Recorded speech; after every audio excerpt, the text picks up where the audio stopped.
the largest Hindu library with over 1 million books, 1 million palm leaf scriptures, and over 20 million digital books.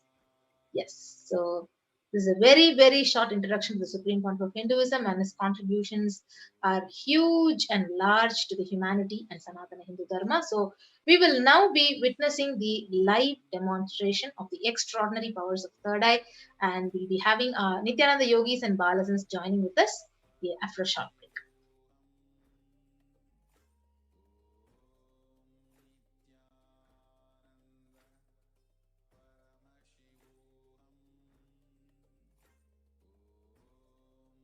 Just be alive for next 3 years. Don't die within next 3 years.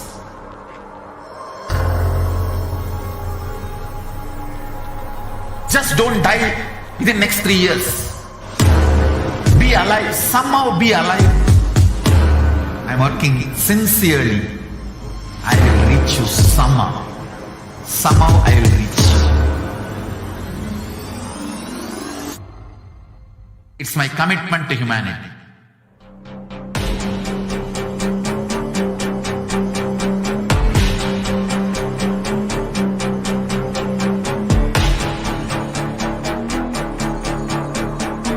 Just don't die within the next 3 years. I will reach you wherever you are, whichever corner of the world you may be. I will reach you with enlightenment.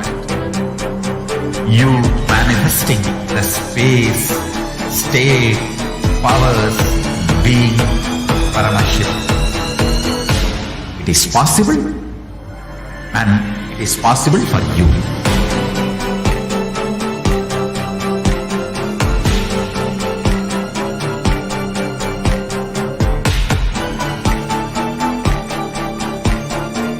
Paramashivoham will reach you with enlightenment science. I know he is going to do the job. Just be alive for next 3 years. Nothing else.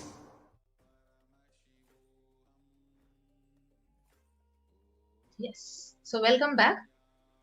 We will now be understanding the basic introduction to the extraordinary Shaktis of third eye.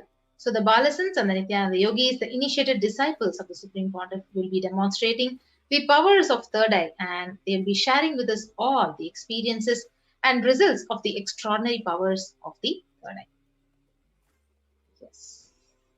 So in today's BHAVASAMADHI Darshan, all of us will be receiving the initiation into third eye awakening and various other powers with the blessings of the Supreme Pontiff of Hinduism. So we'll be manifesting the following powers today: the power of third eye, seeing with your eyes blindfolded, and scanning the body. Yes. So we'll now understand what are Shaktis, and joining with us is Manitya Yoga Pranananda, the Nithyananda Yogi of. Yes. Now can you unmute yourself? Yes. In the Vedagamas, the source scriptures of Hinduism, Paramashiva reveals in elaborate detail that every human being is hardwired to be able to manifest the 463 plus extraordinary Shaktis, the divine powers. And manifesting powers, Shaktis, are described as a system, a method, and a science for human beings to explore the various possibilities and powers and have access to the various states of consciousness. Shaktis manifest from the fundamental cognition that you are a divine and you need to manifest the divine, not that you are a man and you need to reach the divine. Yes, so we'll now understand the difference between Shaktis and Siddhis. So Shaktis, they express from the space of enlightenment as a side effect of feeling connection with the divine and your high integrity with the Guru, whereas Siddhis are the powers that manifest from tapas or penance for enlightenment. So Shaktis are the source of enlightenment, and Siddhis manifest when you are on the path of enlightenment. So let us see a few more differences between Shaktis and Siddhis. The Shaktis of Paramashiva manifest through ordinary human beings in an extraordinary way after the initiation from the avatar. And Shaktis are permanent, whereas Siddhis are not permanent and they may divert you from enlightenment. Yes. So who is the source of all these Shaktis? Paramashiva. So Paramashiva, the primordial divinity in Hinduism, the ultimate reality and cause, which is self-effulgent, all-pervading, unchanging beyond time, space, form and causality, as the fundamental base of Avyakta, the unmanifest, and Vyakta, the manifest existence. He performs the Panchakritya, the 5 cosmic acts of Shrishti, which is creation, Sthiti, the sovereign rulership and maintenance, Samhara, rejuvenation, Throbhava, which is pulling out of delusion, and Anugraha, that is liberating grace for all the living entities.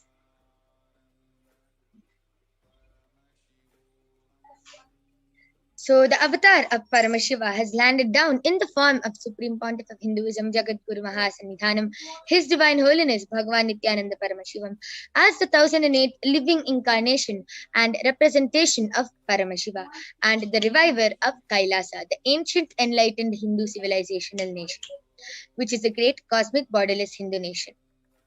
Ever since the beginning of the civilization, the Sanatana Hindu Dharma has been the cradle of enlightened beings and highly advanced sciences.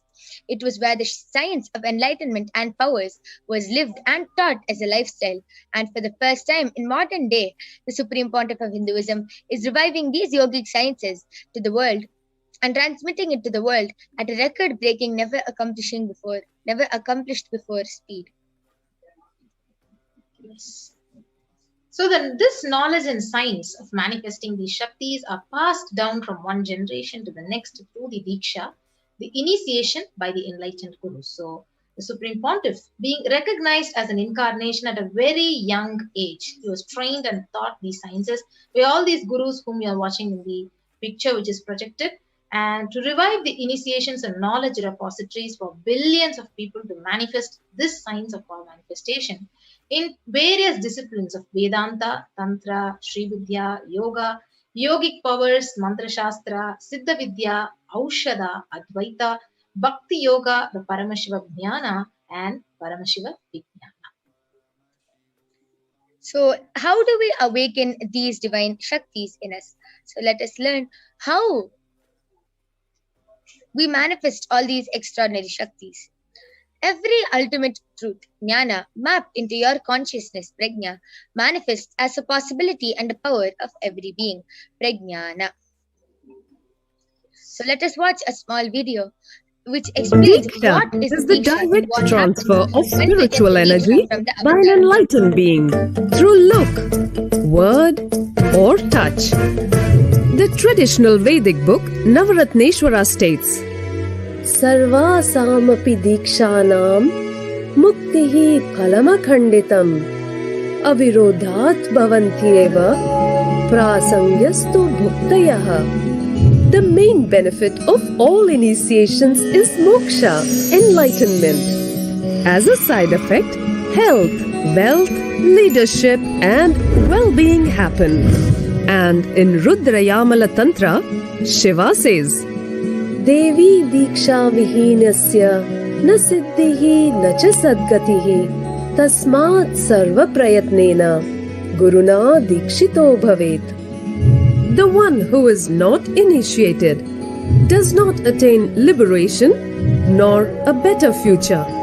So by all efforts, one should get initiated by Guru. What is the science of initiation? Neuroscience has proved that the process of initiation floods the brain with energy. This is the superconscious energy of Kundalini, our own highest inner potential energy. As the Kundalini flows from the thalamus to the cortex, it sets up a powerful energy loop within the brain, which awakens the latent non-mechanical parts which we have never used before. With increasing levels of coherence, the whole brain comes alive, turning into a superconductor of conscious energies that heal, empower, transform our lives, bliss and fulfillment. Initiation creates high awareness, visualization, creativity. It also slows the aging process and improves the immune system. Kundalini awakening, healing experience, levitation, teleportation, materialization. Experience the power of initiation through a range of exclusive programs conducted at the ashram. Nithyananda Dhyanapeetham, Nithyananda Nagar, Birdi. Yes. So now we'll understand the authentication of these signs of our manifestation through the four aspects of evidences. The Shastra Pramana, the eternal, unchangeable truths which are revealed in source scriptures. Next is the Apta Pramana, the experiences and results of the Aptas or authorities of Hinduism, the Vedic rishis and scientists who have time tested and verified the science. The Atma Pramana, or the account of the Supreme Pontiff Jagadguru Mahasannidhanam's own personal experience of the manifestation. Pratyaksha Pramana, or the empirical evidence from observation and scientific experimentation. So Vedas are the ultimate superior authority for Hindus, so that the pure science where ultimate truths are explained. And Agamas are the scriptures where the applied technology, the applied science is expanded. So Veda Agamas are given the status of Shruti as they are directly revealed by Paramashiva. They are the ultimate, they are the eternal, unchangeable truths. So a reference cited from these Shastras or so scripture is called the Shastra Pramana. So let us now witness the unique and exciting demonstration of the power of third eye by our Nithyananda yogis and Balasans. So before that, we will now go through the various evidences, the scriptural references for the power of third eye. We'll now move on to the Shastra Pramana.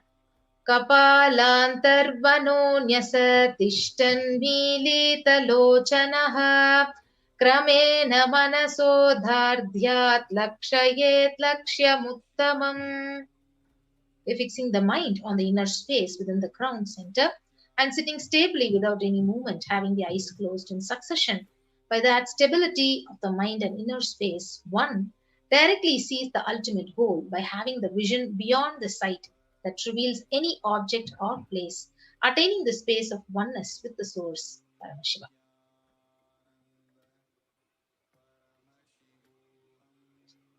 Next is the Apta Pramana, where Bhagavan Sri Krishna initiates Arjuna into the power of third eye. In the Hindu Purana of Bhagavad Gita, Bhagavan Krishna initiates Arjuna into the power of third eye to behold his Vishwarupa Darshan, the vision of his cosmic form. And in the 11th chapter of Bhagavad Gita, Arjuna beautifully narrates the cosmic form of Bhagavan Krishna, which he sees through the third eye. Natu mam shakyase drashtum manenaiva swachakshusha divyam dadami te chakshuhu pashyame yogamaishwaram. But you cannot see my cosmic form with these physical eyes of yours. Therefore I grant divine third eye. Behold my cosmic opulence. Yes, we'll now Inside and move on to the outside Atma growth. Pramana.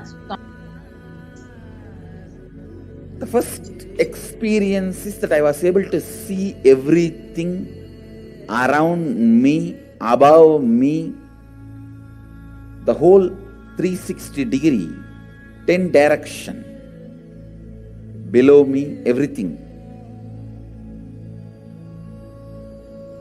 I realized not only I was able to see, I was able to feel, experience. I felt that the skin of the stone on rock on which I was sitting and the skin of this body both carry me equally. In both I exist equally. The setting sun, rising moon, the whole Arunachala hill, all the plants, bush, shrubs, trees, everything.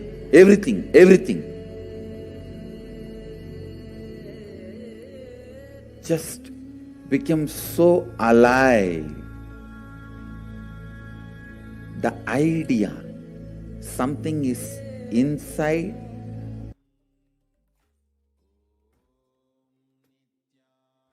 Yes. Now we'll move on to the Pratyaksha Pramana, the empirical evidence of observation and scientific experimentation. So you can see the study measures and compare the metabolic cell activity of the brain in conscious and meditative states in the supreme context brain by using the positron emission tomography. So the results were like when they're doing daily activities, the high activity was measured in the brain where the third eye was located. And when in deep samadhi state, only the third eye region is active and almost 90% of the brain was resting at peace. And now we will get ready to witness the Sakshi Pramana, the live Sakshi Pramana by our Nithyananda yogis who are now joining with us to show the demonstration of the power of third eye. So let us now witness the live Sakshi Pramana, the demonstration of the power of third eye with the Balasins of the Nithyananda Gurukul. So you can see that along with me, I have this medically tested eye band, and in front is a complete opaque sheet, and behind is a thick sponge with 2 holes where the eyes can comfortably sit, and under is completely covered with the sponge, even on top. And you can see that there's a strap which comfortably straps the eye band to your head. So this is the eye band that I'll be placing on Virija, who is going to be manifesting the extraordinary Shakti of the power of third eye reading today.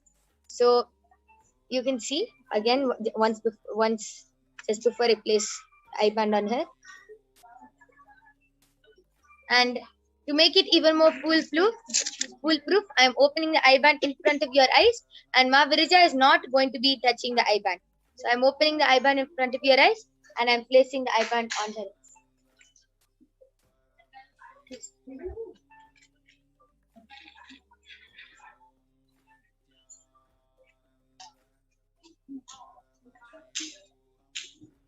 Yes. Ma Virija, are you comfortable?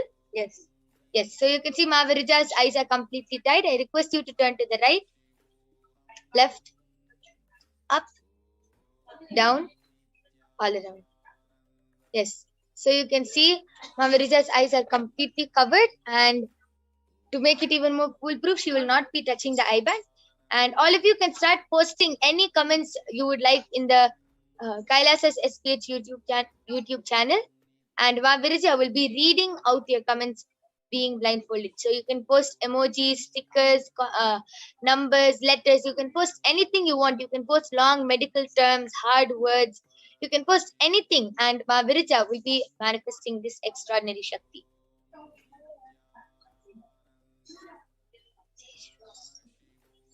Yes, I request the YouTube comments to be projected.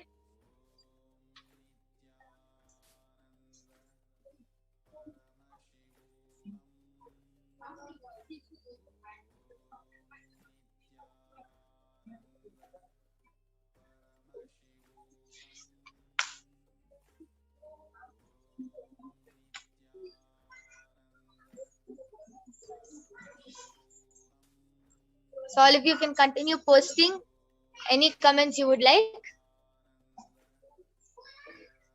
You can also call your family and friends so they can see this extraordinary demonstration. And right after this power of third eye will also be manifesting the power of body scanning. So you can call all your family and friends. They can also get the body scanning. You can show them these extraordinary Shaktis and how they are being manifested.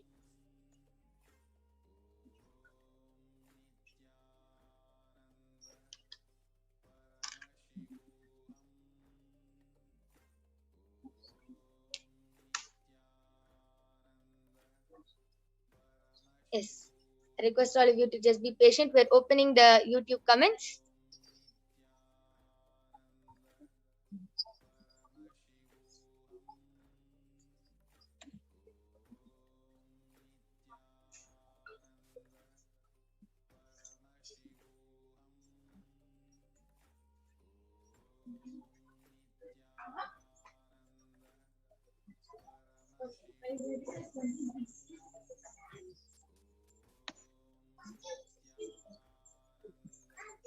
Okay. Yes, so The latest comment, which is posted in Kailasa's HDH YouTube channel, is by Zen Mon saying, Om Shreem Hreem Klim Glaum Gam Ganapatiye Varavarada Sarva Janma Vishmane Swaha. Yes. Okay, that was amazing. So she just chanted a whole mantra with her eyeband on. Yes, I request all of you to continue posting comments. Yes, Hirendranath Ayas has asked, please bless me with Nirvikalpa Samadhi. Prema Naik has posted, when will my husband become understanding and supportive to me? And a question mark. And Sanjay Vikari has posted, Bansuri, Sitar, Tabla, Harmonium. These are the instruments, yeah. Continue reading. Anup K. Ayas posted a number pattern. So he has typed 1, 1, 2, 3, 5, 8, 1, 3, 2, 1, 3, 4. And Sanjay Vikari has again posted wonderful with 1, 2, 3, 4, 5, 6, 7, 8. I request the comment section to be zoomed. Okay. So he has posted wonderful with exclamatory marks. Okay, amazing. I request all of you to continue posting. You can post anything. You can post long mantras, emojis.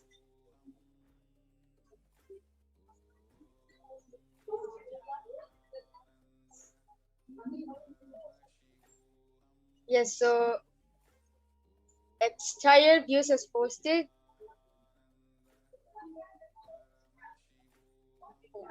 Okay, yes, so Hirendranath has posted Super Ma Om. It's wonderful. If you want, you can also post a lot of emojis and anything. You can also post the world's largest word also. Yeah, anything is fine. Yes, Prem Naik has posted, I want to die in Samadhi Sthiti. Before that, I want to read many spiritual books and much more. Yes, sure, you can do it. And also, by like saying you want to experience Nirvikalpa Samadhi state, you can get initiated into these powers. And each time you manifest these powers, your consciousness hit the Nirvikalpa Samadhi state there. Okay, that is amazing. So you can see how Ma Virija is able to even respond and is able to. Okay. She's just sitting as if she's with her eyes open, responding, reading all the comments. Yes, you can continue. Prem Naik again has posted, will I be able to finish in this Janma? Sure, yeah. Just pray to Swamiji, just connect to Swamiji. You will definitely get the Nirvikalpa Samadhi state experience in this birth itself. Yeah. And Carlos Santos has posted, Vedic science is the future of education. That's true, Aya. And Hirendranath Ayas again has posted Chandi Navakshari Mantra, which is Om Haim Being Klim Chamundai Viche. And Shekhar Nithyananda was posted Shekhar Nitya Vamadeva Shiva Shekhar has posted Jai Jai. Yes, Jai Jai Nithyananda, a Namaskar emoji, a heart, a thumbs up emoji, and a heart emoji. And again a Namaskar emoji. Kailasa Strichangodi, Gokul Raj is posted Nithyananda. Yes, Nithyananda Maya, I welcome you to the segment of the Parashakti Sakashik reading. Yes, all of you can continue posting your comments. Okay, looks like the comment section has been flooding up. So, Srinitya Krita Nanda Yashodan has posted an emoji like this. You know that. And Nithyanandam, amazing, 2 dots. And he said, keep up, an exclamation mark. Anup K. has posted 100 emoji. Sanjay Vikari has again posted a tiger, a monkey, and a koala. Extra Views has posted, you can't die in Samadhi, you can only attain in Samadhi. Srinitya Kritan Yashodan has posted, wow. Edson Montari has posted, hi Ma, and a heart with below like a dot, like a heart is there, and like there's a just like a dot below it. And Prem Naik has asked, should I do anything else or just continue to do sadhana and services? And that too, question mark. Swami just said that just by seeking the truth, you will achieve the truth. So you seek for what you want and you'll achieve it, Aya. Yes, all of you can continue posting. So amazing how continuously the comments are flooding in and Mahavir is just reading it as it is going. Amazing. So we'll be manifesting this power for some more time. So all of you can continue posting your comments.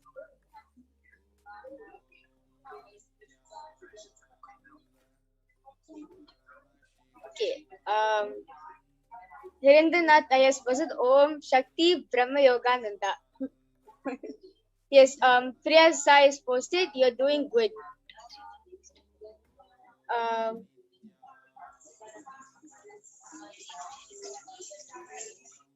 Yes, you can read the next comment, Navidija. Yes, Prem Naik has posted, I'm looking for a devotee wife for my daughter and 3 full stops and asked, will my wish be fulfilled? And an exclamation mark. Yes, with a question mark. Yes. So, yes, you can definitely get Devi Parashakti's Akash reading. Surely your wish will be fulfilled there by her. Yes, so just with the blessings of Devi Parashakti, your wish can get fulfilled. So you can ask your question to Devi Parashakti when she comes live, and that time Devi Parashakti will answer you. Yes, so Hiranandana Tayag again is posted Om Shakti Mahavidya. Yes, amazing. Any more comments anyone wants to post? We'll be manifesting this for 2 more minutes. Anybody else wants to post any comments? You can post your comments and then we'll be moving on to the next power of body scanning.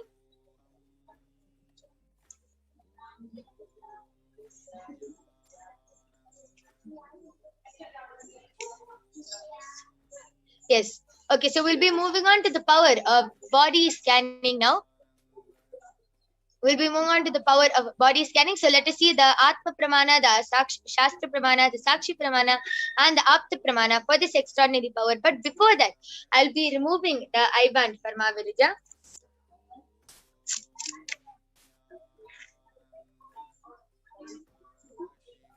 Yes.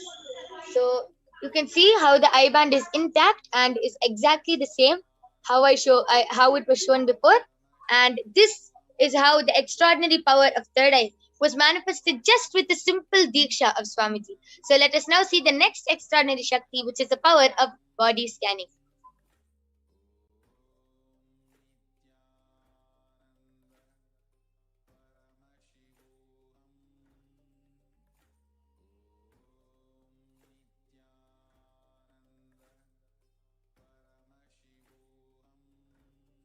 Yes. So we had a beautiful introduction and demonstration of the power of third eye, the seeing with your blindfold and without using your 2 eyes. So hope all of you enjoyed. Now we'll move on to the next power demonstration. So the power of body scanning. So before we witness the demonstration and benefit from the power of body scanning, we'll now go over the various pramanas, the scriptural evidences. So first is the Shastra Pramana. Swadehe jagato vapi sukshma sukshmataraani cha tattvani yani nilayam dhyatvante vyajyate para. Bhagavan Paramashiva says, cognize deeply that from the subtle to the subtlest constitutive principles of your whole body, Swadeha, or of the whole universe, simultaneously consist of the essential reality. They are being absorbed in their source cause, Paramashiva. By the experience of such restful awareness, one becomes complete from all thoughts, and the ultimate universal divine power, Paradevi, is revealed, and the supreme power manifestation happens. The next is the Apta Pramana, the reference from the scripture. So here is called Terayar, who was a Siddha and one of the prominent disciples of Agastya. One day, a man suffering from severe headache, he comes to Agastya for healing. So Agastya uses the power of body scanning and identifies the root cause of the headache of the person. So he reveals that there is a small therai, a type of frog, sitting in the person's brain. So Agastya immediately instructs Teraya, his disciple, to perform an open head surgery and remove the frog. So after the surgery is completed, successfully the person is healed and cured of the headache. Thus he gained the name Teraya. And we have the Atma Pramana, Bhagwan's own experience. On the 22nd of December 2019, Supreme Pontiff, he uses the power of body scanning and paraphrasing in his own words. He says, only when I had the multiple compound hand fracture, I was forced to go for the surgery and therefore for medical checkups related to that. And at that time, they detected the heavy metal quantity in my different organs. It was revealed that I had been poisoned without our knowledge. I immediately used diagnostic methods instead of medical facilities to study the body cognition, the condition due to poisoning. So, through the body scanning, I found out the problem, the imbalance, what has happened to me, and I used allopathy as a second opinion to verify my findings. So, now you can see the Sakshi Pramana, the experiences of the extraordinary power of this body scanning, the various testimonies of various devotees. Now we will have the live demonstration of this power of body scanning with our participants.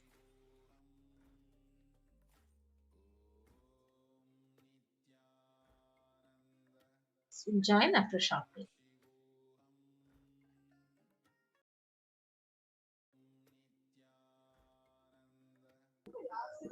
Yes, Nithyanandam. So we're back to manifest the extraordinary Shakti of body scanning for all of you today. So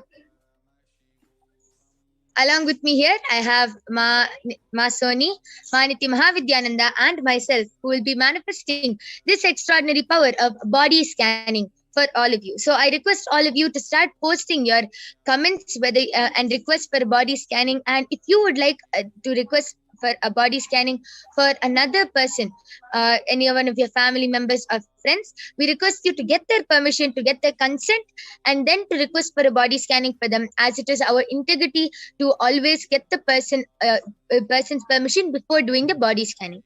So Shekhar Nithyanandam, Shekhar Nityavamadeva Shiva Shekhar has posted that he requests for a body scanning.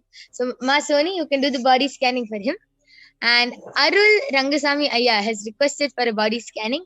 So Maniti Mahavidyananda, you can do the body scanning for Arul Rangasamy Ayya. And Carlos Santos has posted, Nithyanandam, I would like to request for a body scanning for my father. He has given permission. His name is Antonio Santos.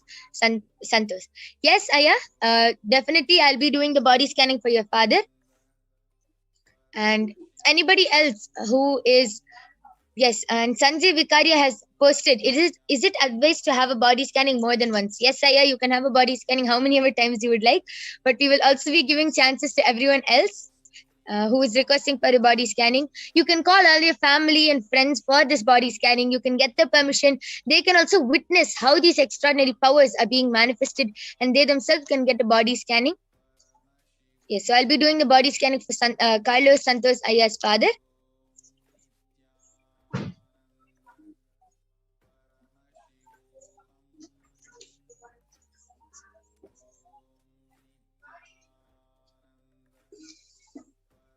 Yes.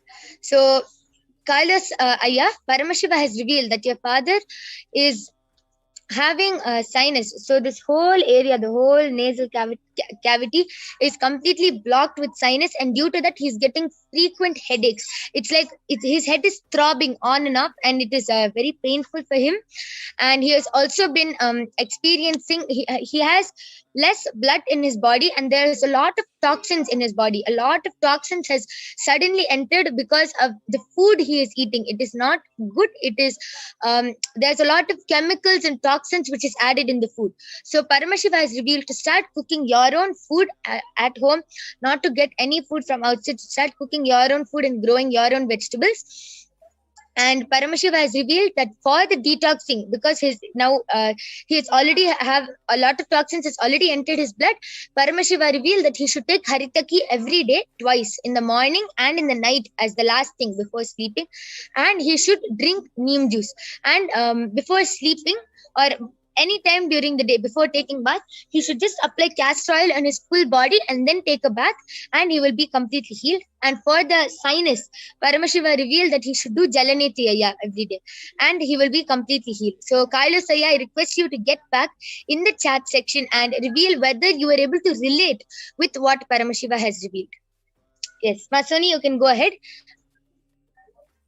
Nithyanandam, I did the body scanning for Shekhar Nithyanandam Ayya, and Paramashiva revealed Ayya that whatever food you are eating, it has too much oil that it's affecting your body in a way that you're having body pain. So Paramashiva revealed the solution as you should drink 2 cups of neem juice in the morning. Okay, so Shekhar Nithyanandamaya, I request you to get back and share whether you were able to relate with the body scanning. Yes, Ma Mahavidya, you can go ahead. Yes. So Nithyanandam, this is a body scanning for Arul Rangaswamy Ayya. Ayya, Paramashiva is revealing that you're middle-aged and for your age, overall health is okay, although it could be better. Your immunity is also all right. But try to increase the water that you take in the day and have more vegetables in the day. Ayya. That is what is kind of in the way for your immunity. And overall everything's fine, but more vegetables and just little more control of your diet will be good. Okay, so this is for Arul Rangaswamy Ayya. I request you to get back in the chat section, Ayya, whether you were able to relate with what Paramashiva has revealed. And Melissa Cook has posted for a body scanning. Bigyan Chap again has also posted for a body scanning. I request all of you to confirm your legal names as it is a requirement since it is a personal body scanning. Please post your legal names and then we'll definitely be doing the body scanning. Anup K has posted, please scan the current condition of my Kundalini and third eye. When will I be able to manifest third eye? Yes, so Ma Mahavidya, would you like to do the scanning for Anup K Ayya? Okay. And Prema Nayak has posted, I suffered from low back disc. Please help and support and suggest. Yes, so Ma Soni, you can do the body scanning for Ma Prema Nayak. Yes. So Anupaya, Paramashiva and Swamiji are revealing that you've already been initiated by Swamiji actually. So you can manifest powers immediately. This is immediate science. And all you need to do is just drop your SDHD, which is the self-doubt, self-hatred and self-denial. And you can be part of the session that happens after the Parashakti readings or every day, the Kailasa courtyard, or even be part of the Paramashivoham program, and you can be where you can practice power manifestation and just learn to do it yourself. Yes. So Anup K. Iyer, so this is the solution for you. You can just manifest. You have already had the Diksha. And Arul Rangaswamy Iyer has gotten back telling very accurate thanks. And Shekhar Nithyanandam Iyer has gotten back telling body pain diagnosis correct ma, thank you. And Carlos Aya has also gotten back telling, thank you, ma. I will explain to my father, but it's true that he has been suffering from headaches. So I thank all of you for getting back and sharing with us that you were able to relate with the scanning. Bigyan Chap again has posted, yes, it is my legal name. Yes, so Mahavidya, you can do this body scanning for Bigyan Aya. Yes, Ma Soni, you can reveal what you have been able to see as the body scanning for Ma Prema Nayak. Nithyanandamma, you were suffering from the pain of back pain, and Paramashiva revealed the solution as back pain this, and Paramashiva revealed the solution as that in the night before sleeping you should take mustard oil and warm it a bit and then apply it on your back. Yes, so Ma Prema Nayak, this is the solution for your back ma. And Melissa Cook has also gotten back telling her legal name is Melissa Ann Cook. Yes, so Ma Soni, you can do the body scanning for Ma Melissa Ann. Yes.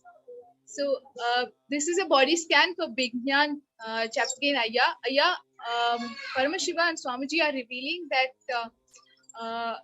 you're concerned about losing hair just on the top of the head, and this area which is just below the let's say back of the neck and like the upper shoulder region is continuously hurting for you, even a little part of your head, the back of the head, and this is happening because of a lot of worries.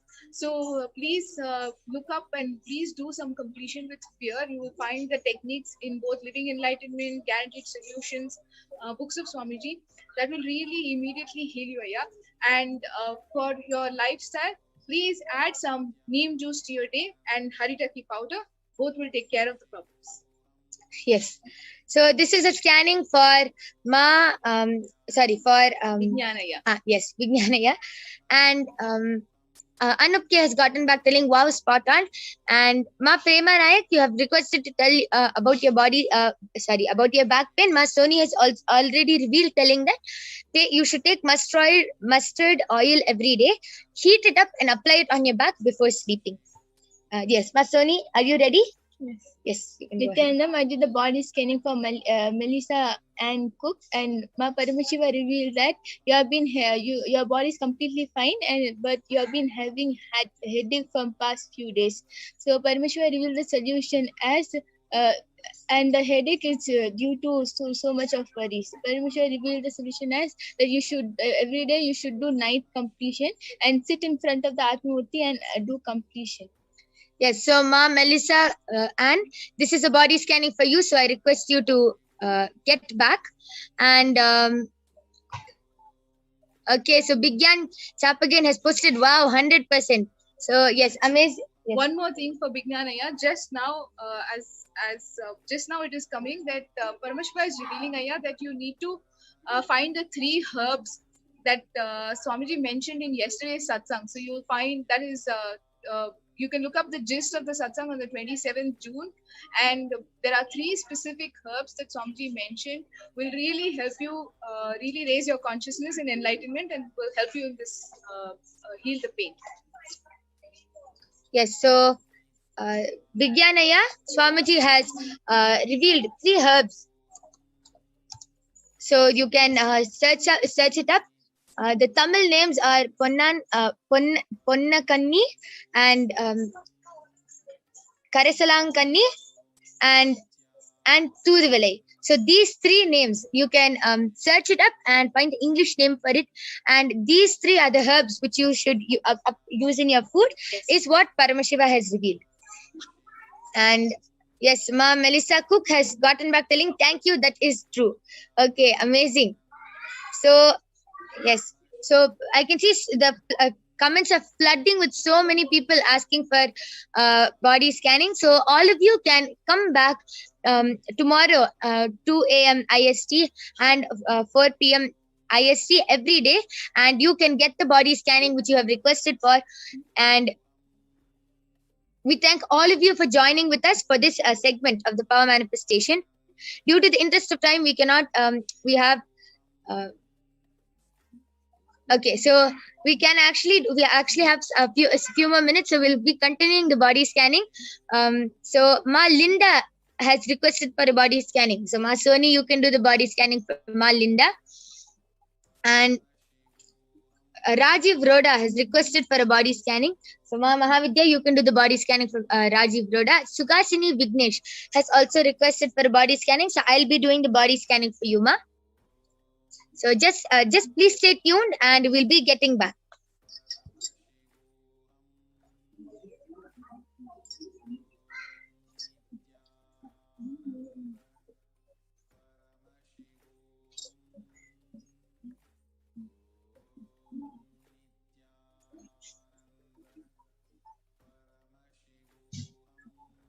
Yes, so Ma Sukasini Vignesh, Paramashiva has actually revealed that your monthly menstrual cycle is actually very unbalanced, and sometimes you will experience a lot of back pain, is what Paramashiva has revealed, and it is very irregular. Your monthly cycle is very irregular, and you also have very less blood in your body, Ma, and the prana is not leveled. Your prana is not, the flow is not going properly through your body, and Paramashiva has revealed that you should start wearing the sari. So the pallu, when it comes on the left side of your body, that is when the prana will get aligned. The prana flow gets aligned in your body. So you should do Trinetra Kumbhaka.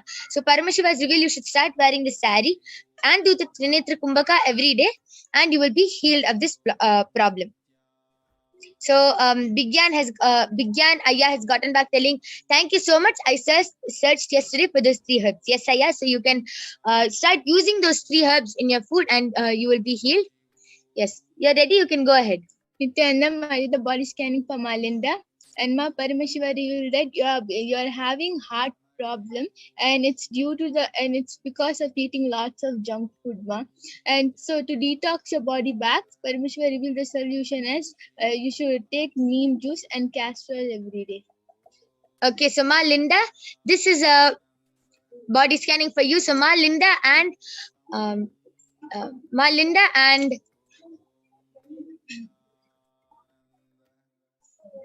Sugasini Ma, I request you to get back in the chat section and reveal whether, okay. So Ma Sugasini has gotten back telling, thank you, but I have regular periods. Okay.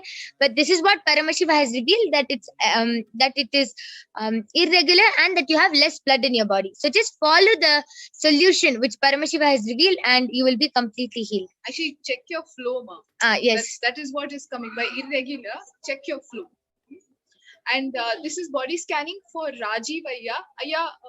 Paramashiva is revealing that basically you really need to watch your diet. Please reduce the potatoes, the butter. There's a lot of Indian bread like parathas, and you are feeling overweight because of that. And what you need to do is immediately cut down on that. And please also, please try to follow the quarantine wherever you are. Your work and your day requires you to move in and out, but overall, considering the conditions and health, please immediately try to quarantine yourself and work from home. Okay. So this is a body scanning for Rajiv Ayya. Yes. So Rajiv Ayya, I request you to get back, and Ma Sugasini has gotten back telling, yes, I will follow. Yes, Ma, you will be completely healed. Kumar Vikas Ayya has posted, how is it possible? So Kumar Vikas Ayya, it's very easy.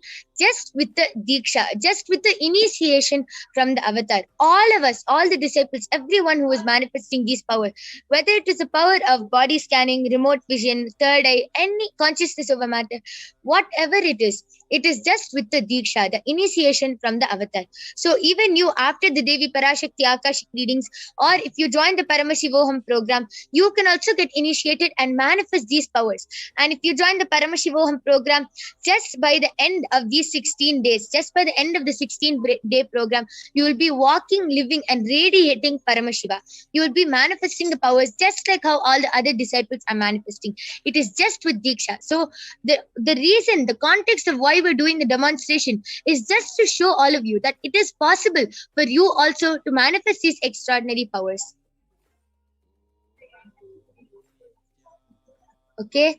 So many people are posting. Rajiv Roda has posted, please check again. I'm home all the time and very much no overweight issue. Yeah, so by quarantine, we mean also that you may be home, but there is interaction with people who are outside, meaning people who are still, maybe your milkman or newspaper, something like that, who is already going in and out.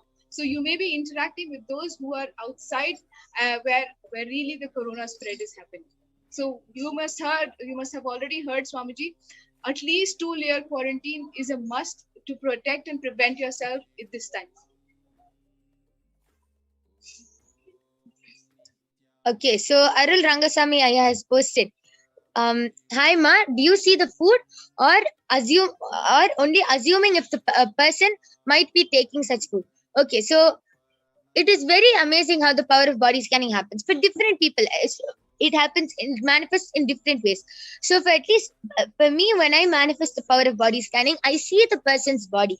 And when I see the person's body, and then sometimes if they're having stomach pain, the stomach will get highlighted, and then it's like a video going on in your body. Then I'll ask Paramashiva to zoom into the stomach, and then it will zoom in, and then I'll see what problems are there in the stomach.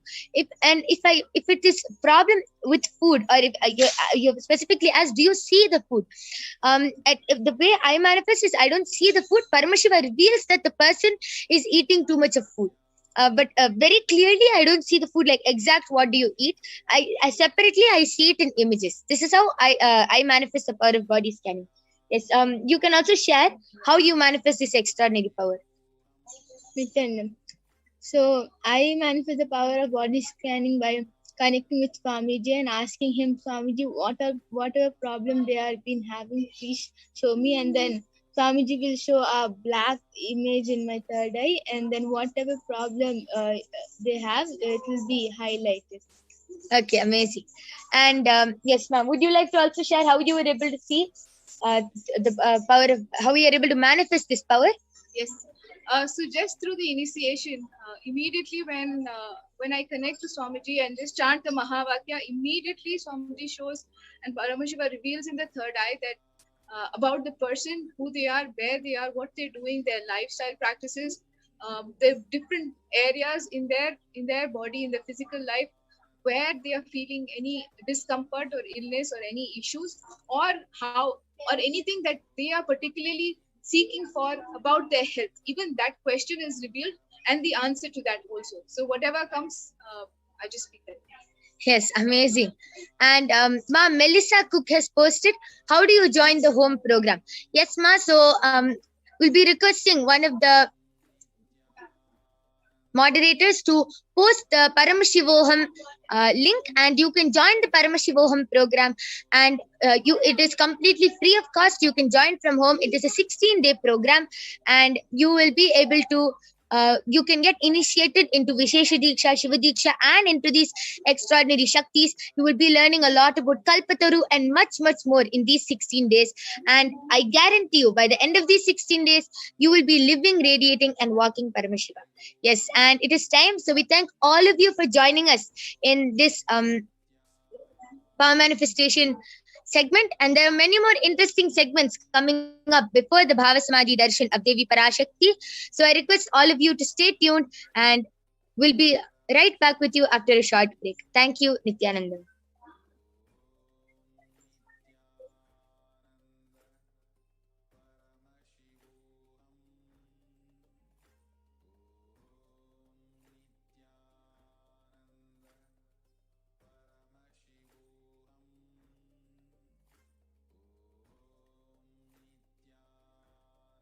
You can also call your family and friends. You can call any person who you know who is in need of help, or anybody who you know. You can invite them to this program, and they will be witnessing these extraordinary Shaktis of Paramashiva.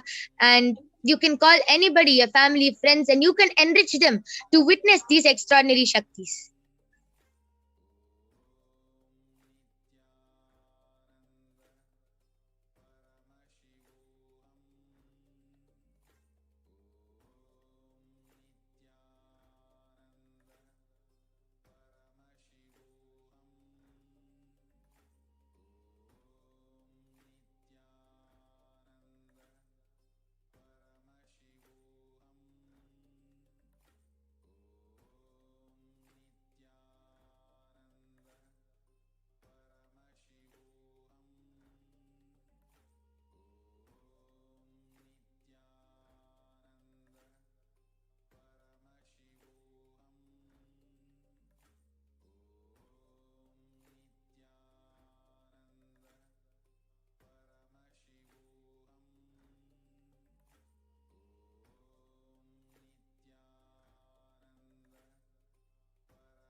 Yes, so we'll be doing one more body scanning. So I can see so many people have posted for a body scanning, and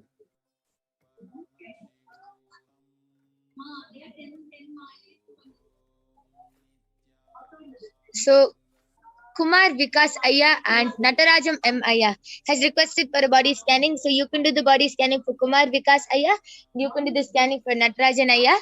And I request all of you to stay tuned. So immediately after they are done with the scanning, they will be revealing what Paramashiva has shown.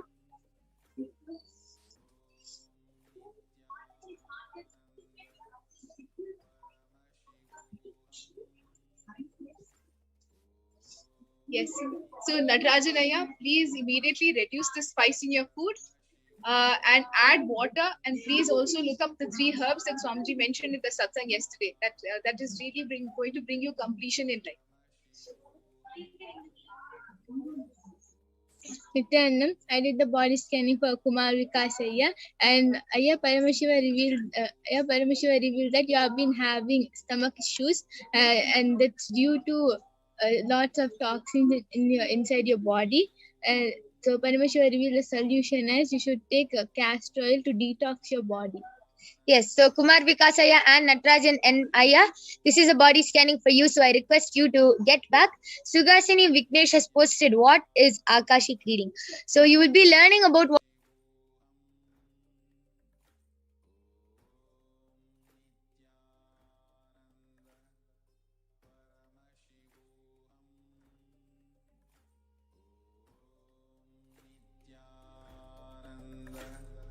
Paramashivoham. Om Nithyananda Paramashivoham. Om Nithyananda Paramashivoham. Om Nithyananda Paramashivoham. Nithyananda Paramashivoham. Om Nithyananda Paramashivoham. Nithyanandam, everyone. Welcome back. Nithyanandam, everyone. Welcome back to this next segment on the divine feminine consciousness.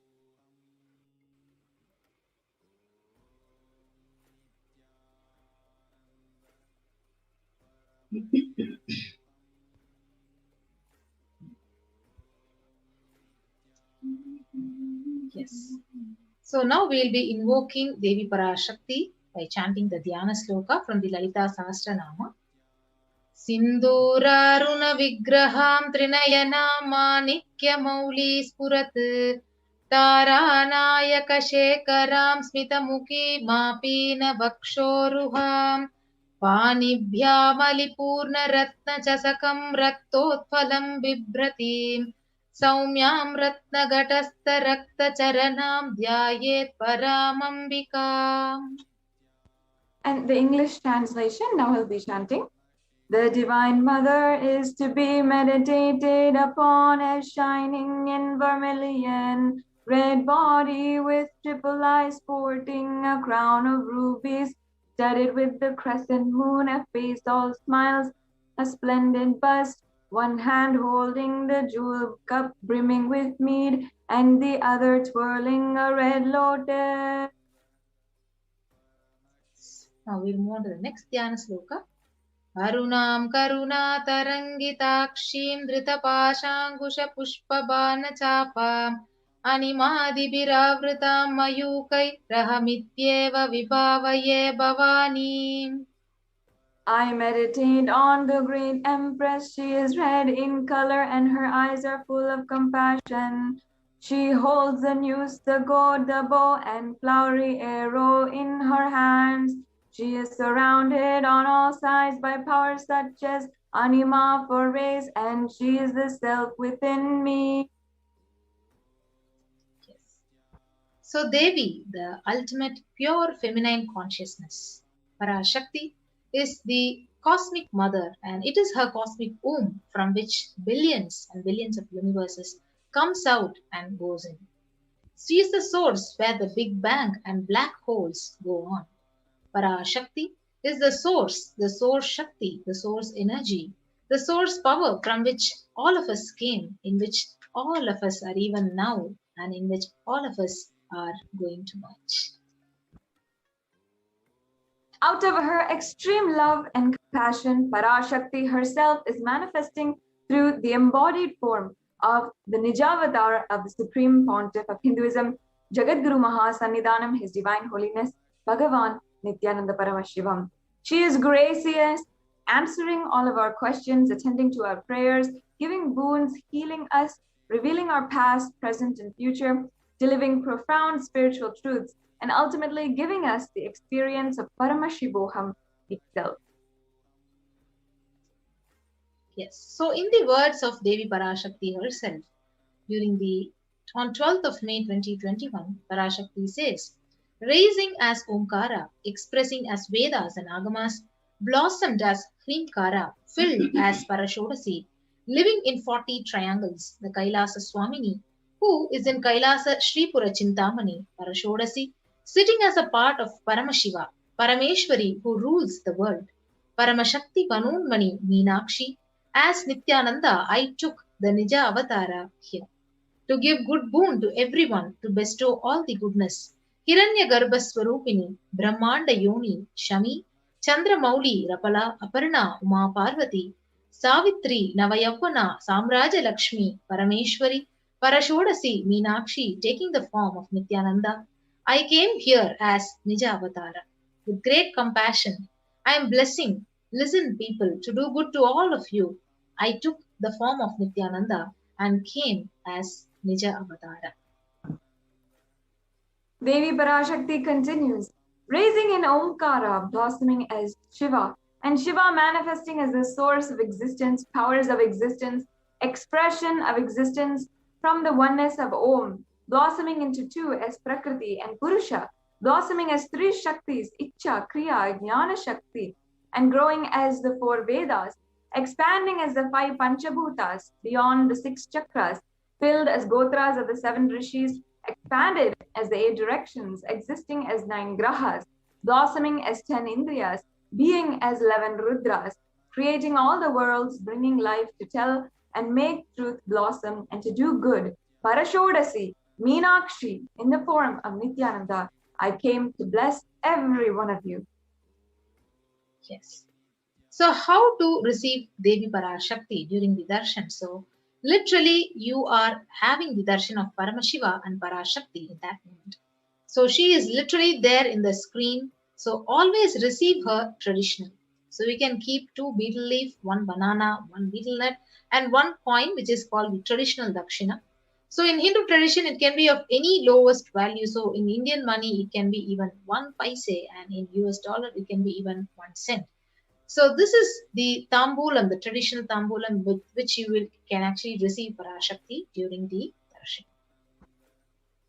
And the Supreme Pontiff of Hinduism guides us personally, saying you can offer that to Devi, that tambulam. And after the darshan is over, we can do the namaskar and eat the banana, the betel leaf and betel nut, and have it as prasadam immediately. And all of the coins which you collect can be then sent to the Nithyanandeshwara Hindu Temple in Los Angeles. So this betel leaf, betel nut, all of this might look like very trivial things, but in a few days, just by doing this short ritual, Devi Parashakti, you will see how your sacred sentiments have literally blossomed. You will feel how really she is there. You will not take Devi Darshan at all for granted. And this is the science of rituals that the ancient Vedic scientists of our ancient civilization had manifested from the scriptures in order to break the monotonous, unconscious mentality and the lifestyle. And to remind each and every one of us that we should live the powerful cognitions and break unconscious behaviors. Yes. So this is how you need to be setting up a traditional way of receiving Parashakti. So you can take a plate and arrange 2 betel leaves, 1 banana, 1 betel nut, and 1 coin. And you can actually keep it right in front of the camera and wait for darshan when Parashakti is about to come. And you can, once the darshan starts, you can offer arati to Devi Parashakti and literally receive her very traditionally and take her blessings. Yes, with that, we will now move on to the next part of this program. So, understanding what are Akashic records. So, what are Akashic readings? So, let us now move to the next part.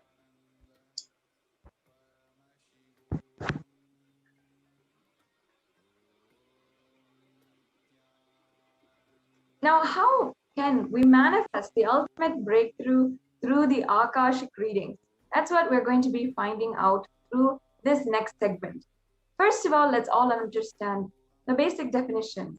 Akashic reading are records which are recorded in space. And it is everything which has happened in time, and all of that is stored in space as a file. Nothing can be destroyed. And the Supreme Pontiff of Hinduism has even said that even any of our actions, emotions, plans, the words that we use, everything that is going on, nothing can be destroyed, and everything gets recorded in the cosmic archives. Everything that has happened, everything which is happening right now, and everything that will happen in the future. Yes. So Akashic records are the verbal, the visual, the 5-dimensional document. So whatever is happening is continuously getting recorded. So all the information which you collected from all your births is literally recorded in your biomemory, the DNA, and you can access some of them just to understand why are you going through something in your life at this moment of time, and not wasting your time doing the same actions again and again.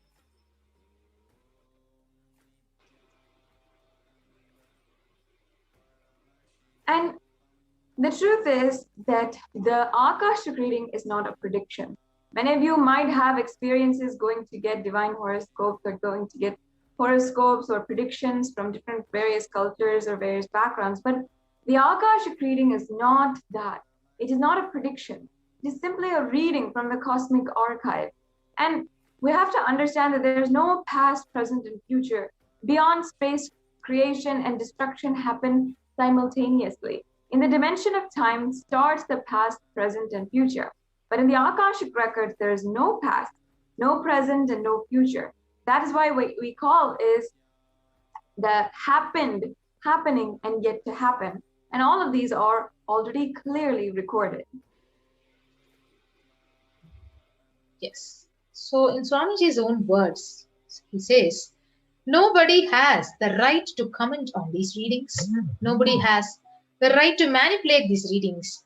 Nobody has a right to interpret, comment on these readings. So they are complete unto themselves. For anybody to live in tune with the cosmos, the Jivan Mukti, the living enlightenment, does not need any special practice other than listening to these great readings again and again. So when you listen to these great readings, naturally your negative logic is penetrated, it is broken, and these great truths, they settle in your inner space and they make you live enlightenment itself.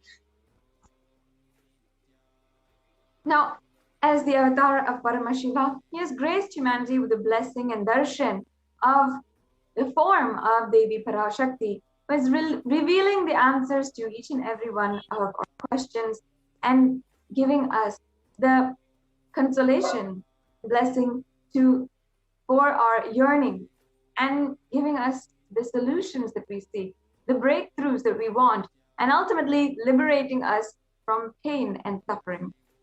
We must understand that any answer that Devi Parashakti is giving during this Akashic reading is not just an answer, but a karmic breakthrough in your life. Yes. So now we'll move on to the Shastra Pramana, the scriptural reference to manifest the power of Akashic reading. So it is from the Vijnana Bhairava Tantra, Dharana 61, Sutra 84. Akasham vimalam pashyan kritva drishtim nirantaram shabdatma takshana devi bhairavam vapurapnuyat. And the English translation, now we're chanting. Bhagavan Paramashiva says, looking at the spotless infinite etheric space, Akasha beyond the sky and clouds, one should fix one gaze from the third eye without blinking, and make the body and inner space steady and motionless.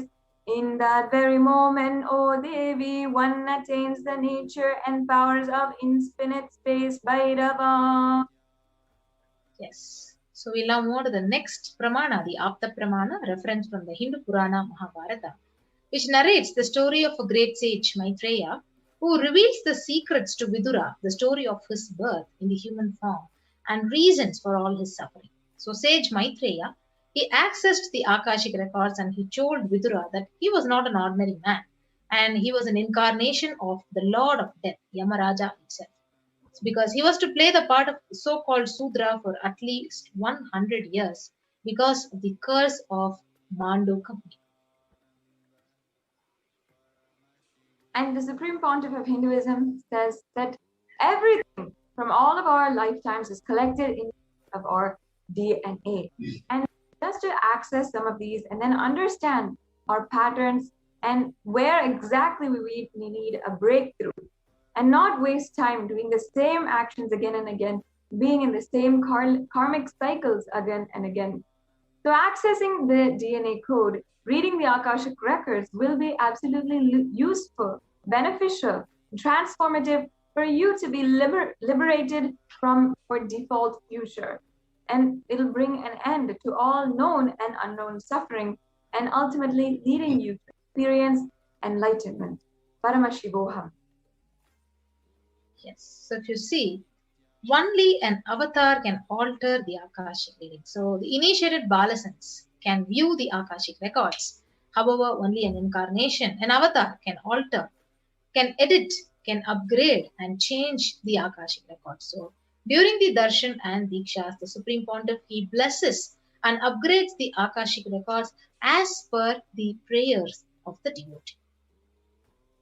So in summary, what can you get from the Akashic records? And of course, this is just one brief summary. The results are absolutely numerous and countless, but what you will be able to understand is the most accurate and unbiased answer to any questions about your life, destiny, purpose, or any everyday part of your life. You can be specifically healed of your physical and emotional problems with just one look or touch from the avatar. You'll be able to understand the reasons behind your life's happenings. You'll be able to receive the blessings to fulfill your right desires and ultimately get the clarity you need to redesign your future. Yes. So with that clarity, now we'll move on to the next segment of how to post our questions and ask our questions in the various official social media platforms. Yes. So we have the first social media platform, the official YouTube account, the Kailasa's HDH Nithyananda channel. So if you have not become a member, so you have subscribed the channel but you're not a member yet, please go and click on to the join button and become a member. So after the first step, you can go ahead and ask and post your questions. Your various questions, like you might be having health issues, wealth issues, relationship, business. So whatever issues you have, you can actually ask Devi Parashakti for blessings and healing. You can post your questions as comment under the live stream in the live chat, which is seen here. Yes, and if you are a frequent user of Facebook, you should make sure that you are following the official page of the Supreme Pontiff of Hinduism. Go to Facebook and search Kailasa's SPH JGM Nithyananda Paramashivam and make sure that you are following and liking the page for all of the latest notifications and darshans, programs, satsangs, temple rituals and celebrations that are ongoing continuously from Kailasa. If you'd like to ask your question to Devi Parashakti through this platform, you can just simply go to the live video, which is live currently on Facebook, and you can comment your questions using the hashtag AskTheAvatar. So next is the official Twitter account. So you can go to the @Sri Nithyananda official Twitter account and go ahead and follow the Twitter account in @Sri Nithyananda. And once you do that, once you become a follower, you can ask your questions in the reply section of the tweet under the live stream with the hashtag AskTheAvatar. And if you're a frequent user of Instagram, you also can have the opportunity, a blessing, a chance to have the blessings of Devi Parashakti herself. You can, first of all, go to Instagram and search Sri Nithyananda for the official Instagram account of the Supreme Pontiff of Hinduism. And you can ask your questions in the comments of the Devi Parashakti reading post there using the hashtag AskTheAvatar once again. And you can tag @Sri Nithyananda. So now for those of you who are a very frequent WhatsApp user and you're not in YouTube or Facebook or Twitter or Instagram, you can make use of this beautiful opportunity where you can instantly post your questions through WhatsApp chat. You need to just go to kailasa.org website, and once you reach the website, you can go to the WhatsApp chat which will pop out and ask your questions here in the WhatsApp chat. So this is the way where you can connect with Devi Parashakti through these various official social media platforms and ask your questions and receive blessings from Parashakti during the Akashic reading session. So with that, we come to the conclusion of this segment of the program, and we'll now be moving on to the next segment after a short break.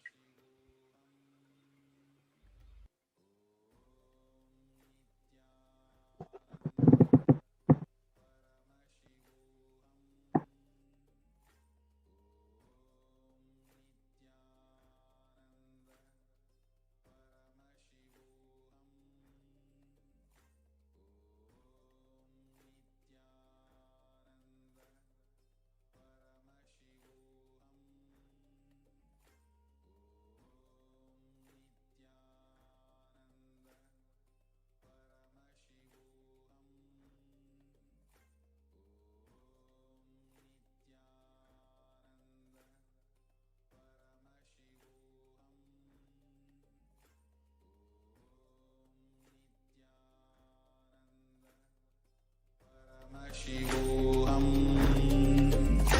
Om Nithyananda Paramashivoham. Om Nithyananda. Just be alive for next 3 years. Don't die within next 3 years.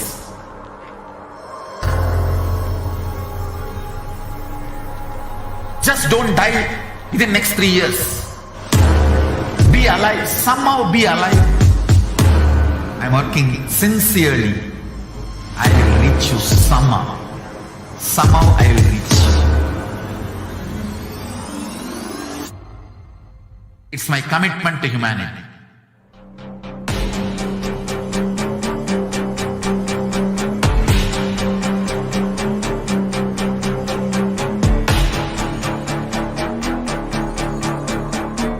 Just don't die within next 3 years.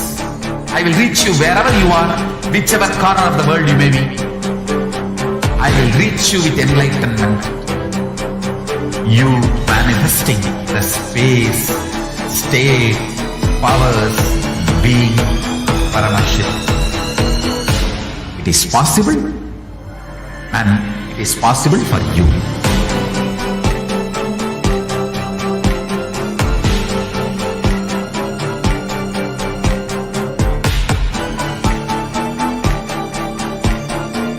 Paramashivoham will reach you with enlightenment science. I know he is going to do the job. Just be alive for next 3 years. Nothing else. Just be alive for next 3 years. Don't die within next 3 years. Om Nithyananda.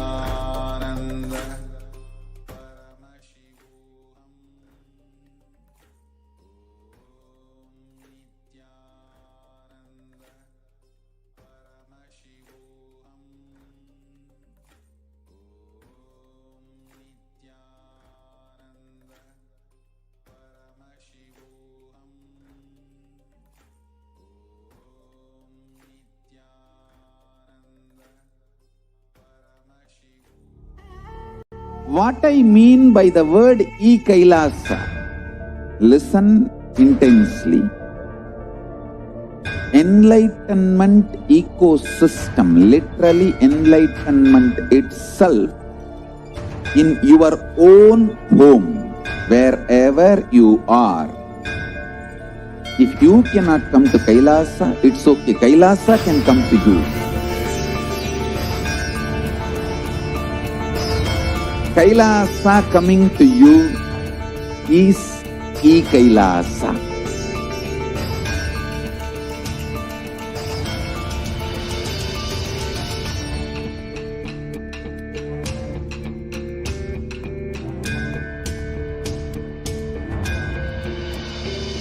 I will revive Hinduism. I am a Hindu revivalist, not by any revolution, but by evolution.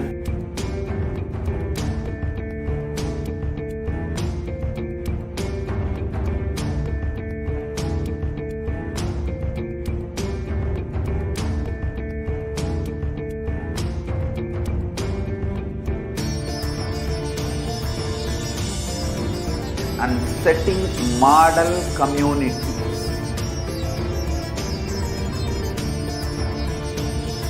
Kailasa, enlightenment ecosystems, Sarvanya Peethas all over the world.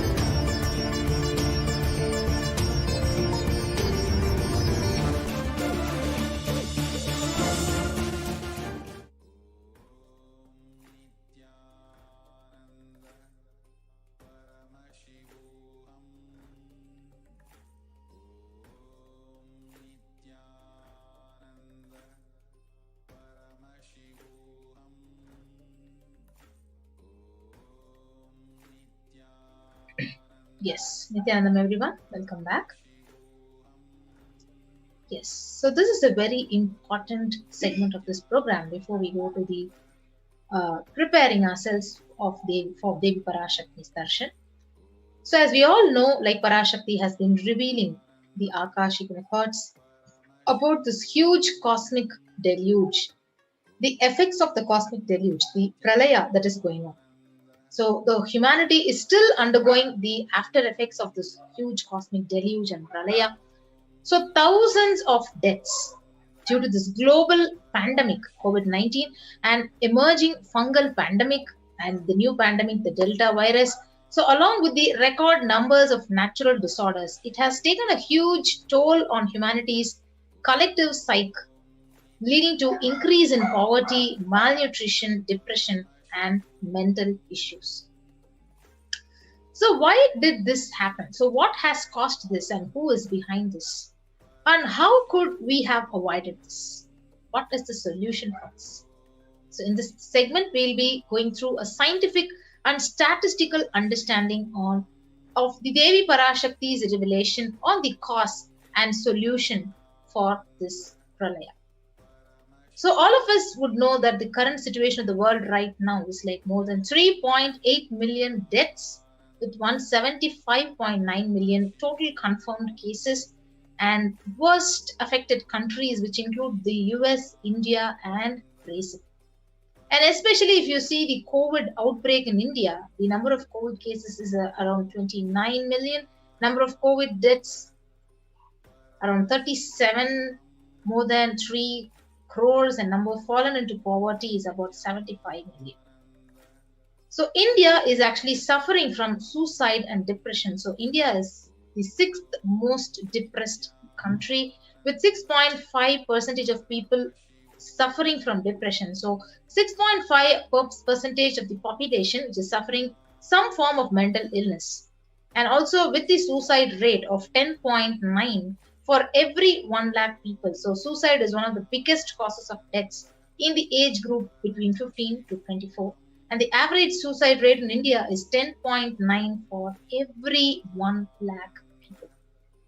So you can see India is literally suffering the natural disasters, the cyclones, the tsunamis, and the third wave of COVID is literally fast approaching. And you can see dead bodies floating in the river Ganga and literally no place to bury the dead bodies. So how could we have prevented this?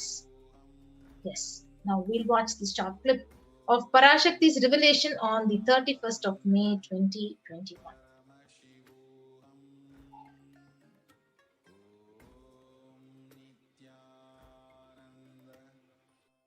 இரண்டாயிரத்திருபத்திரண்டு வரை India செல்ல வேண்டாமா என்று கேட்கின்றாய். நன்றாய் தெரிந்துகொள், சொல்வதைப் புரிந்துகொள்.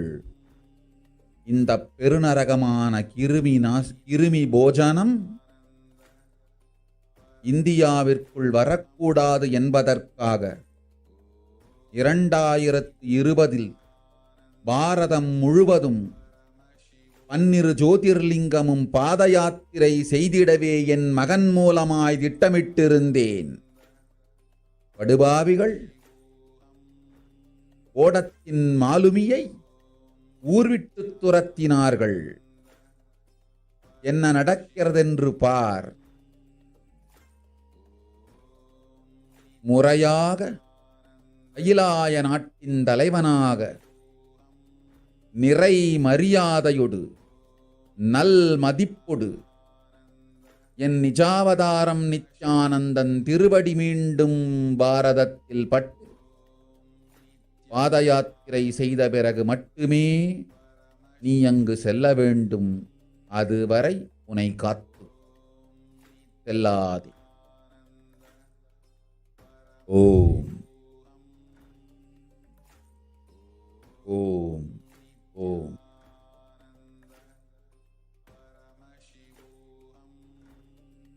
Let's now understand the translation of Devi Parashakti's revelation. For this huge Kirimi Bhojanam hell not to come to India in 2020 itself, I had planned to go to do Padayatra throughout India and the 12 Jyotirlingas through my son, Swamiji. They chased the captain of the ship out of the country. See what is going to happen.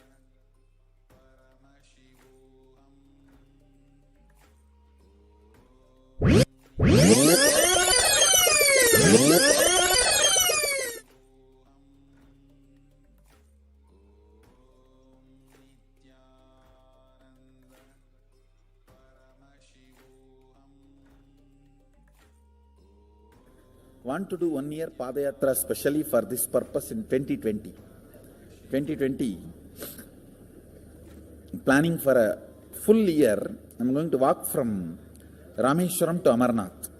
1 year with 10,000 people, just walking all over India to spend time with people. 2020, there will not be any program other than Padayatra and just spending time with people. Just walking. Of course, 10,000 people will be walking with me. Maybe 200 vehicles to carry our food and all the other items, transportation. Enjoying the river banks, forests, and time with nature. 10,000 people manifesting powers. Walking from village to village. What do you think will happen?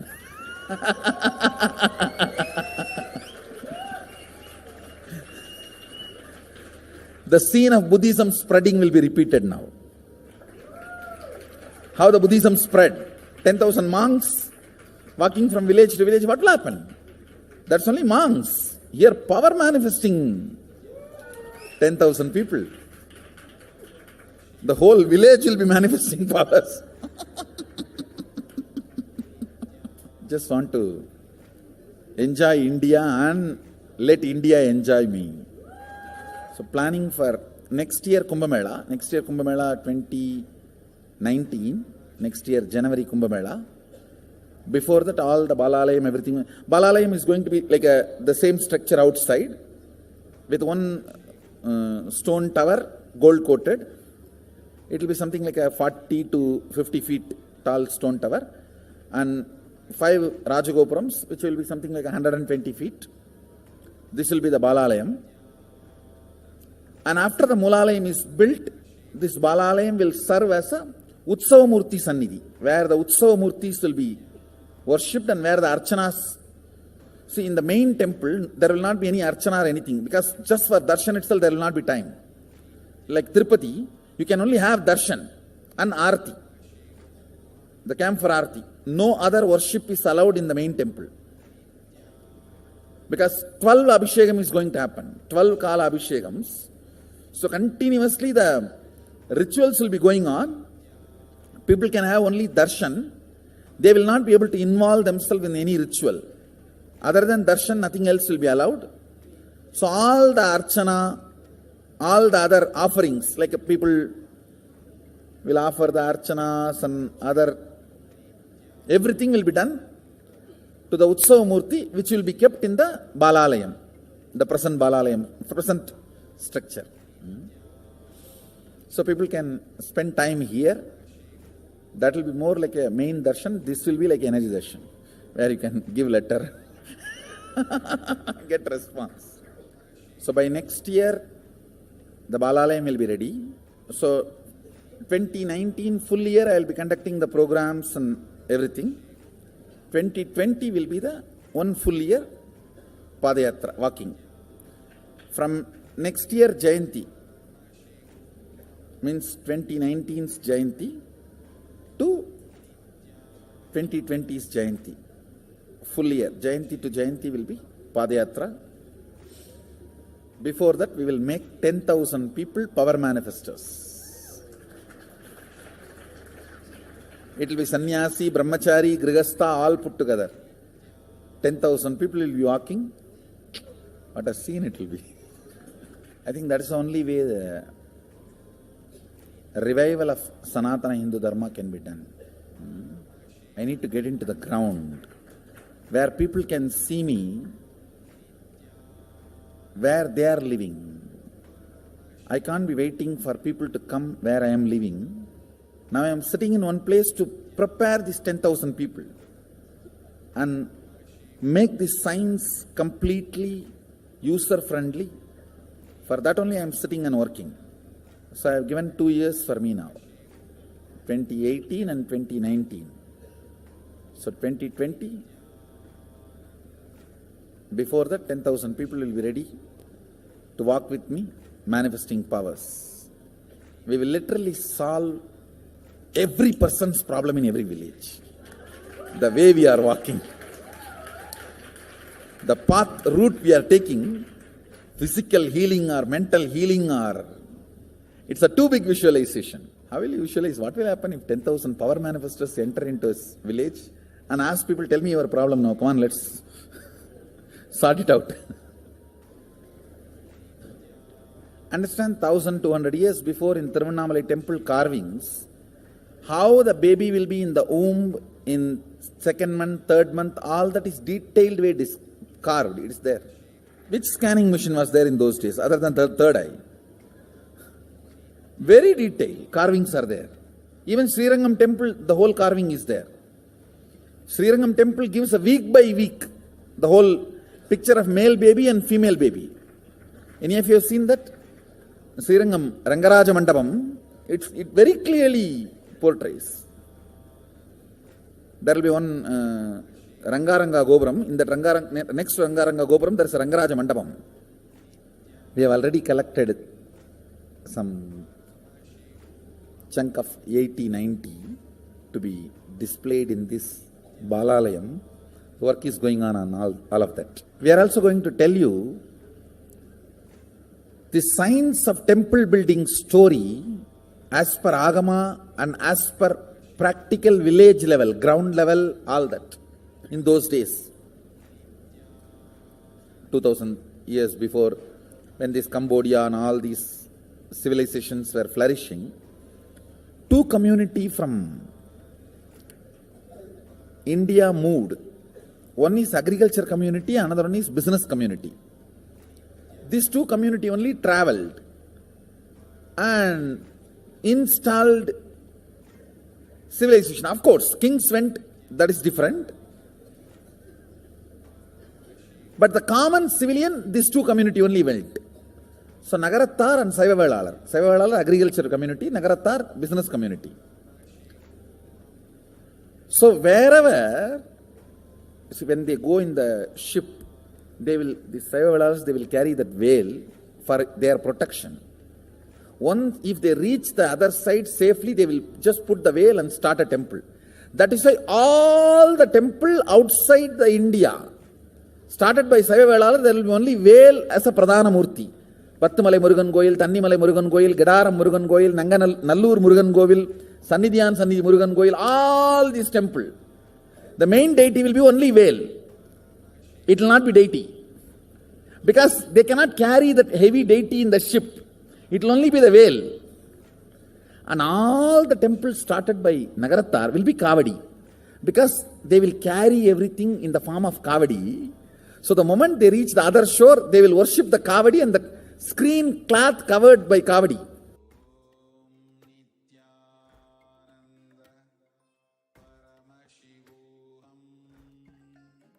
Yes. So you can now see at the age of 10, the Supreme Pontiff has been preparing this humanity for the Padayatra to save themselves.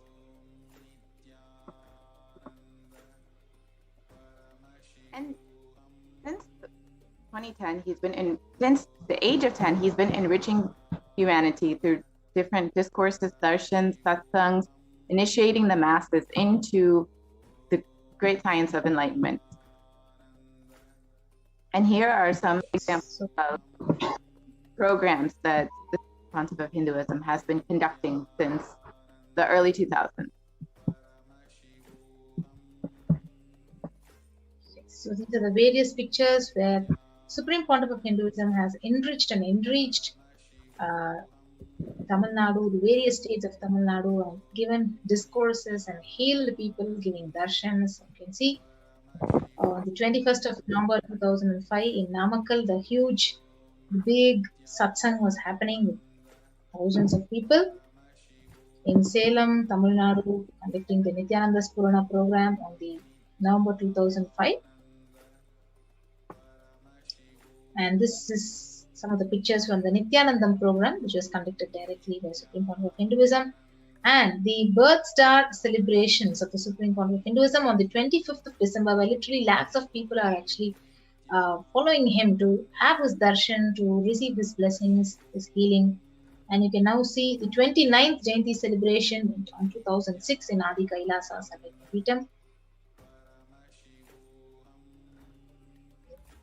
And the Jayanti celebrations in Tiruvannamalai.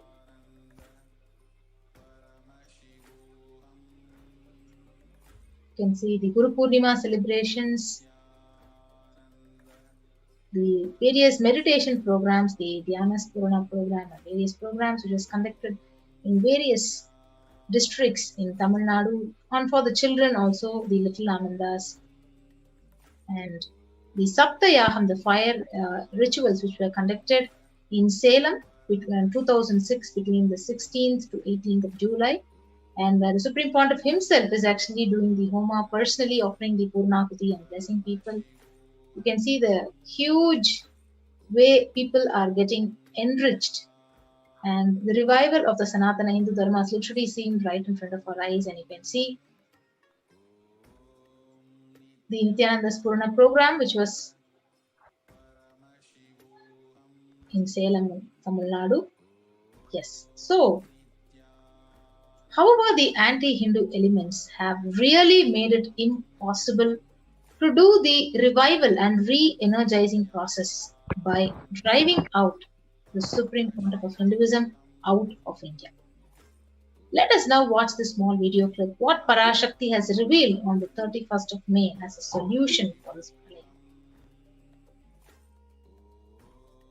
2022 வரை India செல்ல வேண்டாமா என்று கேட்கின்றாய். நன்றாய் தெரிந்துகொள், சொல்வதைப் புரிந்துகொள். இந்த பெருநரகமான கிருமி போஜனம் இந்தியாவிற்குள் வரக்கூடாது என்பதற்காக 2020 பாரதம் முழுவதும் 12 ஜோதிர்லிங்கமும் பாத யாத்திரை செய்திடவே என் மகன் மூலமாய் திட்டமிட்டிருந்தேன். படுபாவிகள் ஓடத்தின் மாலுமியை ஊர்விட்டு துரத்தினார்கள். என்ன நடக்கிறதென்று பார். முறையாக அகிலாய நாட்டின் தலைவனாக நிறை மரியாதையொடு நல் மதிப்பொடு என் நிஜாவதாரம் நித்யானந்தன் திருவடி மீண்டும் பாரதத்தில் பட்டு பாத யாத்திரை செய்த பிறகு மட்டுமே நீ அங்கு செல்ல வேண்டும். அதுவரை உன்னை காத்து செல்லாதே. ஓம் ஓம் ஓம்.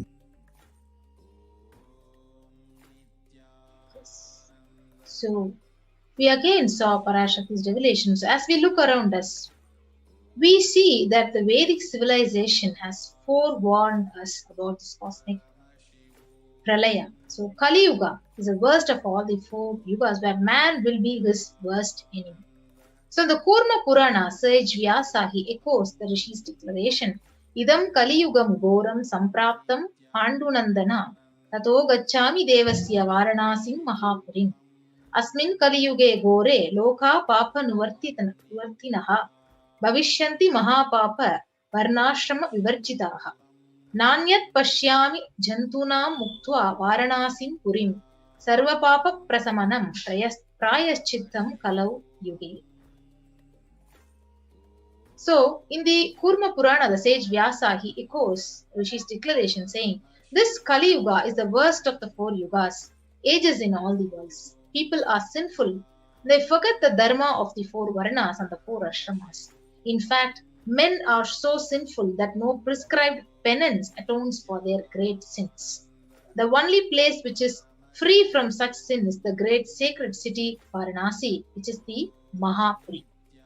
The Kurma Purana again states, Brahma Kritayuge Devasthrethayam Bhagavan Ravihi Dwapare Daivatam Vishnuhu Kalau Rudro Maheshwaraha. Brahma is the presiding deity or Devata for Krita Yuga. In Treta Yuga, it is Bhagavan Ravi, Surya, in which appeared as Sri Rama. In Dwapara Yuga, the presiding divinity is Vishnu. And in the Kali Yuga, the current age, the presiding divinity, the avatar, is Rudra, Lord Maheshwara.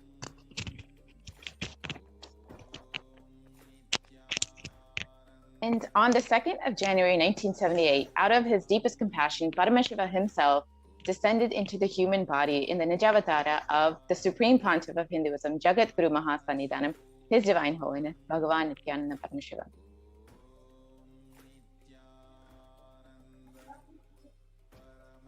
The Supreme Pontiff of Hinduism explained that if he had taken even 1 year later, I tell you, O Hindus, don't be afraid. I am back with the same signs. We are going to be.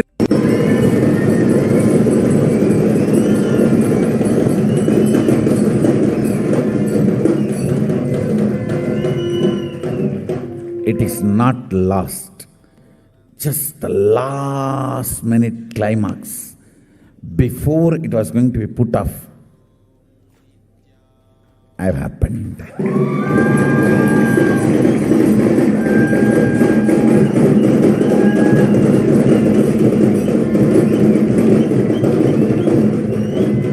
(1979) would have been late. 1979 would have been late. If I had time, I would have sent only ambassadors. Because no time, I have to get up and come directly.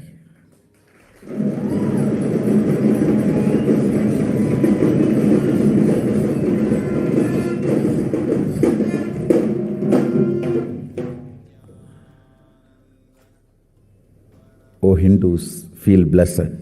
Science is not dead. It is available. I have everything needed to bring that science back to life and establish its legitimacy.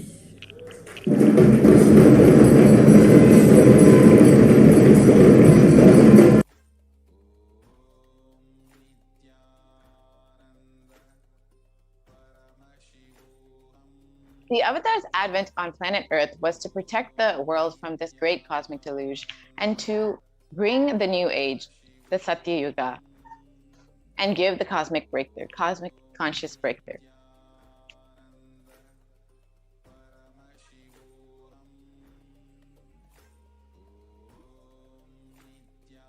Om உலக மக்களே கேளுங்கள். கலி முற்றி கலி கழிந்து புதுயுகம் சத்தியயுகம் புறப்பட வேண்டிய காலம் வந்ததனால் வந்திருக்கின்றது இந்த பெரும் பிரளயம்.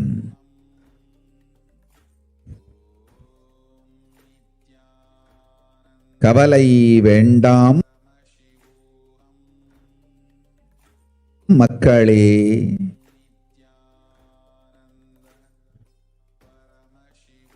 நித்யானந்தன் வடிவம் தாங்கி நாமே இங்கு வந்திருக்கின்றோம். நித்திய யுகம் செய்வோம், நித்திய யுகம் சத்தியயுகமாய் மலரும் இங்கு. ஆனந்தமாக இருங்கள்.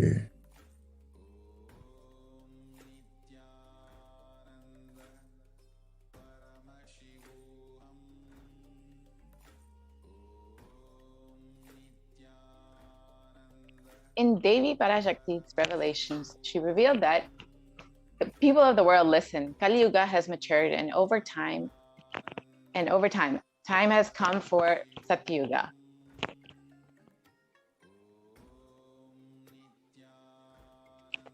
To happen. So this great pralaya has come. Don't worry, people. In the form of Nithyananda, I myself have come. I will make Nitya Yuga. Nitya Yuga will blossom into Satya Yuga. Be blissful. So for this huge... Yes, ma'am. Please go ahead. You can continue, ma. For this huge hell Kirimi Bhojanam not to come to India 2020, I had planned to do the Padayatra throughout India in 12 Jyotirlingas through my son Swamiji. So this is what again and again the Supreme Pontiff has been saying. So to prevent this deluge, the Pralaya, it was a cosmic plan to do the Padayatra again and again. He has mentioned in 2018, 2020.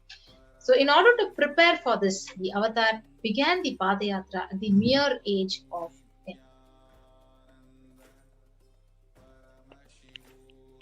The Supreme Pontiff of Hinduism began enriching people one person at a time, sharing these sacred truths and the secrets of a higher living.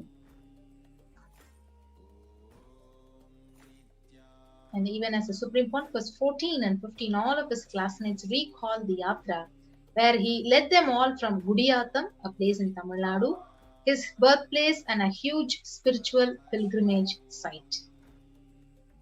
When the Supreme Pontiff of Hinduism was just 19 years of age, all his fellow monks at the Ramakrishna Mutt recalled the Yatra where the Supreme Pontiff of Hinduism led them from Chennai to Tirunelveli, his birthplace, and gave them an unforgettable pilgrimage trip experience. Yes, so the Supreme Pontiff continued walking the length and breadth of India, reaching more and more people and preparing each one until he founded the international mission, the Nithyananda Sangha, to revive Kailasa internationally on the 31st of December 1999. The Supreme Pontiff of Hinduism established the first Kailasa enlightenment ecosystem in Tiruchendur, Tamil Nadu on the 14th of April. And here you can see the photo from 2001 where he had inaugurated the first Adinam. Yes, in 2003, the Avatar continued his Yatra to enrich people all over the world. So you can see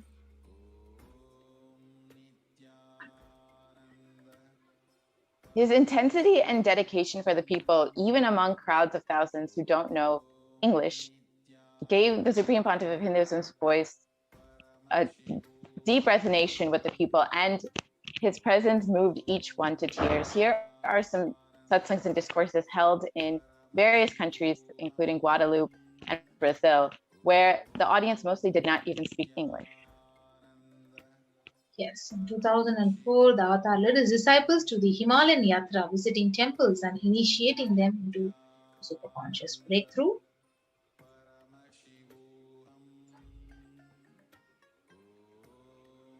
Subsequently, the Avatar personally organized and led yatras yearly and guided individual souls not just to physical, spiritual sites, but supernal spiritual realms. Yes, so in 2006, the Padayatras were taken to the next level with the Kodikan Ratha Yatra, with crores of people participating and impacted by the Nithyanandeshwara and Nithyanandeshwara deities traveling from city to city, which was personally energized and installed by Swamiji. Now we'll watch a short clip from the Kodikan Ratha Yatra.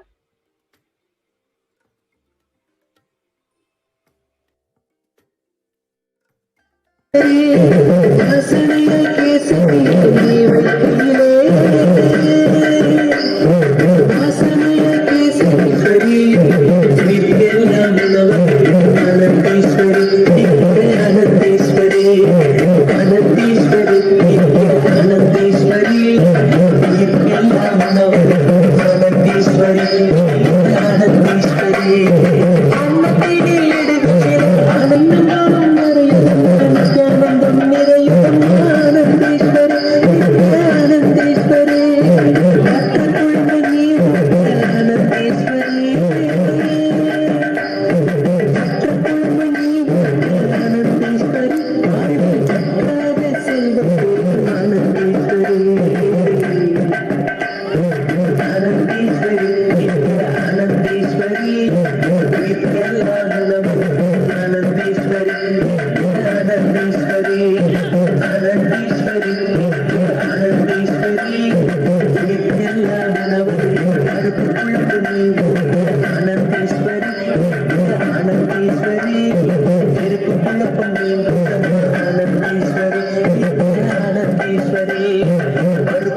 Yes. So the Kodikan Radayatra, which is culminated with the consecration of the deities of the Garbha Mandir, the Sanctum Sanctorum, for the Nithyanandeshwara and Nithyanandeshwari Parashakti and the Swayambhu Nithyanandeshwara temple in Bangalore in India. You can see the Supreme Pontiff himself is energizing and doing the Prana Pratishta of the Swayambhu Nithyanandeshwara Linga in the Adi Kailasa Sarvajna Peetham.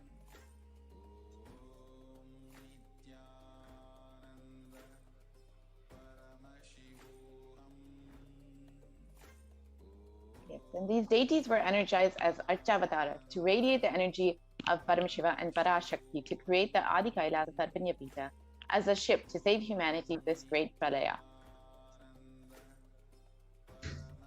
Yes. So the Supreme Pontiff created innumerable spiritual energy centers in India as safe havens. So you can see the Kailasa in Tiruchengodu, Adi Kailasa Sarvajna Peetham in Bangalore, and Kailasa in Hyderabad.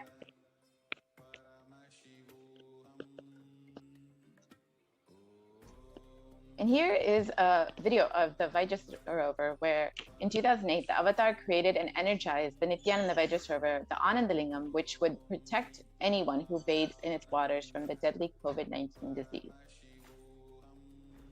Yes, let's watch a small video clip of the Supreme Pontiff himself doing the Abhishekam, Rudrabhishekam to the Anandalinga. जनमस्सहस्राक्षाय च चतुर्धन्वने जनमो गिरिशाय विविष्टाय जनमो मीढुष्टमाय च शुमते जनमो क्रस्वाय च वामनाय जनमो बृहते च वर्षीयते जनमो वृद्धाय च संवृद्धने जनमो अग्र्याय च प्रथमाय जनम आशवे च जिराय जनम शीघ्रियाय च शीघ्राय च नम ऊर्म्याय च वस्वन्याय च नम स्रोतस्याय च द्वीप्याय च नमो ज्येष्ठाय च कनिष्ठाय च नमः पूर्वजाय च परजाय च नमो मध्यमाय च प्रगल्भाय च नमो च गण्याय च बुद्ध्याय च नमस्तोभ्याय च प्रतिसर्याय च नमो याम्याय च क्षेम्याय च नमः उर्वर्याय च खल्याय च नमः श्वेप्याय च वसान्याय च नमो वन्याय च कक्ष्याय च नमः श्रवाय च प्रतिश्रवाय च नमः आशुषेणाय च आशुरथाय च नमः शूराय च वभिन्दते च नमो वर्मिणे च वरुथिने च नमो बिल्मिने च कवचिने च नमः श्रुताय च श्रुतसेनाय च नमो दुन्दुभ्याय च हनन्याय च नमो धृष्णवे च प्रवृषाय च नमो दूताय च प्रहिताय च नमो निषङ्गिने च शुधिमते च नमस्तीक्ष्णे च वेजायुधिने च नमस्कायुधाय च सुधन्वने च नमस्कृत्याय च पथ्याय च नमः काट्याय च नीप्याय च नमः सूप्याय च सर्वस्याय च नमो नाद्याय च वैशन्ताय च नमः कूप्याय च भट्याय च नमो वर्ष्याय च नमो मेघ्याय च विद्युत्याय च नमः ईर्ध्याय च तप्याय च नमो वात्याय च रेश्म्याय च नमो वास्तव्याय च वास्तुपाय च ओम नमः सोमाय च रुद्राय च नमः ताम्राय च अरुणाय च नमः शंगाय च वशुपतये च नमः उग्राय च भीमाय च नमो अग्रे वधाय च दूरे वधाय च नमो हन्त्रे च हन्यसे च नमो वृक्षेभ्यो हरिकेशेभ्यो नमस्ताराय नमः शम्भवे च मयोभवे च नमः शंकराय च मयस्कराय च नमः शिवाय च शिवधराय च नमः तीर्थ्याय च कूल्याय च नमः पार्याय च वार्याय च नमः प्रतरणाय चोत्तरणाय च नमः आतार्याय च लाद्याय च नमः षष्ट्याय च फेन्याय च नमः सिकत्याय च प्रवाह्याय च नमः ईरण्याय च प्रपथ्याय च नमः किगंशिलाय च क्षयणाय च नमः कपर्दिने च पुनस्तये च नमो गोष्ट्याय च गृह्य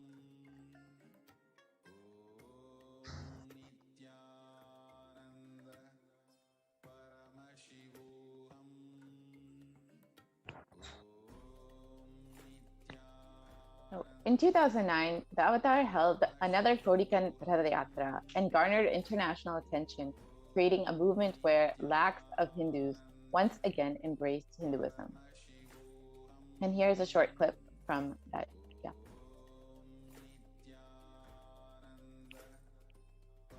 போல நின்பதம் கண்ட என் மனம் नित्य सद्गुरु नित्य सद्गुरु नित्य सद्गुरु नित्यने नित्य सद्गुरु नित्य सद्गुरु नित्य सद्गुरु नित्यने நின்முகம் நீ நைந்து இங்கு நிர்மலமாகவே ஆனதே இதய சக்கரம் அனகதமும் இனிமையோடு திறந்ததே நித்ய சத்குரு நித்ய சத்குரு நித்ய சத்குரு நித்யனே நித்ய சத்குரு நித்ய சத்குரு நித்ய Sadhguru நித்யனே.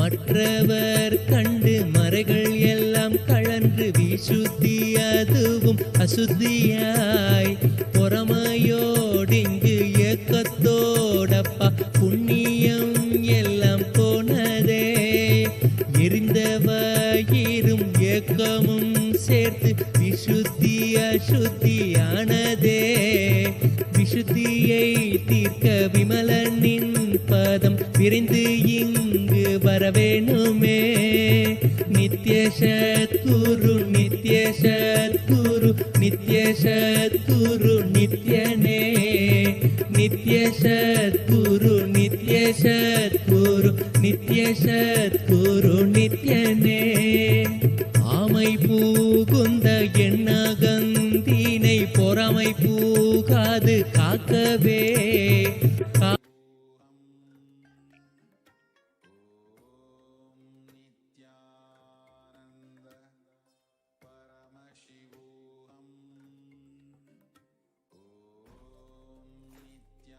Wherever the avatar's feet have graced the planet Earth, there the seeds of superconsciousness have been sown.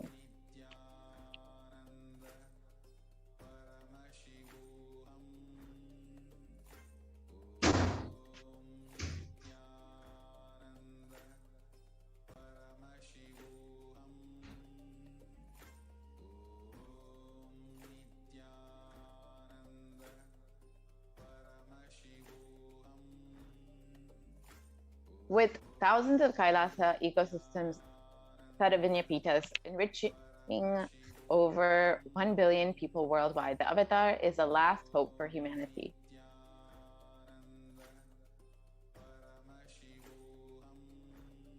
And here are just some of the enlightenment ecosystems which the Supreme Pontiff of Hinduism has established. Kailasa and E-Road, which was the first Sarvañapita established by the Supreme Pontiff. Adi Kailasa Sarvañapita, Kailasa in Tirunamalai, Kailasa in Columbus, Ohio, where the Supreme Pontiff of Hinduism directly consecrated the deities, and this was the first temple established in the US. Again, more photos of Kailasa in Columbus. And here is Kailasa in Los Angeles, again, directly inaugurated by the Supreme Pontiff of Hinduism.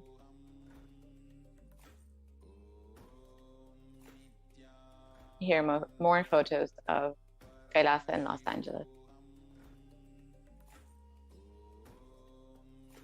And here are photos of Kailasa in San Jose.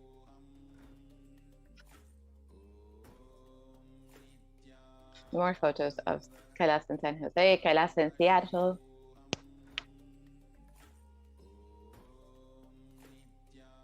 Here are more photos of Kailasa in Seattle. Kailasa in Houston.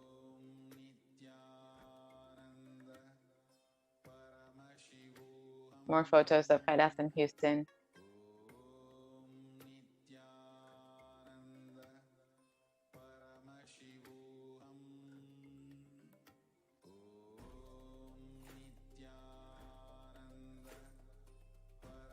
Kailasa in Charlotte, North Carolina.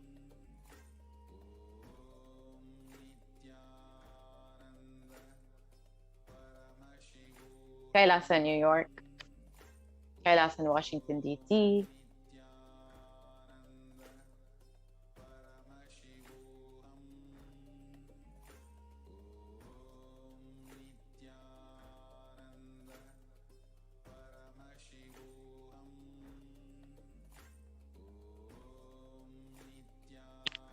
Kailasa in Toronto, Canada, which was again directly inaugurated by the Supreme Pontiff of Hinduism. Here are more photos of the Kailasa in Canada. And here are photos of Kailasa in Oklahoma.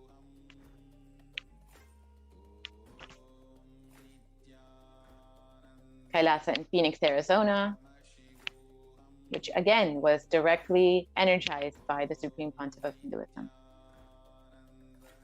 And Kailasa in St. Louis, another Kailasa directly energized by the Supreme Pontiff of Hinduism. Kailasa in Oman, Kailasa in Dubai, Kailasa in London, UK, Kailasa in Scotland, UK, Kailasa in Netherlands, Kailasa in Slovakia, Kailasa in Belgium, Kailasa in Luxembourg, Kailasa in Austria, Kailasa in Germany, Kailasa in Italy, Kailasa in France, Kailasa in Switzerland, Kailasa in Mauritius, Kailasa in South Africa, Kailasa in Salem, which was directly established by the Supreme Pontiff of Hinduism, where the deities were directly energized by the Supreme Pontiff.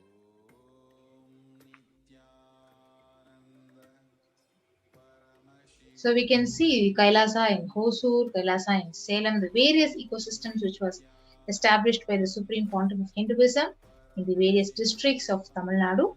So you can see Kailasa in Pattanam, the various interchain activities in Pattanam, Kailasa in Varanasi, Kailasa in Rajapalayam, one of the most important ecosystems in the southern part of Tamil Nadu, Rajapalayam Adinam, where the Supreme Pontiff himself has personally conducted various programs and healed people out of so many problems. You can see Kailasa in Hyderabad, Kailasa in Kerala, Kailasa in Gujarat, which is the Yogini Sarvajna Peetham, Kailasa in Thiruvanmiyur in Chennai, Kailasa in Alamgulam, which is in Tirunelveli in Tamil Nadu, Kailasa in Chennai Tambaram, Kailasa in Chennai Avadi, Kailasa in Melbourne, Australia, and you can see the Kailasa established in New Zealand, Kailasa in Singapore, the Singapore Adinam,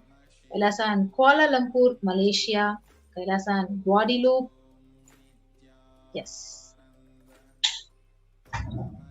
To ensure humanity survives this great pralaya, the Supreme Pontiff of Hinduism created the sovereign order of Kailasa with thousands of sannyasis with no discrimination against caste, creed, or religion. So he has initiated thousands of devotees with the spiritual healing, and those are the millions of people all over the world which you can see. With 2,500 satsang centers, Paduka Mandirs as the de facto spiritual embassies. The avatar has inspired millions to reclaim their Hindu-centric freedom. Thousands of padayatras were conducted by the Hindu diaspora worldwide, honoring the hard work of the Supreme Pontiff of Hinduism and revival of Kailasa, silently preparing what was to come.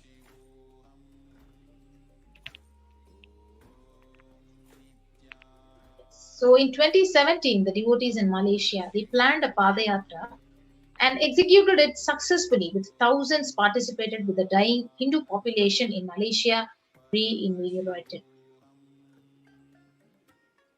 For every major festival, devotees from all over the world do the Padayatra out of the sincere devotion and love for the avatar.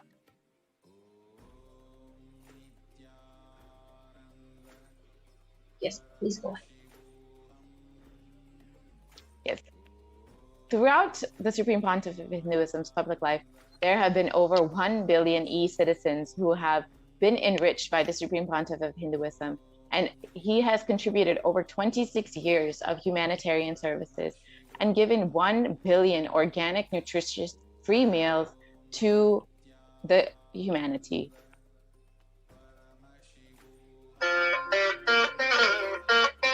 And has established the world's largest Hindu university all over the world. So we'll now move to the next segment after a short break.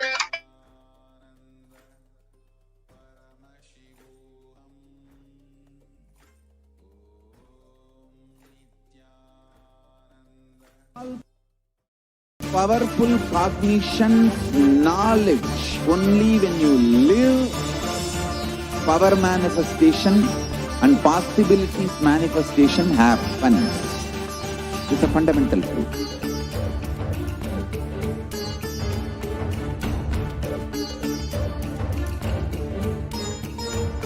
Hinduism cannot live exclusively as one sampradaya. No. All sampradayas of Hinduism is an ecosystem.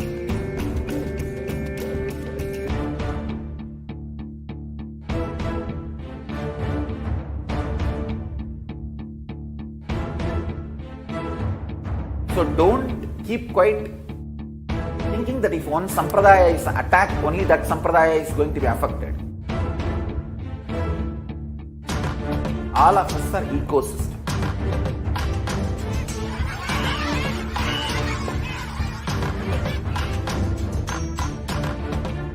I invite all of you to get involved and enjoy Hinduism by the principle of Dharmo Rakshati Rakshitaha. When you protect Dharma, Dharma protects you. We will make the whole planet flourish spiritually. The spiritual prosperity will happen to the whole planet. We all have to coexist together.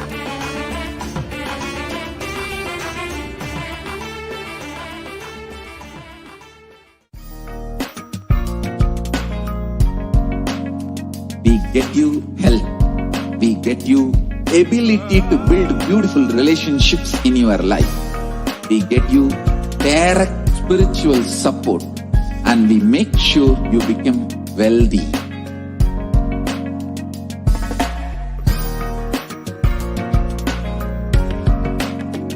We won't stop giving you just good life. We will literally not stop till you live enlightened life. Manifesting the state of Paramashiva, space of Paramashiva, powers of Paramashiva, being of Paramashiva.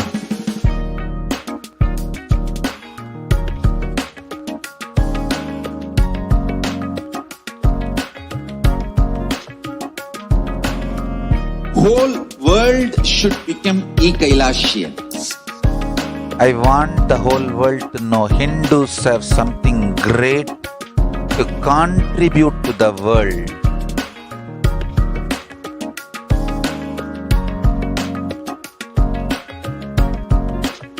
We have something great to contribute to the world. Let us do that.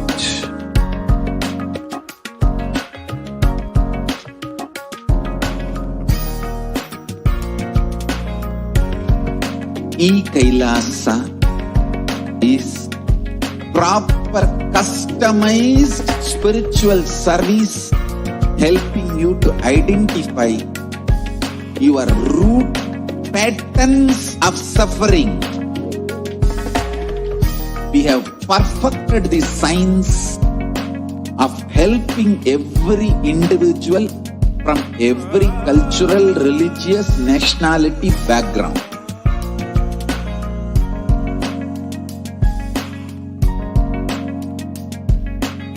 You will have lowest reactionary assumptions, highest awakened response, alive response for life continuously.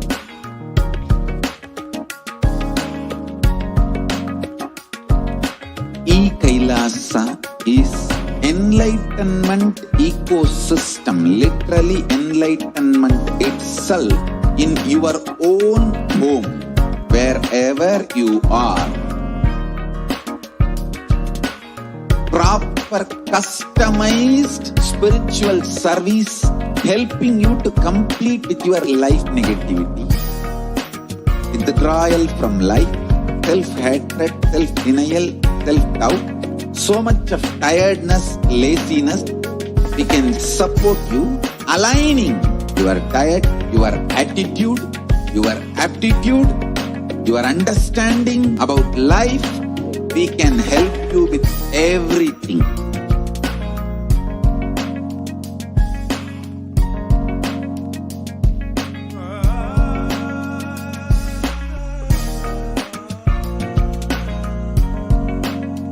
If you are interested in enlightenment, we will immediately bring this to you. If you are not interested, we will explain the whole science, inspire you and make you interested in enlightenment time. We need to cater this enlightenment science to the whole world wherever they are, because enlightenment is the birthright of all human beings. Kailasa is responsible to provide that to all human beings.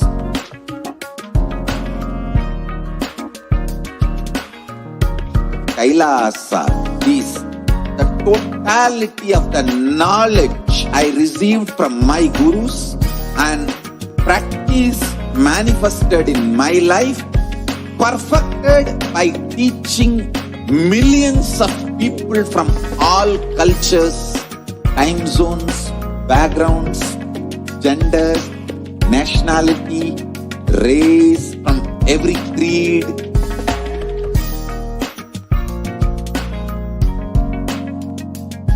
So this absolutely perfected knowledge available to you, served to you in your home, without even you moving out of your couch, free of cost.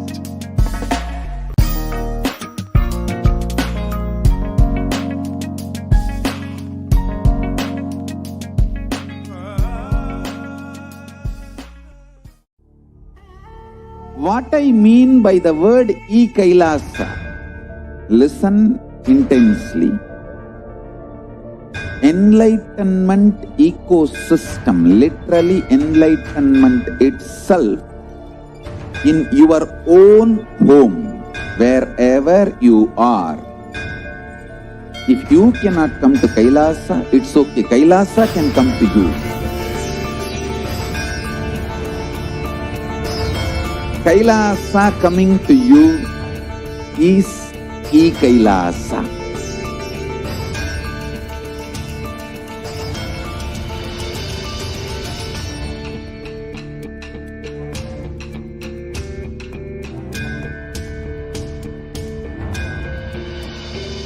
I will revive Hinduism. I am a Hindu revivalist, not by any revolution, but by evolution.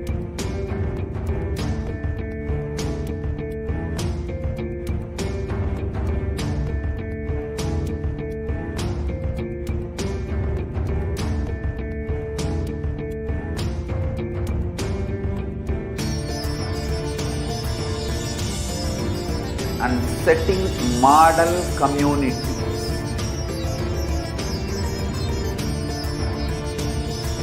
Kailasas, enlightenment ecosystems, Sarvanya Pitas all over the world.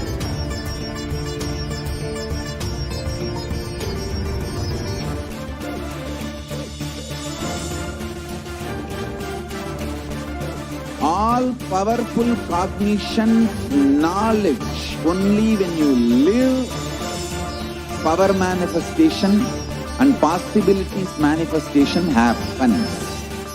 It's a fundamental truth.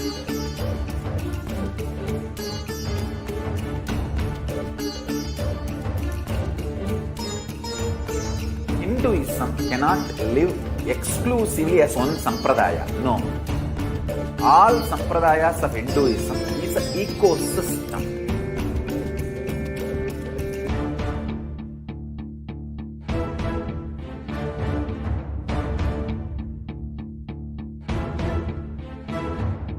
So don't keep quiet thinking that if one sampradaya is attacked, only that sampradaya is going to be affected. All of us are ecosystem.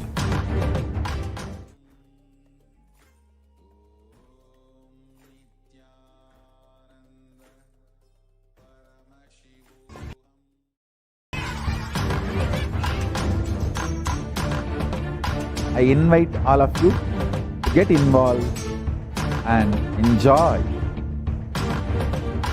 Hinduism by the principle of Dharmo Rakshati Rakshitaha. When you protect Dharma, Dharma protects you. You will make the whole planet flourish spiritually. The spiritual prosperity will happen to the whole planet. We all have to coexist together.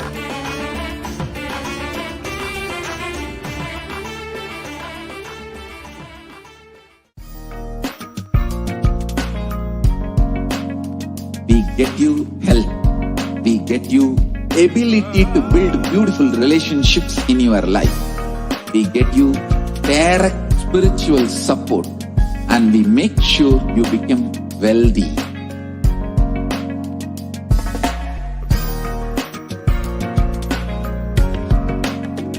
We won't stop giving you just good life. We will literally not stop till you live enlightened life. Manifesting the state of Paramashiva, space of Paramashiva, powers of Paramashiva, being of Paramashiva.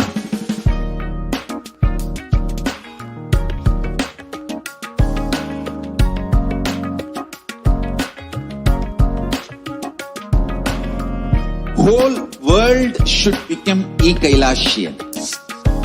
I want the whole world to know Hindus have something great to contribute to the world.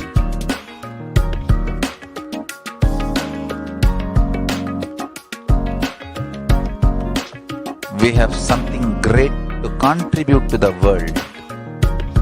Let us do that.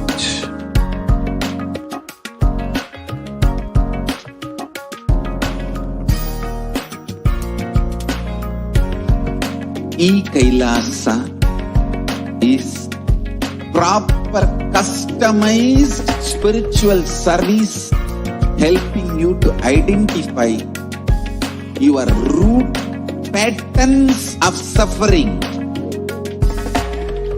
We have perfected the science of helping every individual from every cultural, religious, nationality background.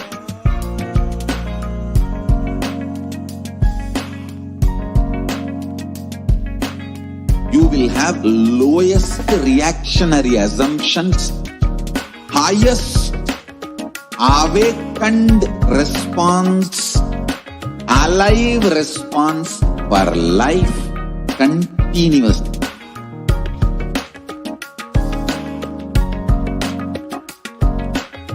Kailasa is enlightenment ecosystem, literally enlightenment itself in your own home, wherever you are.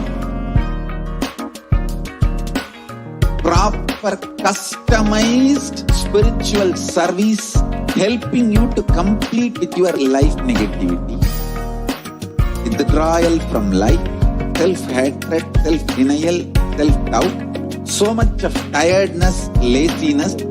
We can support you aligning your diet, your attitude, your aptitude your understanding about life, we can help you with everything.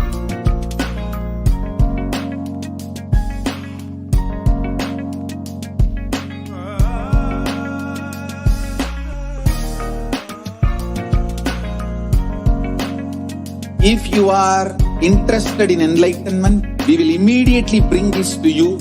If you are not interested, we will explain the whole science, inspire you and make you interested in enlightenment science.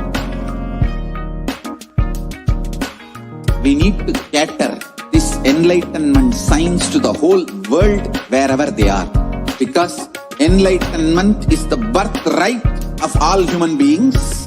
Kailasa is responsible to provide that to all human beings.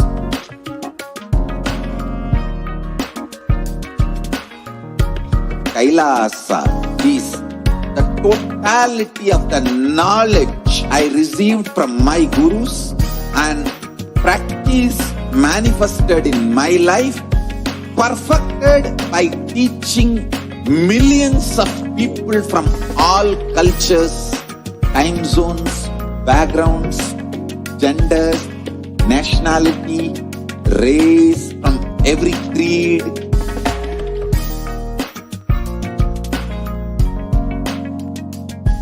So this absolutely perfected knowledge available to you, served to you in your home, without even you moving out of your couch, free of cost.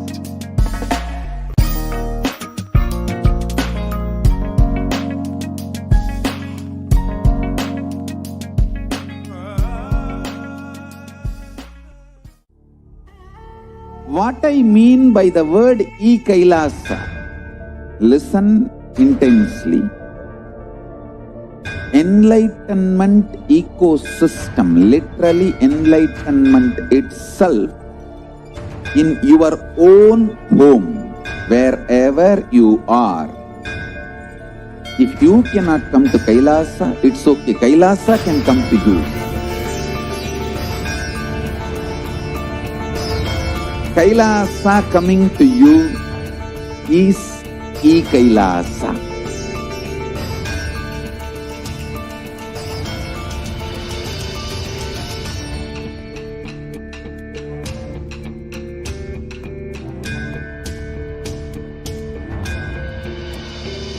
I will revive Hinduism.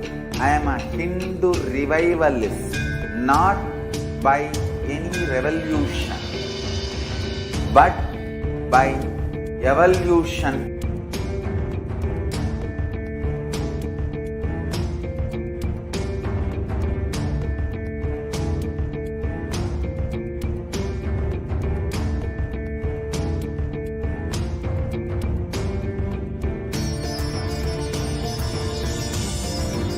And setting model community.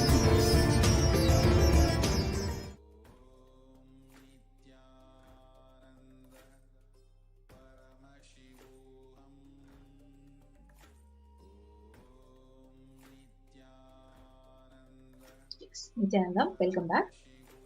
So we had the segment where the Supreme Pontiff of Hinduism, right from the young age, he was literally guiding the whole humanity, and he literally did Padayatra during the various times. So you can see the various global achievements. So around 1 billion citizens, a diverse global population in 347 cities, 196 countries across 6 continents. And he who has established the world's largest Hindu university, which was established in the US, Canada, UK, Slovakia, Switzerland, and France, and 26 plus years of various humanitarian services, including the medical services, healing, holistic healings, and 1 billion free organic and nutritious meal, which was served, and he is continuing to serve the humanity with this. So if you see, right from his childhood, he has literally dedicated his whole life in contribution and revival of the Sanatana Hindu Dharma. So the world's greatest digital platforms, over 1 billion views, in these websites: kailasa.org, nithyananda.org, Nithyananda Hindu University.org, kailasa.tv, nithyananda.tv. And he has literally enriched people through these various social media platforms, the Twitter, the Facebook, YouTube, online applications to the Enlighten app. And 1 billion e-citizen in over 100 countries, with more than most successful communities in the world.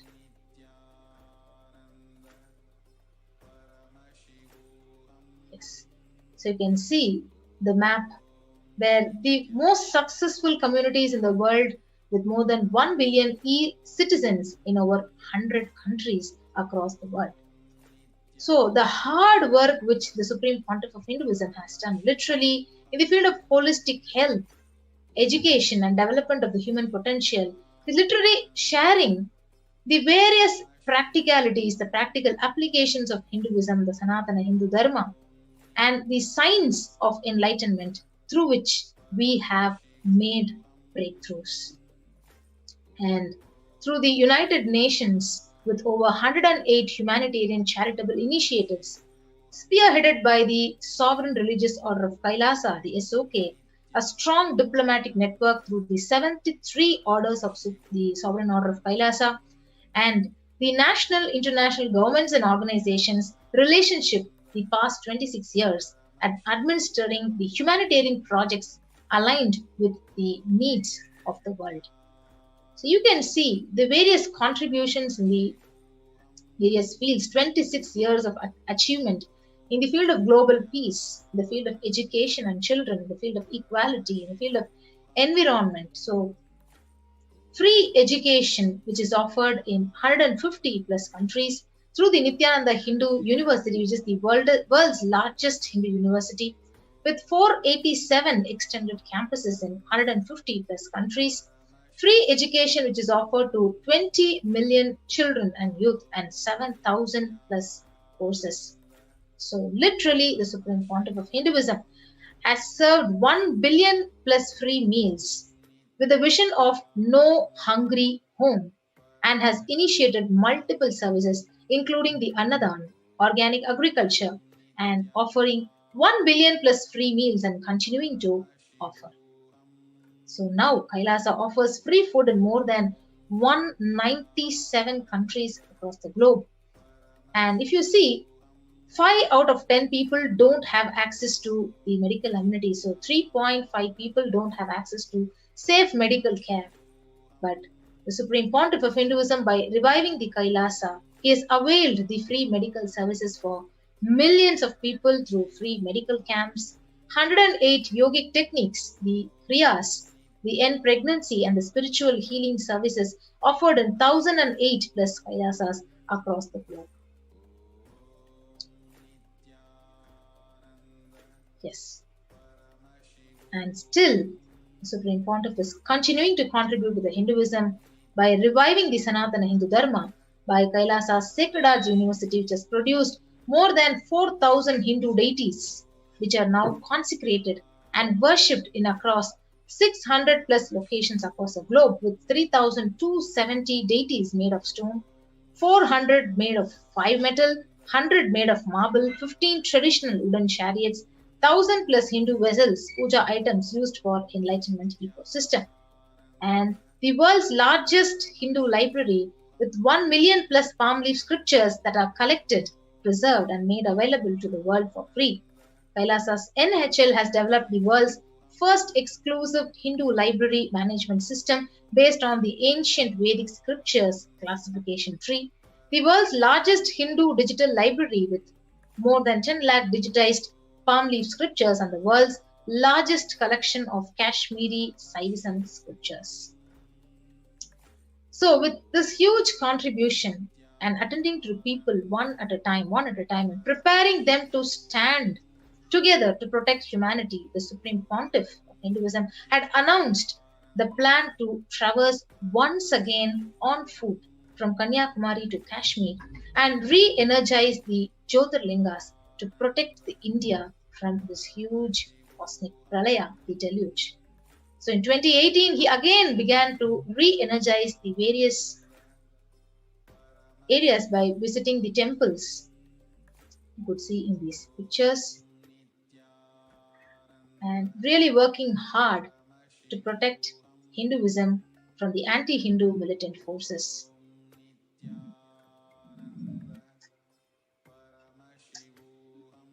Yes, but still,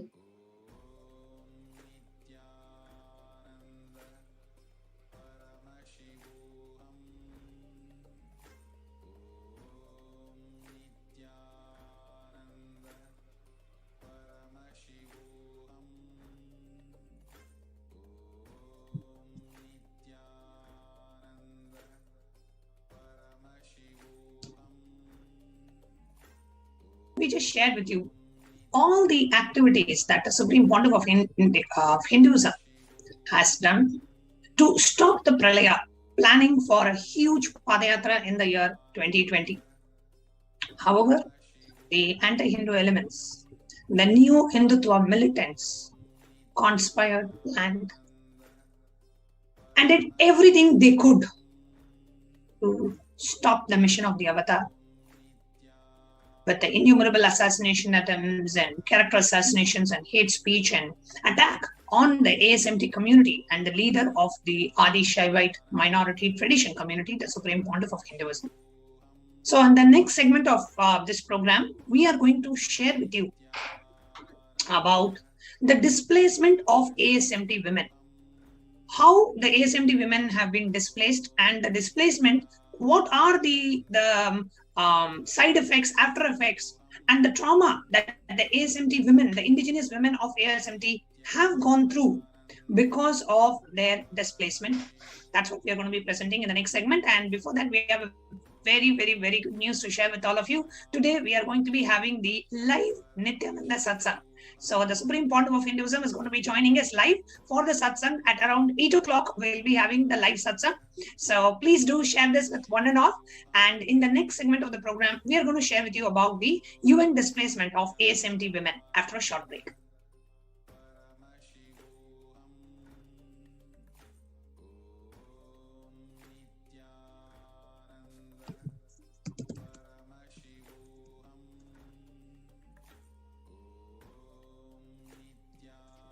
And now, as we are waiting and we are getting ready for the live satsang of the Supreme Pontiff of Hinduism, getting ready to be in his divine presence,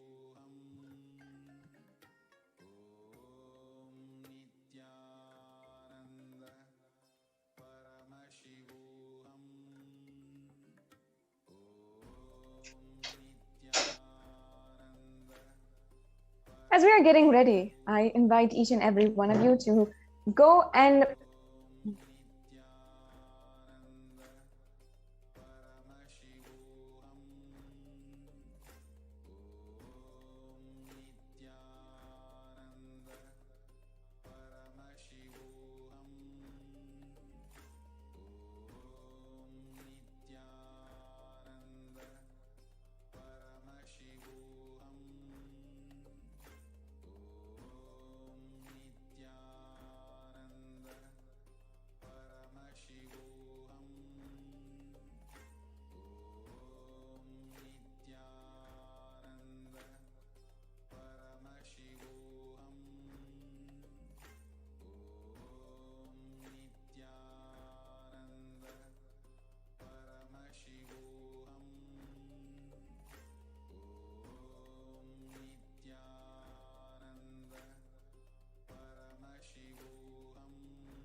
Kailasa, enlightenment ecosystems, Sarvanya Peethas all over the world.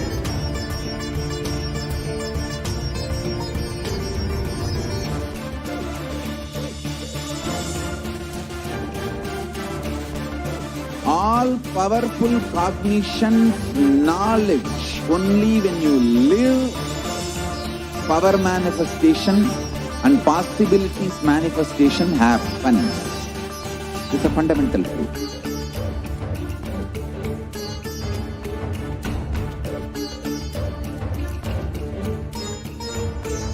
Hinduism cannot live exclusively as one sampradaya. No. All sampradayas of Hinduism is an ecosystem.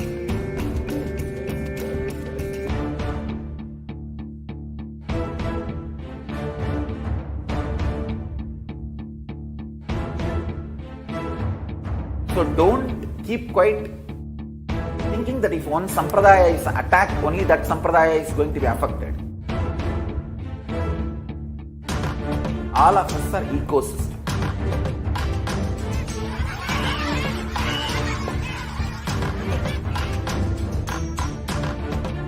I invite all of you to get involved and enjoy Hinduism by the principle of Dharmo Rakshati Rakshitaha. When you protect Dharma, Dharma protects you. You will make the whole planet flourish spiritually. The spiritual prosperity will happen to the whole planet. We all have to coexist together.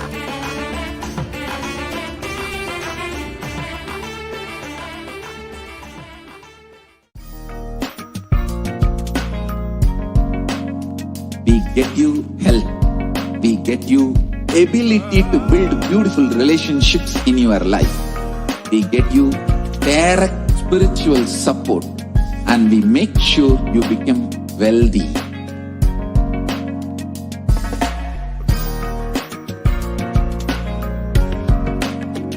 We won't stop giving you just good life. We will literally not stop till you live enlightened life. Manifesting the state of Paramashiva, space of Paramashiva, powers of Paramashiva, being of Paramashiva.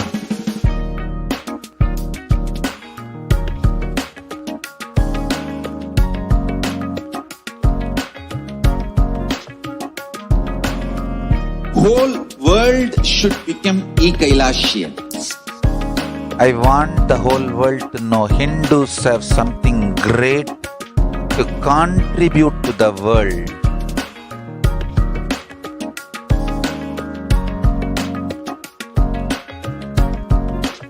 We have something great to contribute to the world. Let us do that.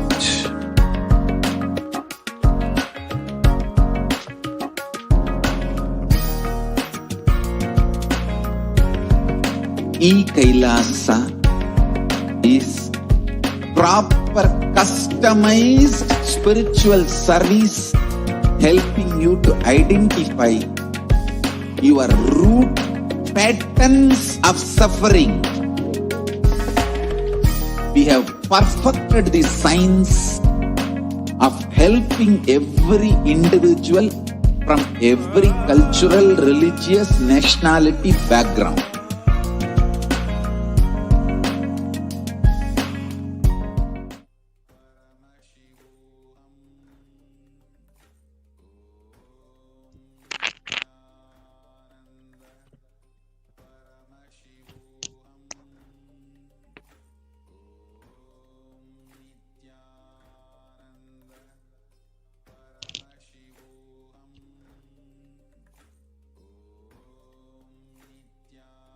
Nithyanandam, welcome back to all of the viewers who are joining us today. It's very exciting for Kailasians across the world that today the Supreme Pontiff of Hinduism is going to be gracing with his presence for the Nithyananda Satsang, and each and every one of us will have the blessing and grace to be able to sit in his presence and receive the divine revelations from Paramashiva himself, from Kailasa, the secrets to living enlightenment and manifesting a breakthrough in our life. After so many years, more than a decade long, the Supreme Pontiff of Hinduism still continues every single day to ensure that each and every one of us, Kailasians and Hindus, and that each and every member of the Hindu diaspora across the world, 2 billion Hindus, are enriched and supported, enabled, encouraged, and empowered to live authentic Hindu lifestyle. And it is due to his hard work, absolute perseverance, dedication, passion, and ultimately the endless, unconditional compassion that he has for humanity, that even today, every single day, despite decade-long persecution against the Supreme Pontiff of Hinduism, he is continuing to sit and ensure that we are able to imbibe the divine revelations of Paramashiva. And if we are able to see him wherever we are today, no matter what time zone, no matter what nation, no matter even what language we speak, if we are able to have his darshan from wherever we are and soak in the beautiful truths of Sanatana Hindu Dharma, be guided step by step in this cosmic deluge while so many millions across the world are suffering, it is because of solely his pure dedication to ensure that Sanatana Hindu Dharma is protected and that each and every one of us can be uplifted to awaken us to the super conscious breakthrough.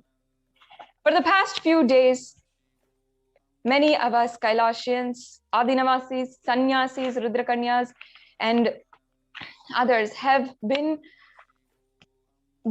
requesting the time of each and every one of the viewers to allow us to share our story as victims of the neo-Hindutva and anti-Hindu militant terrorist forces, and share to each and every one of you the amount of pain it has caused us to see the Supreme Pontiff of Hinduism undergo 10,000 times more persecution just because he's decided to protect each and every one of us.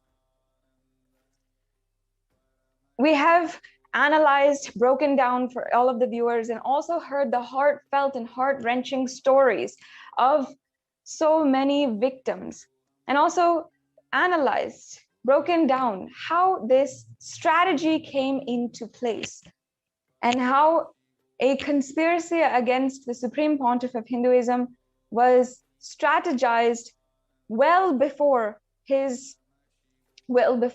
the attacks against him in order to plan to eliminate and destroy him.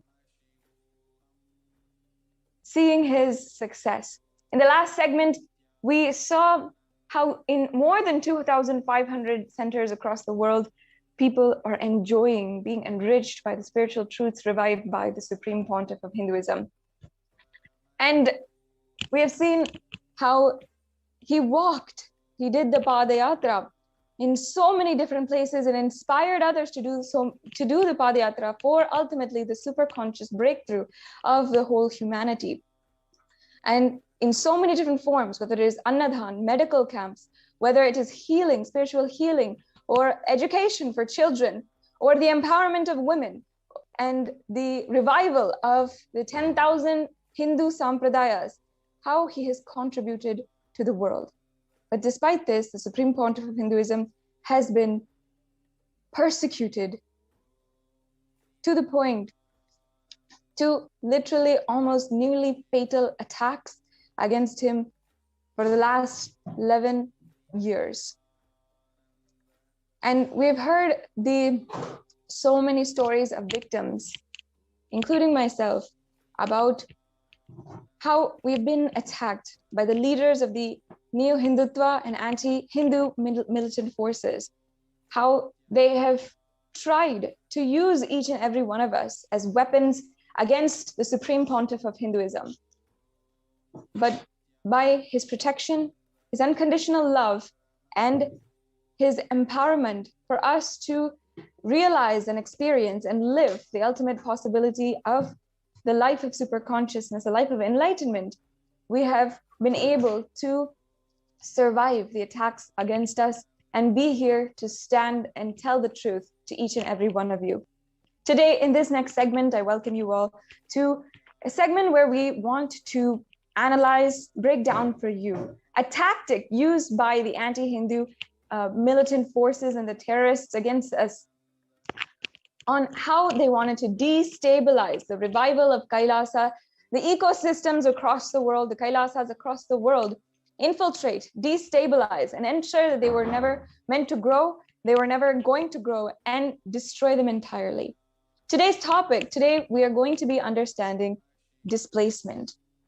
The United Nations has seen, analyzed, and also sent peacekeeping forces for the displacement of women and children in several genocides across the world. And for a few minutes, I'd just like to explain how this displacement has occurred in our history.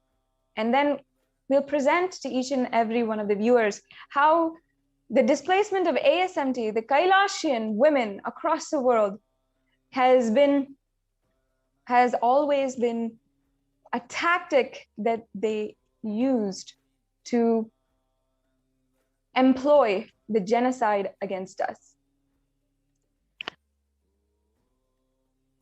The genocides, for example, that are ongoing and also throughout history that we have seen or have been devastated by, they've been shocked to see the details, have strategies that are common across the every single genocide. And when we analyze these strategies, we start to understand how to prevent them in the future. And thankfully, the United Nations has done so much of research and has presented to each and every one of us in their resources on how these strategies work. Displacement of women and children is a tactic used by terrorists and terrorist supremacist forces in order to establish mainly three things. One, destabilize a population. Two, never allow the population or that society, that civilization to grow, to become stable, to start contributing, to live healthy lives, and to continuously put them in fear.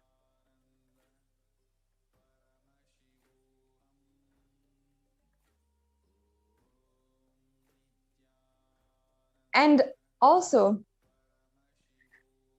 continuously inciting fear, insecurity, and the instability of not being able to have a steady home where where children can grow, women can take care of their children, and also where, even in the circumstance of the Hindu sampradayas, where Rudra Kanyas, the Sanyasinis, can take up the role, leadership roles of taking care of the whole Sangha, taking care of the whole civilization. For example, in the case of the partition of India in 1946, in that year when the British left and India was imposed on a partition, and all Hindus were overnight forced to leave Pakistan, we saw millions of Hindus flee, and violence against the Hindus who were forced to leave their homes where they have lived for generations.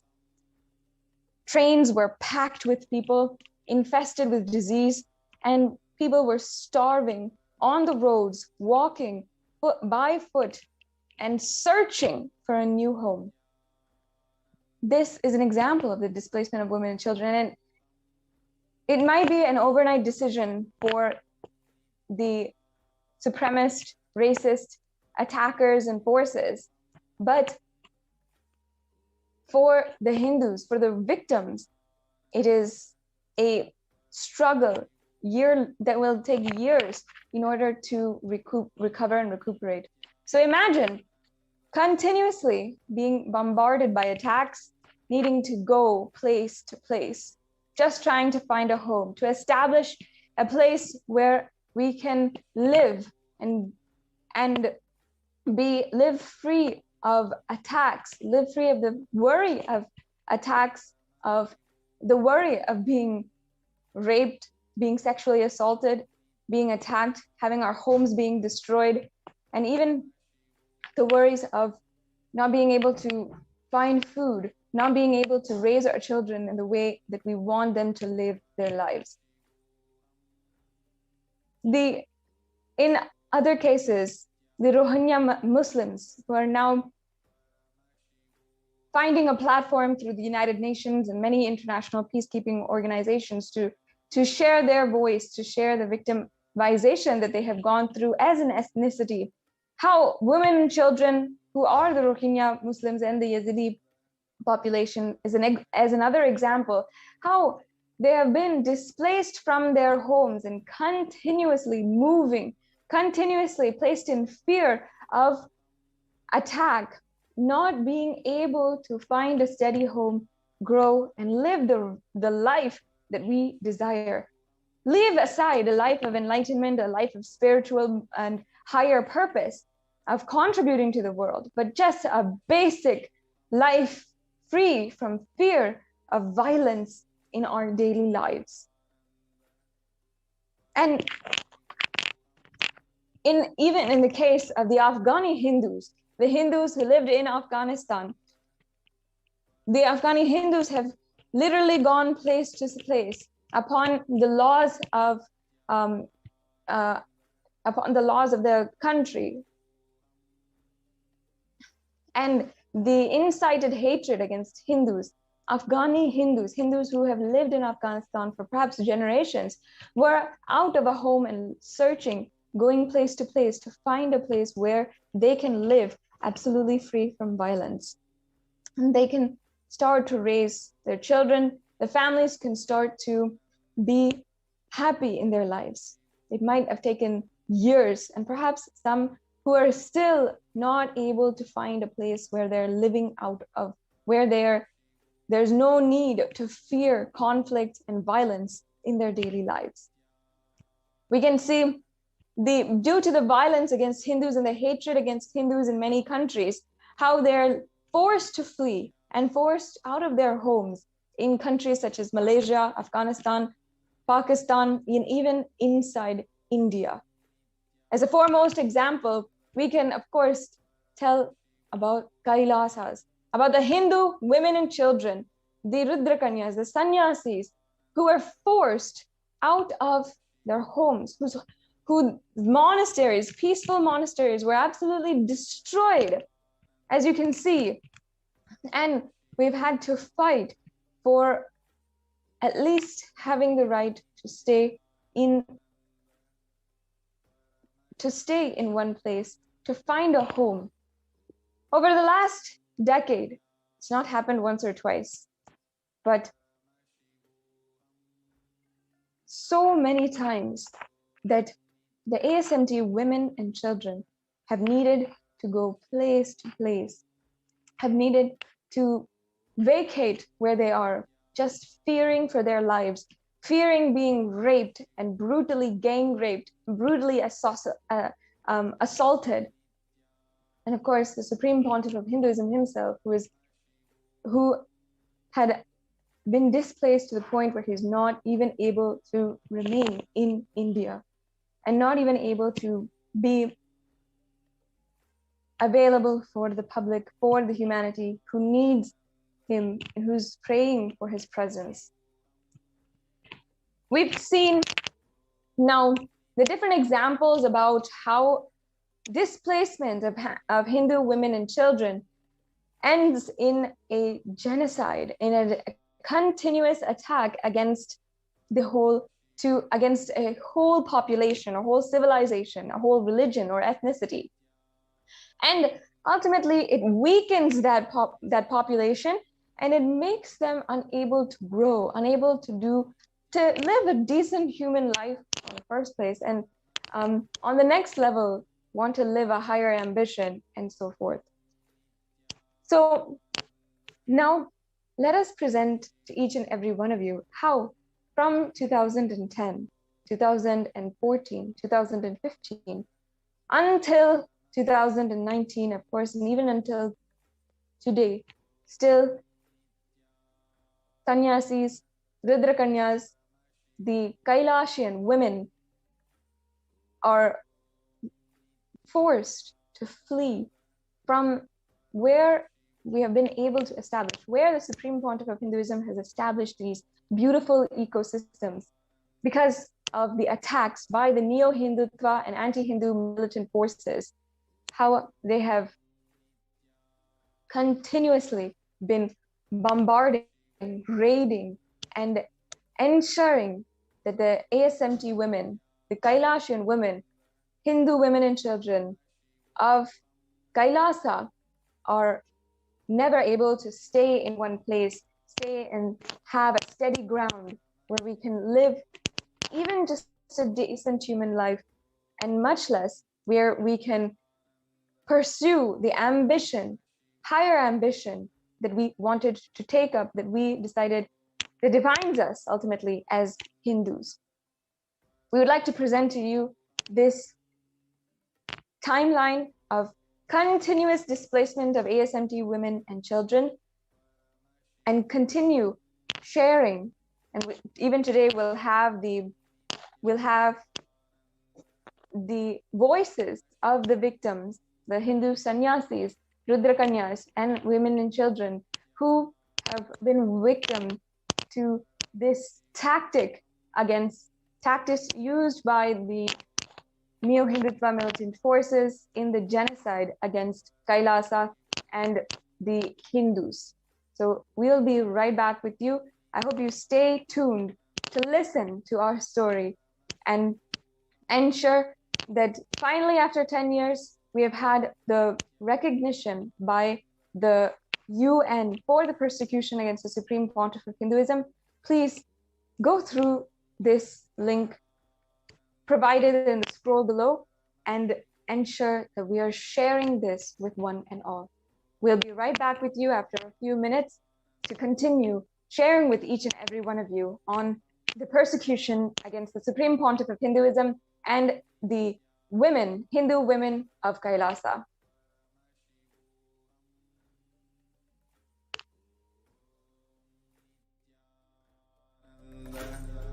Paramashivoham Om Nithyananda Paramashivoham Om Nithyananda Paramashivoham Om Nithyananda Paramashivoham Nithyananda Paramashivoham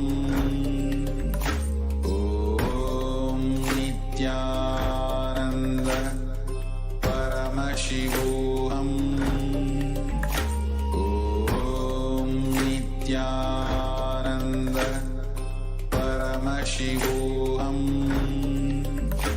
Om Nithyananda Paramashivoham Om Nithyananda Paramashivoham Om Nithyananda Paramashivoham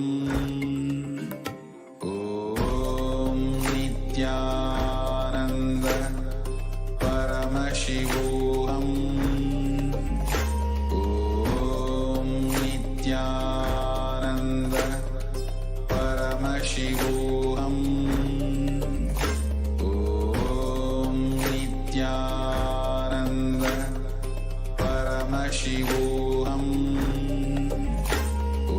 Paramashivoham Om Nithyananda Paramashivoham Om Nithyananda Paramashivoham Om Nithyananda Paramashivoham. Just be alive for next 3 years. Don't die within next 3 years.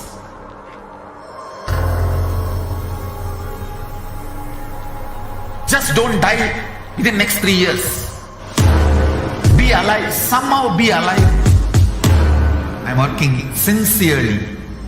I will reach you somehow. Somehow I will reach you.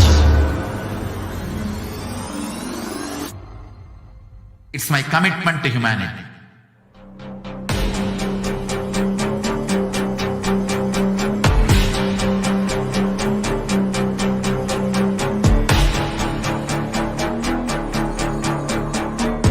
Just don't die within the next 3 years. I will reach you wherever you are, whichever corner of the world you may be. I will reach you with enlightenment.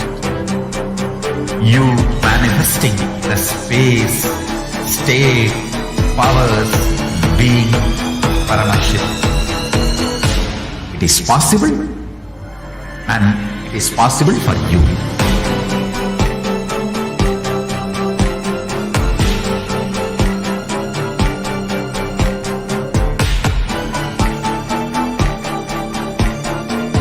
Paramashiva will reach you with enlightenment science. I know he is going to do the job. Just be alive for next 3 years. Nothing else. Om Nithyananda Paramashivoham. Om Nithyananda Paramashivoham. Om Nithyananda Paramashivoham. Om Nithyananda.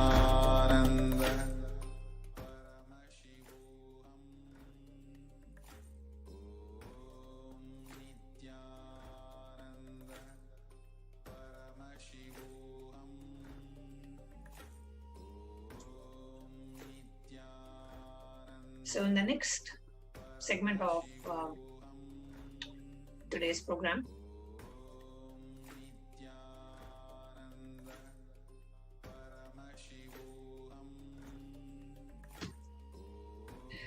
we are going to share with you some of very touching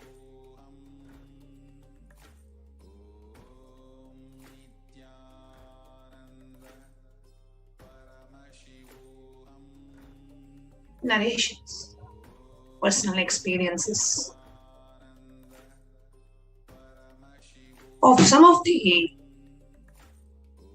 members of the Sovereign Order of Kailasa.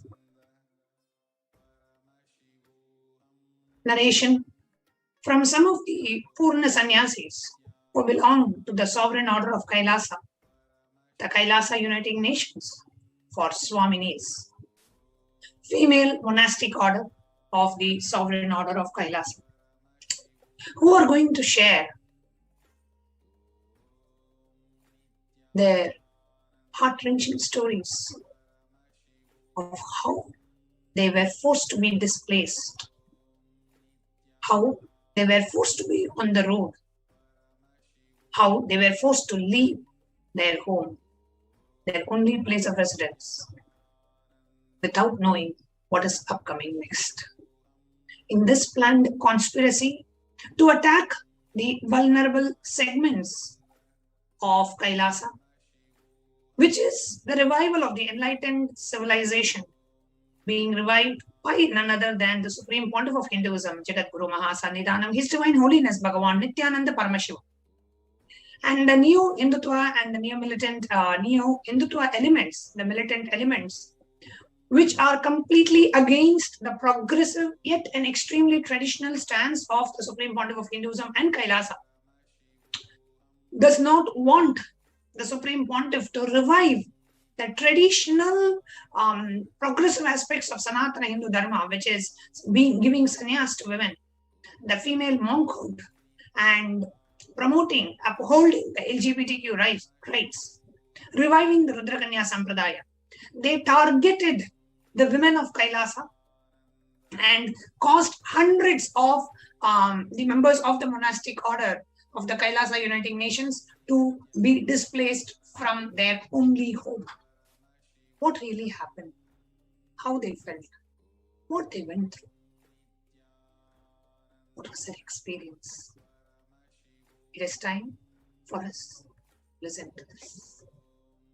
I first now invite Ma Nitya Bhaktikananda Swami, who has been a part of Kailasa since the year 2001. So for the past 20 years, she has been a disciple of the Supreme Pontiff of Hinduism, blessed into the path of sannyas, to be a proud disciple of the Supreme Pontiff of Hinduism.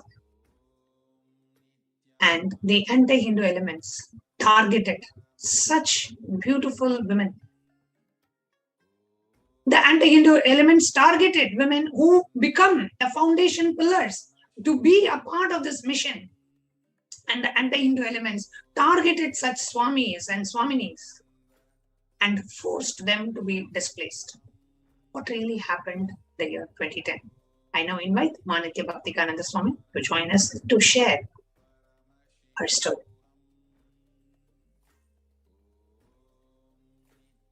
Nithyanandamma. Nithyanandamma. Nithyanandam.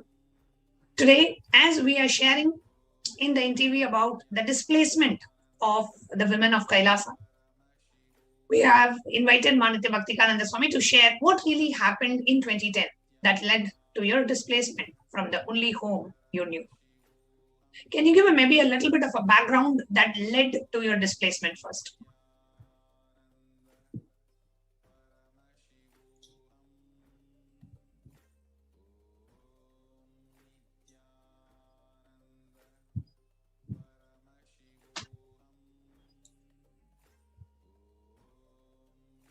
It was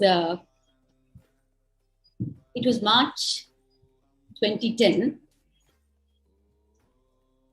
and the morphed video was just telecast. We all started receiving phone calls, and in the monastery, we don't watch television. We have too much to do in service of the people. And these phone calls started coming, and the whole thing just hit us, landed on us.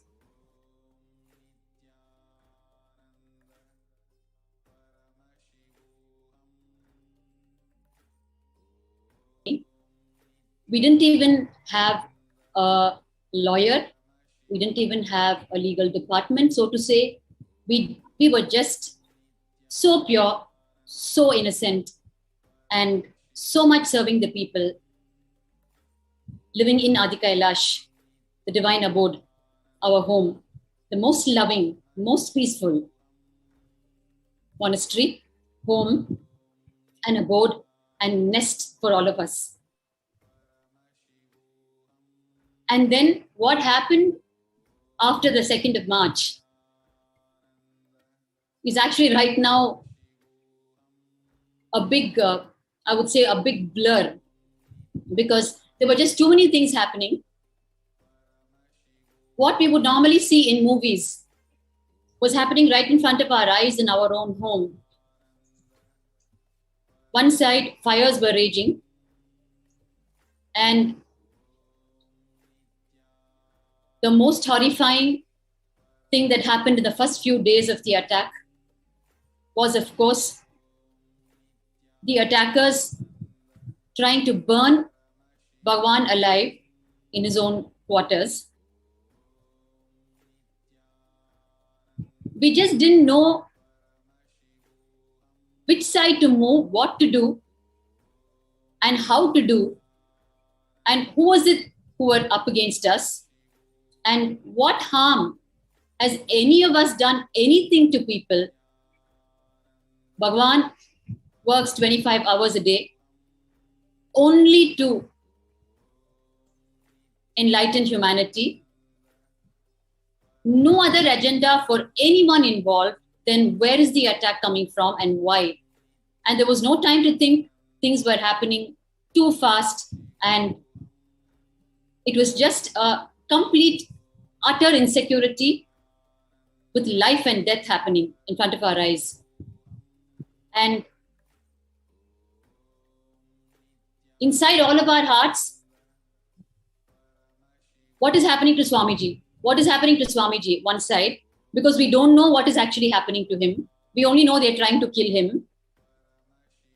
And we don't know what is going to happen to us. We are women.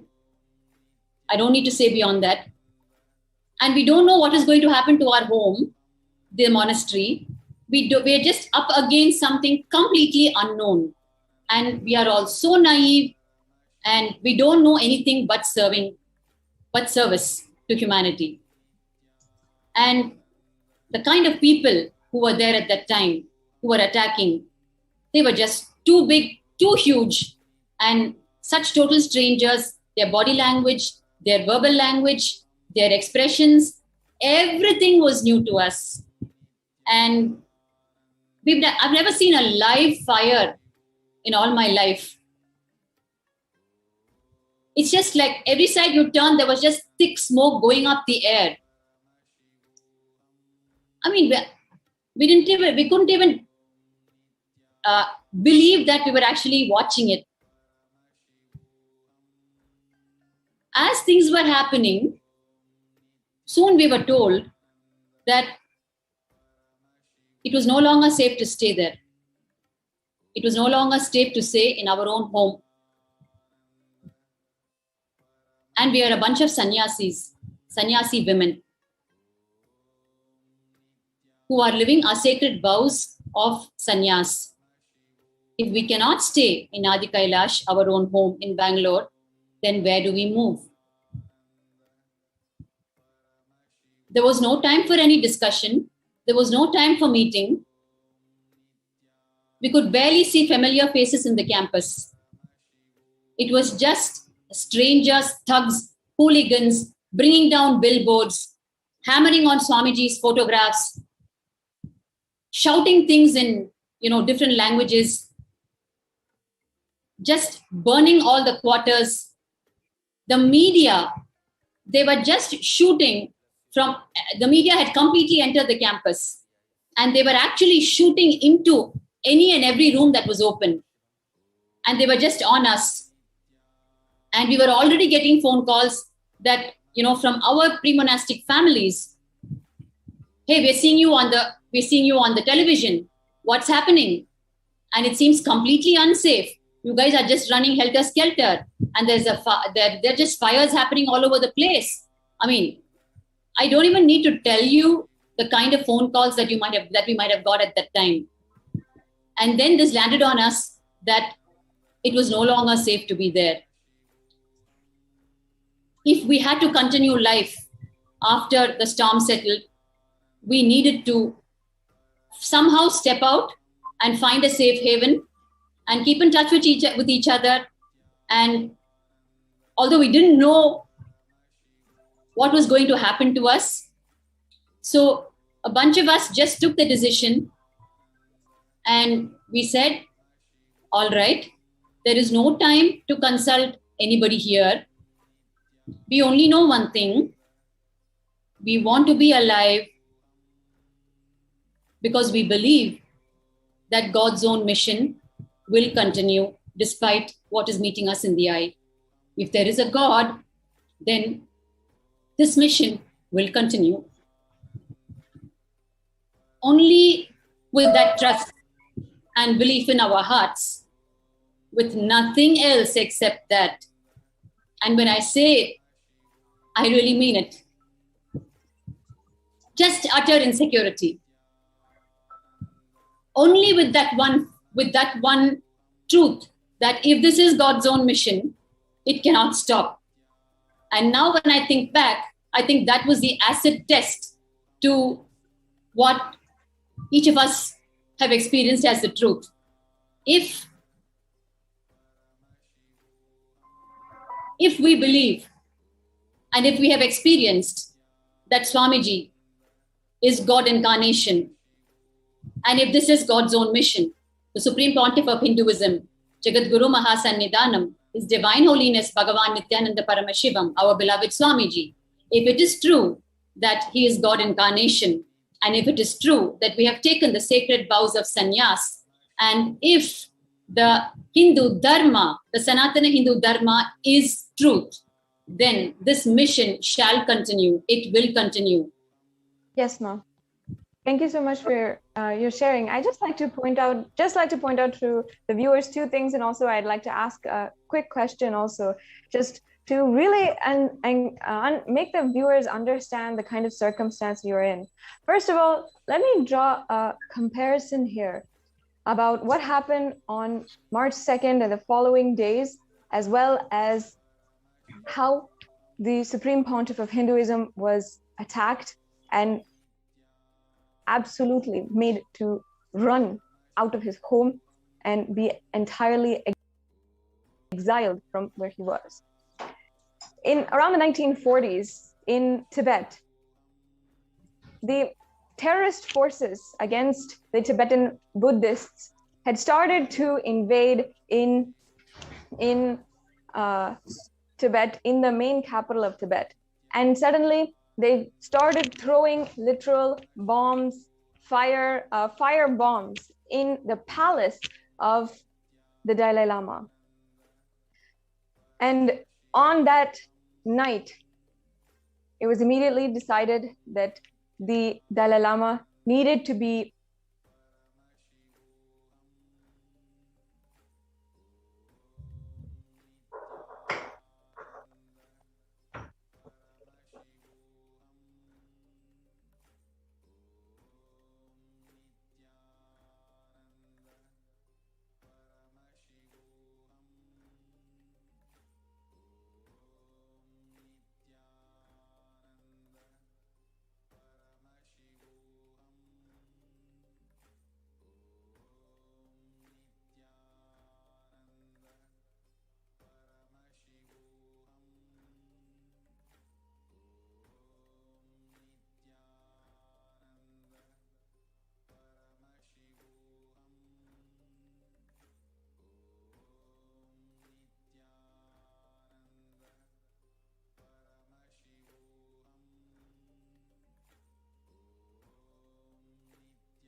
Nithyanandam.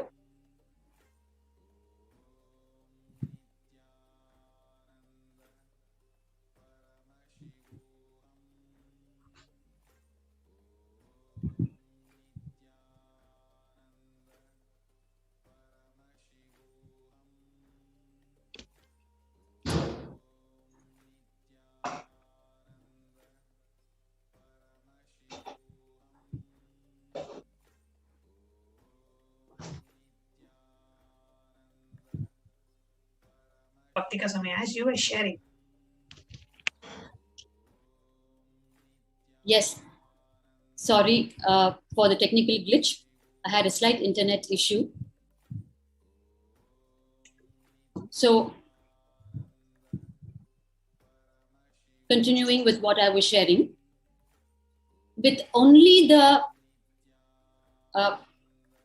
trust in the truth in us that if Swamiji, the Supreme Pontiff of Hinduism, is God incarnation, if he is Paramashiva, and if this mission is God's own mission, and if it is true that we have all taken sannyas, our sacred vows, from Swamiji, who is Kala Bhairava himself, if it is true that we have taken our ochre robes from the feet of Kala Bhairava himself, and if it is true that we have been sincerely serving, if all of this is true, then this mission cannot stop. And may this be the test for us to find out for ourselves that this whole thing has passed the acid test and we have emerged. Swami, if I may ask, how long were you staying in the Adinam? when this happened? For how long were you already living with Adinam as your only house? From 2003, Ma. So this happened in 2010. So that makes it 7 years. 7 years you were living in Yes. Adinam, and this going to be your house, and living in your house. And Yes. suddenly, I just want viewers who are listening to this, you are living in a place and suddenly you are no longer allowed to live in the place. Suddenly there's somebody attacking. Where would you go? Like, you cannot stay where you are and you don't have any other place to go. Where would you go? Just put yourself in that situation and see. Taking the life of sannyas, and it is not just a search of a place. It is our spiritual lifestyle. It is a spiritual commitment, the vows that we have taken as sannyasis, to live in the house of our guru. It is not that you go stay in a hotel or you go stay in a friend's place. No, we are sannyasis. Hindu sannyasis taken sannyas as per the Hindu tradition, which has a certain lifestyle to follow. So it is not just attack just on our place of residence. No. We could have gone to a hotel. No. It is not just an attack on the place of residence. It is an attack on the very spiritual component of Hinduism, which is the sannyas, which the Supreme Pontiff has tirelessly worked for the last, since his birth. He has worked to revive the enlightenment ecosystem and bring back the authentic traditional Hinduism. And by forcing us into displacement, and by forcing us to live in a way where we have to, now there is a question of where would you go? And what really happened when that situation came up, Bhaktika Swami? What you felt? And what was the discussion amongst the other female sannyasis at that time? How did you all feel? Like I was telling you, Ma, all of us felt the same thing.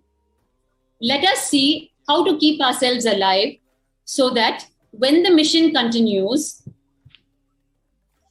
we will also continue. And we don't know at that point in time whether the mission is going to continue or not. And we don't know if Bhagwan survived the attack in Adi Kailash in his quarters. We don't know anything because we are all in one corner of the monastery and the communication is almost dying between us. But the group of us who were together, we decided, all right, so this place is no more safe for us to stay. So let us at least step out and see where we can keep ourselves alive so that when this God's own mission continues after the storm, whatever is happening has abated, then we will still be there and be part of it. And we can come back to our home. So we decided that and we left Adi Kailash. And how we left, we decided we will split into pairs. Two female sannyasis stay together and move. Where you're going to move, we don't know. Okay, use divine guidance, connect to Swamiji, he will guide you. And as two people, just move away from Adi Kailash and somehow keep your devices alive so that we can keep in touch. And while we were saying all this and doing all this and moving out of Adi Kailash, the media was raging.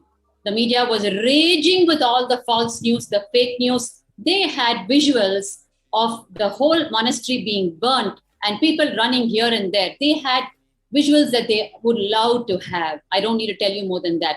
And each media was putting their own lines to it, to the visuals. And they were just terrorizing, spreading panic across the citizens who watched television. I don't need to tell you. So this was happening and it was so much working against us because here we are a bunch of women, female sannyasis trying to step out and find some safe temporary haven before we can come back safely to our own home.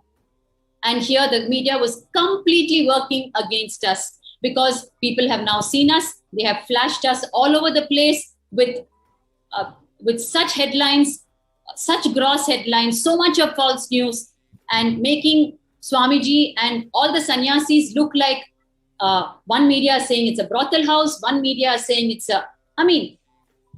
and we are not looking at media. We are only hearing.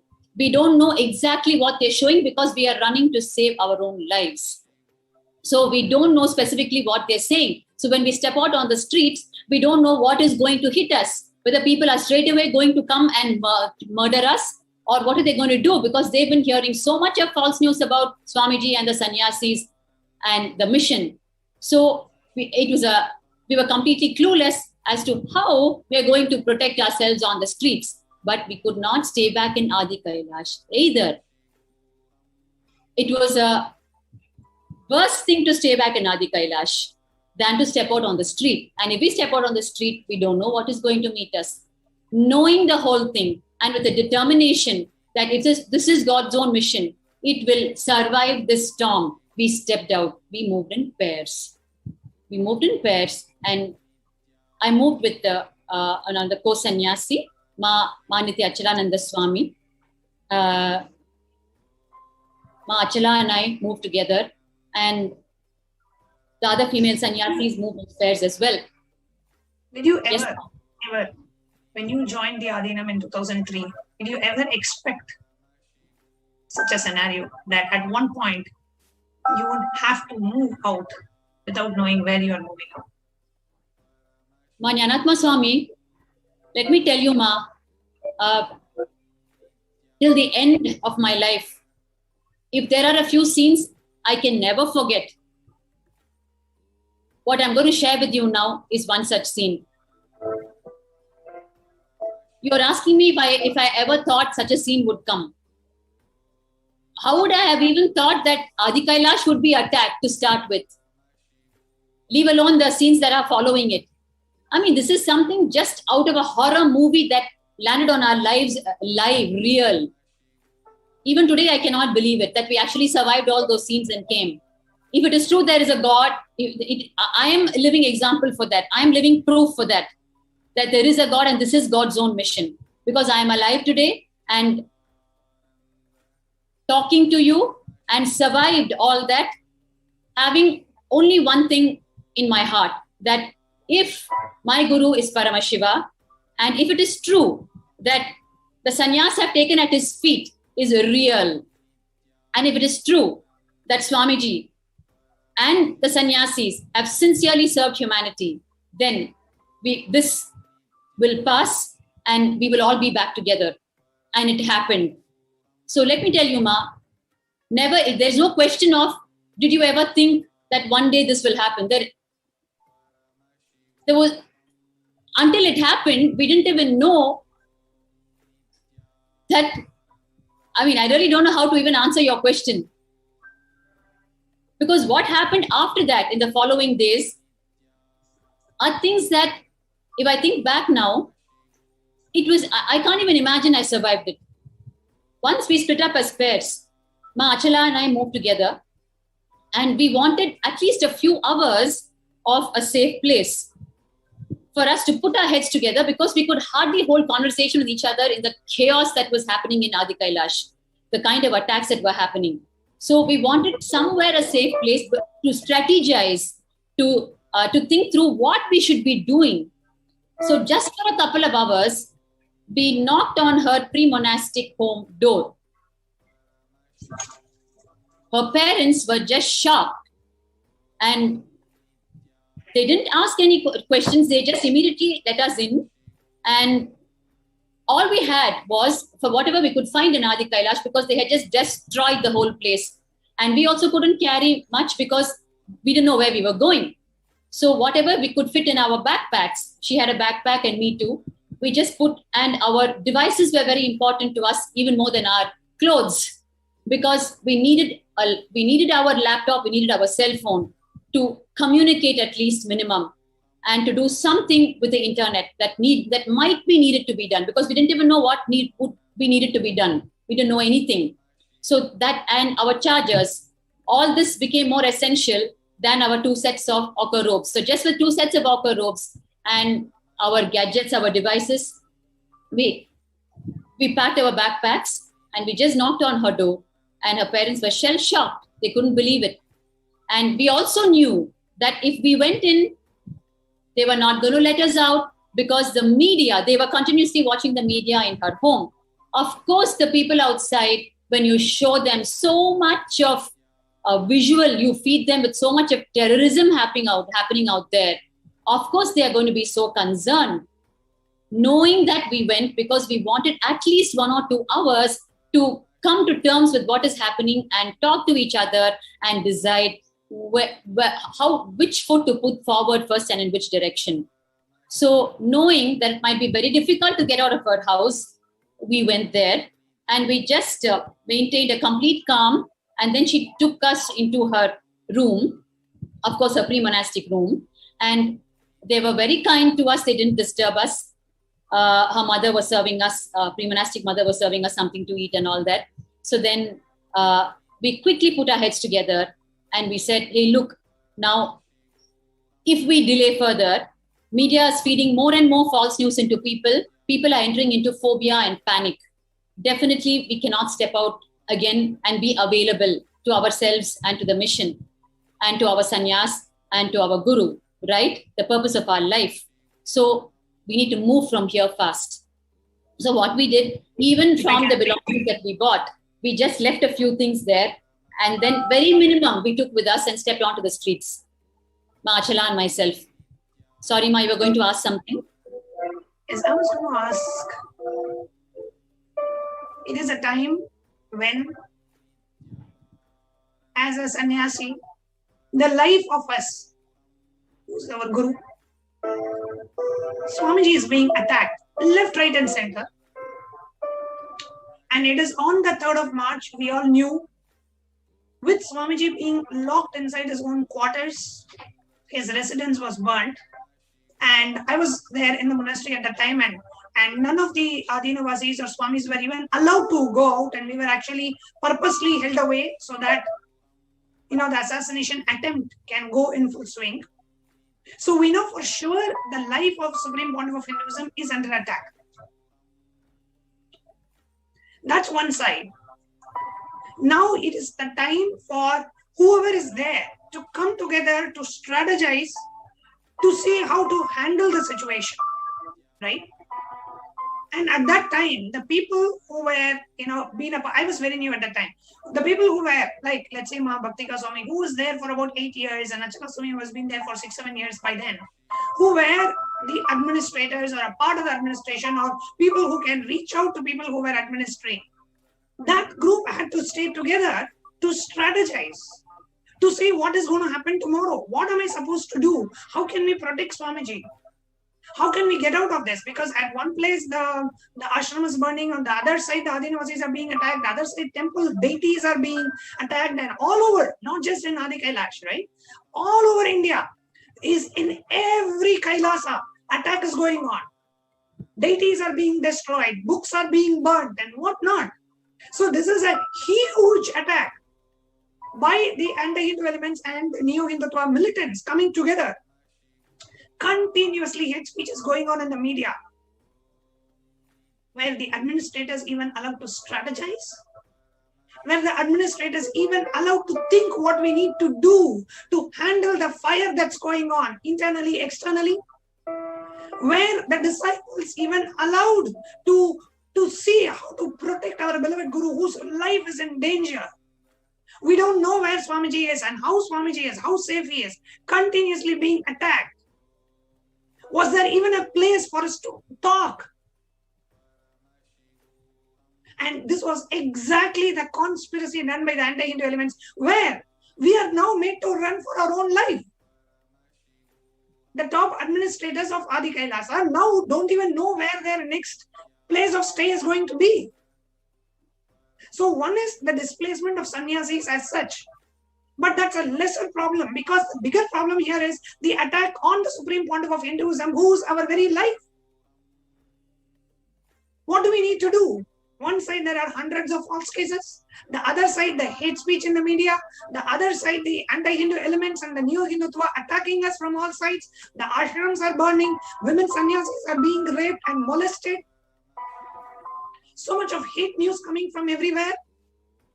And the people who could do something about it, who could reach out to the media, or who could give a press meet, or who could answer the public, who could answer the thousands of phone calls ringing in Adi Kailash continuously, knowing, wanting the devotees, wanting to know what's happening. Can they come? Can we be there for support? Can we come there? Can we do something? The people who are part of Kailasas everywhere, wanting to be a part of it. Is there anybody to even answer their phone calls? Because the people who could do were purposely and cunningly and strategically displaced. Now, the team which was to handle the crisis is spread in 10 different places. And you are put in the crisis yourself. You don't know where you're going to stay, what you're going to do. This is exactly how the anti-Hindu elements and the new Hindu militants literally rip apart Hindu organization, knowing that Supreme Pontiff is the last lamp of Hinduism. And this organization and Kailasa is the only hope for humanity and the only hope to keep the Enlightenment civilization alive.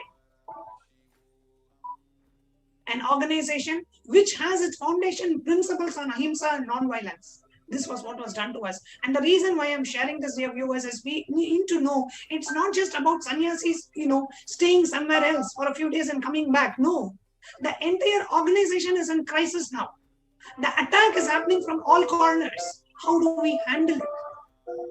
And the people who were to handle are displaced themselves, running to find out where they can be safe, where they can be protected. Yes, Ma Bhakti Kasumi, please continue. Yes, Ma. And my Anatma Swami, these particular few days I'm describing now, it was a complete focus on where we can be to remain alive because of the nature of the attack coming from media and all other quarters, which we don't even know what these quarters are. We only know we're being attacked, right? So the whole focus was on, we don't know where Swamiji is and what has happened to Swamiji, and we have to keep ourselves alive. Only these two thoughts are going on in the head continuously. Where is Swamiji? What is happening to him? And how do we remain alive? Right? So we told Ma Achala Swami's pre-monastic mother, Amma, we are just going to go out and we'll be back. Okay, she needed that. Only then she's even going to let us go out. Okay, so we just told her that. But already Ma Achala and myself had offloaded a few more things in her house because it was too much to carry. And we wanted to be lighter, right? We didn't know what was awaiting us. And so we took very, very bare minimum again in the backpack and we left her house. Her father was continuously watching the media in the drawing room, and really divine grace, they allowed us to move. They could have very well said, no, you cannot move now. You have to be inside, right? Just it happened and we went out. That's it. Never to go back again. We went, and then where to go? We just stepped out on the streets. And on top of our ochre robes, we were wearing color clothes.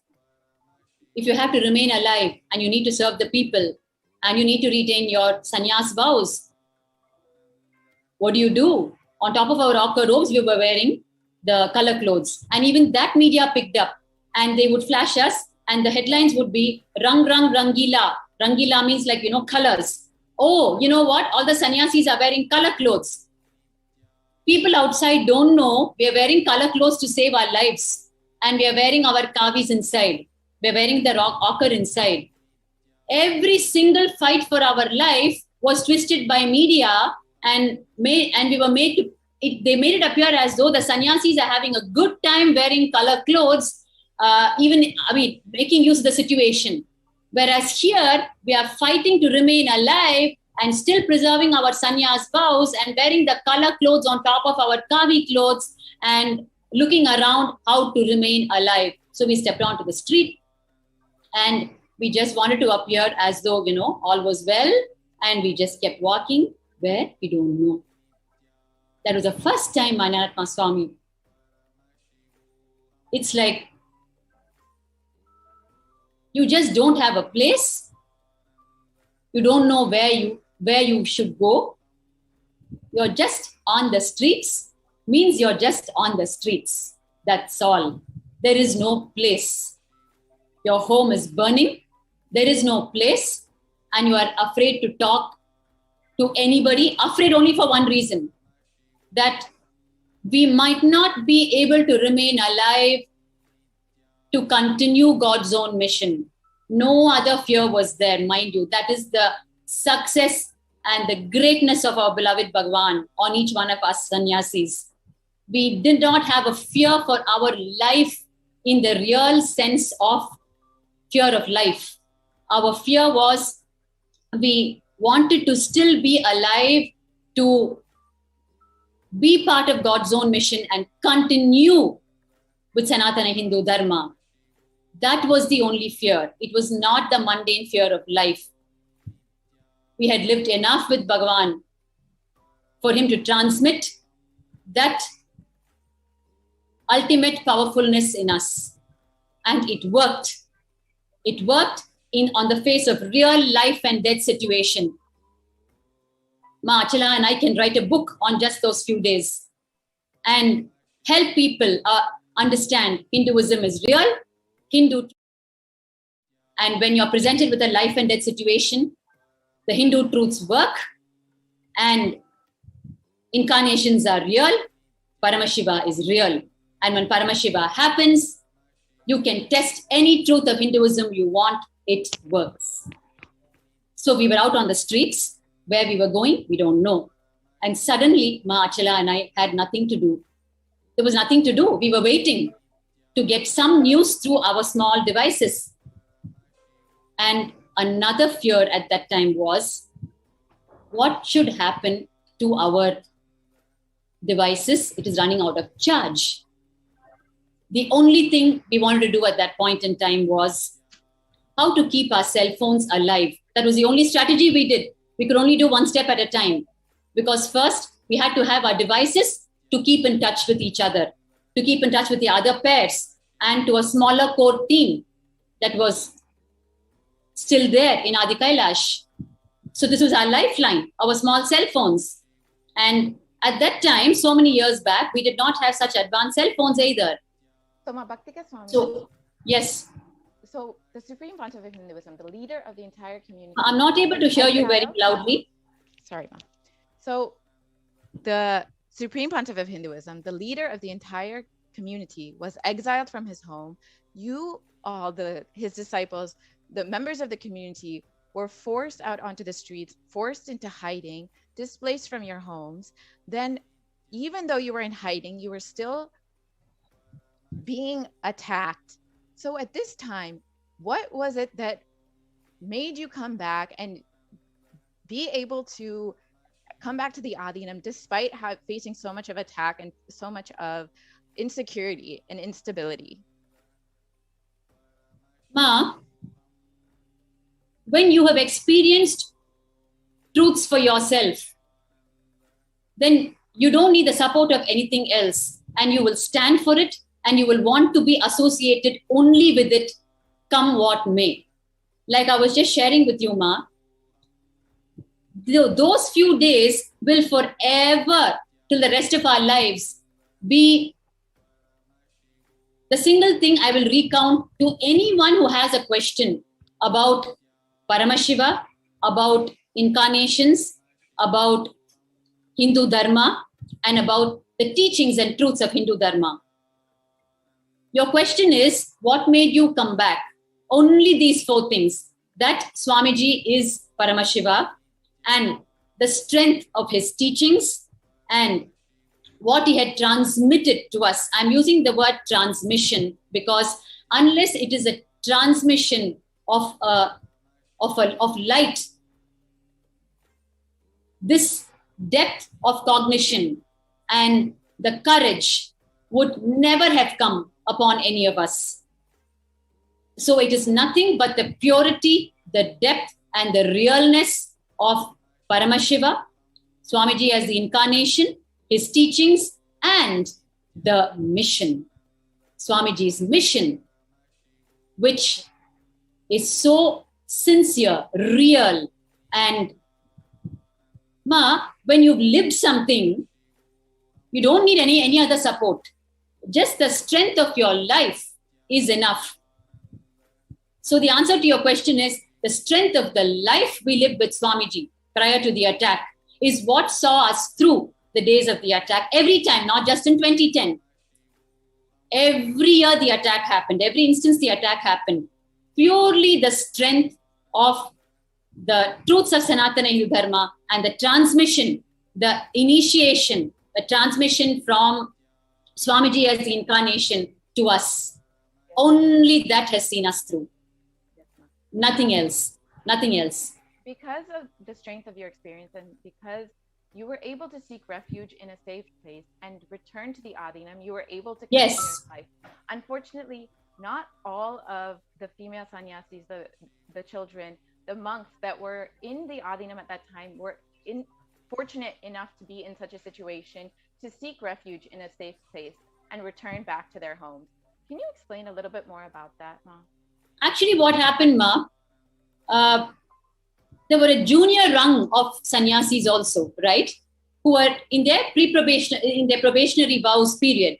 Okay. So we had to take at least that one spot decision at that time because we were so many women, we had to take the one decision that our senior rung would split as pairs and keep ourselves alive wherever, okay? So that we could stay from wherever we are, function and regroup, okay, with God's grace. While the junior rung, we told them, look, just go back to your pre-monastic homes for a few days. We promise you that we will call you the moment Adi Kailash comes back to some level of safety. Because right now the storm is raging. We don't know what we are against. We have not harmed anybody, right? Just because we've been serving and there are some vested interest people who don't want the service to continue, things are happening, but your lives are very important for two reasons. One is you need to be available to continue your life in the path that you want and serve the people and live with your guru. And second, your pre-monastic families, they know you're in the probationary period, so they're going to be very, very, very concerned. And that is now the safest place for you right now.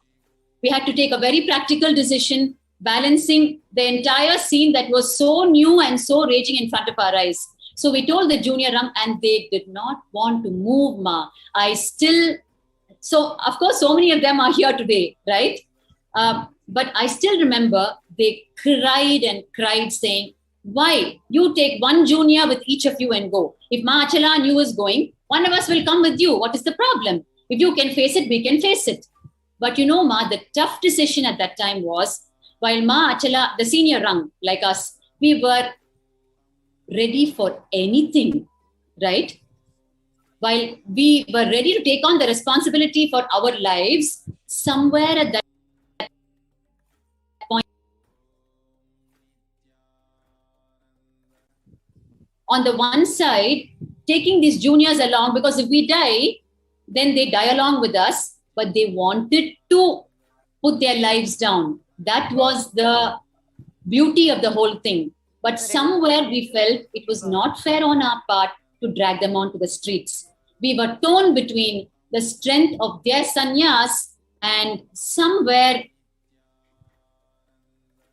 feeling that when there is an alternative for them, temporarily at least, why drag them onto the streets where life was not assured? So we took the tough decision and we literally begged them and said, very soon we're all going to regroup. We will see this through, guys. Just be out there for some time. We will call you the moment we feel things are safe again. Yes, Ma, you were saying something. I was just wanting to reiterate. Ma, Purna Prema, we are not able to hear you very clearly, Ma. Yes, Ma, your volume is a bit low. Sorry, Ma.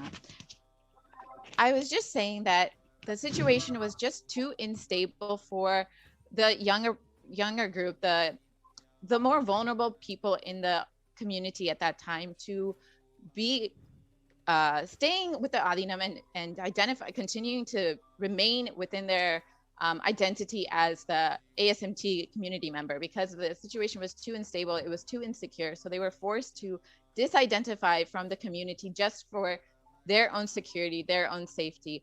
I've heard, Ma, that even that many other females who were forced out on the streets were attacked actually that night. Can you share a little bit about that?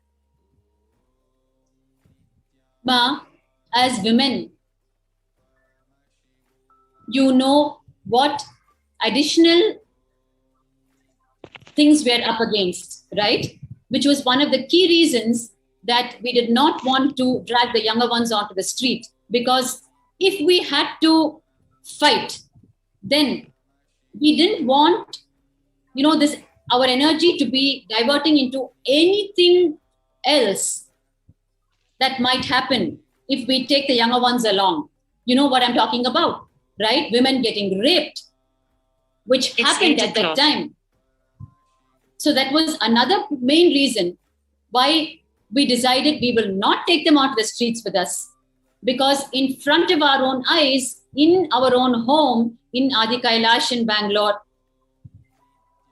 so much abuse was happening. So many of our own female sannyasis, they were getting violated. And we just didn't know what more is going to happen to us. And this whole, and the whole thing was, Ma, we didn't know what the next scenes is going to be, right? We just didn't know what else might come on our heads, because we've only seen this in movies. And in movies, someone else is doing it. Even if you're emotionally involved, you're not strategizing, right? He's got the conclusion in his hands. You're only watching. You're not strategizing. And if it's happening in your own life, then you have no clue how to deal with it, right? So women getting raped, I've not even spoken those sentences before in my life at that point in time, right? So I'm just like being introduced to life every minute, every second in really gory forms. And at the bottom of this all, in my heart and in the heart of each one of us, where is Swamiji? What is happening to him? Where is Swamiji? What is happening to him? And we could just feel, Ma, the connection, of course, which was our only, which was the only thing that kept the heart beating, right? Our connection and the strength of that connection to the truth that is Swamiji, right? That is the only thread that connected the entire group together, made us survive, come back, live gloriously, face all the attacks. And today it has culminated as the Kailasa nation itself. And when Achalama and myself stepped out, like I was telling you, we only had to keep our cell phones alive. That was the only strategy we could do at that point in time, because we were marking time for authentic news to come from our own people, what else is happening to us and what else needs to be done. So we had to charge our cell phones. So suddenly, I told Ma Achala, shall we just go to some temple? Because that's the only thing we know that will make it happen. It will take care of everything. Let us just find some temple. What worse can happen to us? They'll kill us. We're ready for it. That's it. We died for the truth. That's all. So it was around afternoon time, and we decided, fine, let's go to a temple. And she said, she's basically from Bangalore, so she knows Bangalore pretty well. So she said, I know there's a Shiva temple here. Let's go there. So then it was around afternoon time. And like you know, temples are closed in the afternoon. They open again back only at about 4 o'clock. So we said, never mind. We'll sit at the doorstep of the temple. So we sat there, the two of us. No conversation happened. We just sat. It was just at the edge of the cliff. We just didn't know what was going to happen next. And suddenly what happened? An old lady came limping from inside the temple. And she was calling out the names of a dog and a cat. And she told us, oh, I came to feed this dog and cat. You know, they come for food every day. And she opened the gate. Okay, at that time when the temple was supposed to be closed. And then we asked her, Amma, is it okay if we sit inside the temple now? She said, fine, come. You know, you very well know when the temples are closed, you know, for that period of time, generally you're not allowed inside.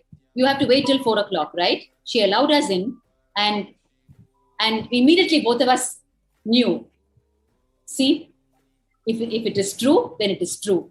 It's happening. There is a God, and this is God's own mission.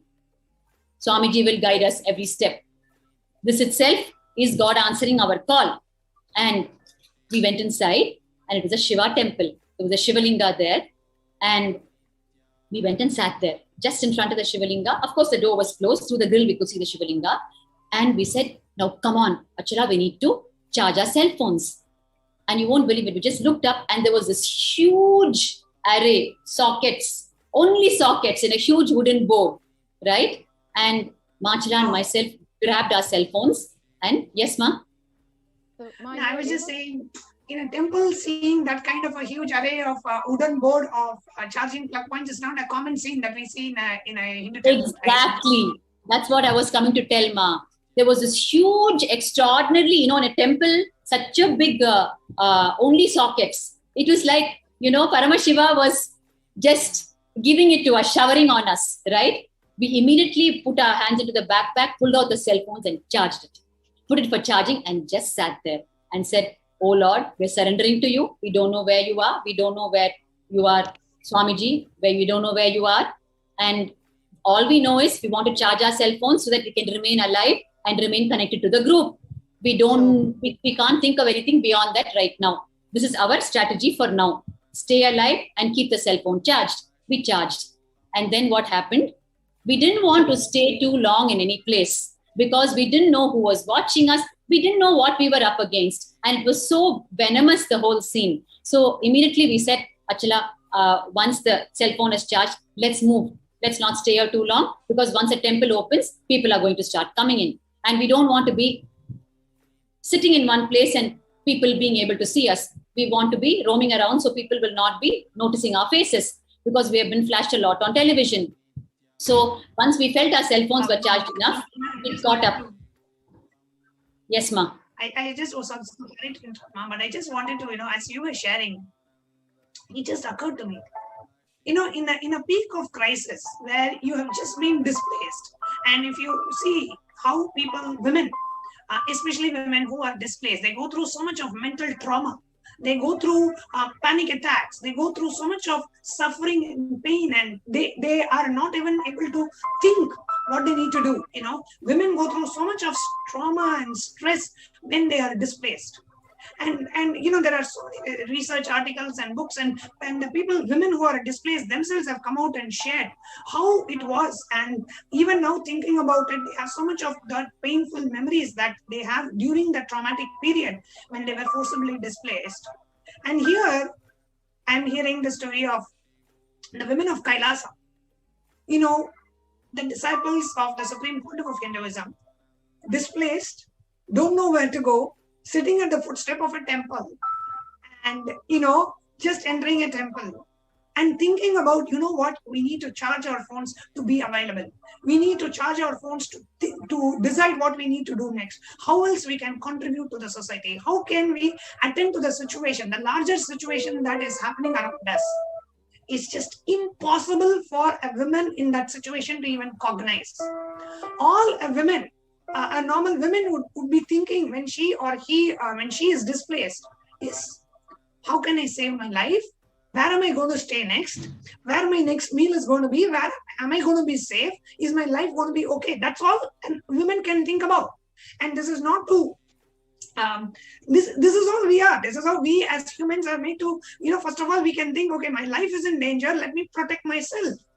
But here, the thought current that Swamiji has instilled in each and every one of us, at any point in time, always be available, be contributing to the society, even at the time when you are displaced, even at the time where you do not know where your next meal is going to be or where your next place of residence is going to be. You are thinking about being available to people, being available to the society. This is exactly what the Supreme Pontiff has inculcated in us, that even at the time of crisis, not when we are in the monastery, when we have all the infrastructure, when you do not have anything, when you are stripped of everything, and there is so much of uncertainty that around you, even at that time, we are only thinking of how can I be available?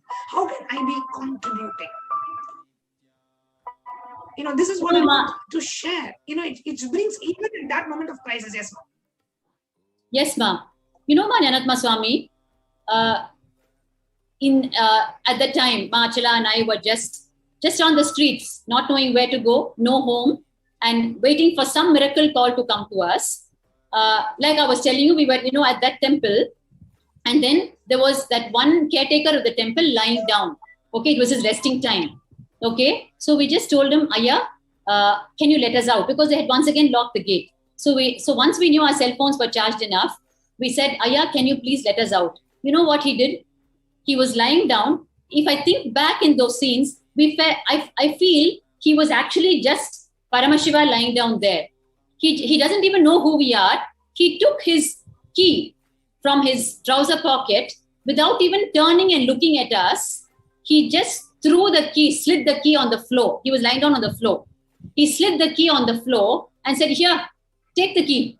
Go open the gate, go out, and just throw the key back in. How would he do that to strangers?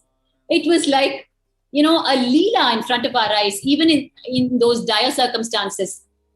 He just slid the slide on the floor and said, here, go out of the temple and lock, and you yourself throw the key back into the temple.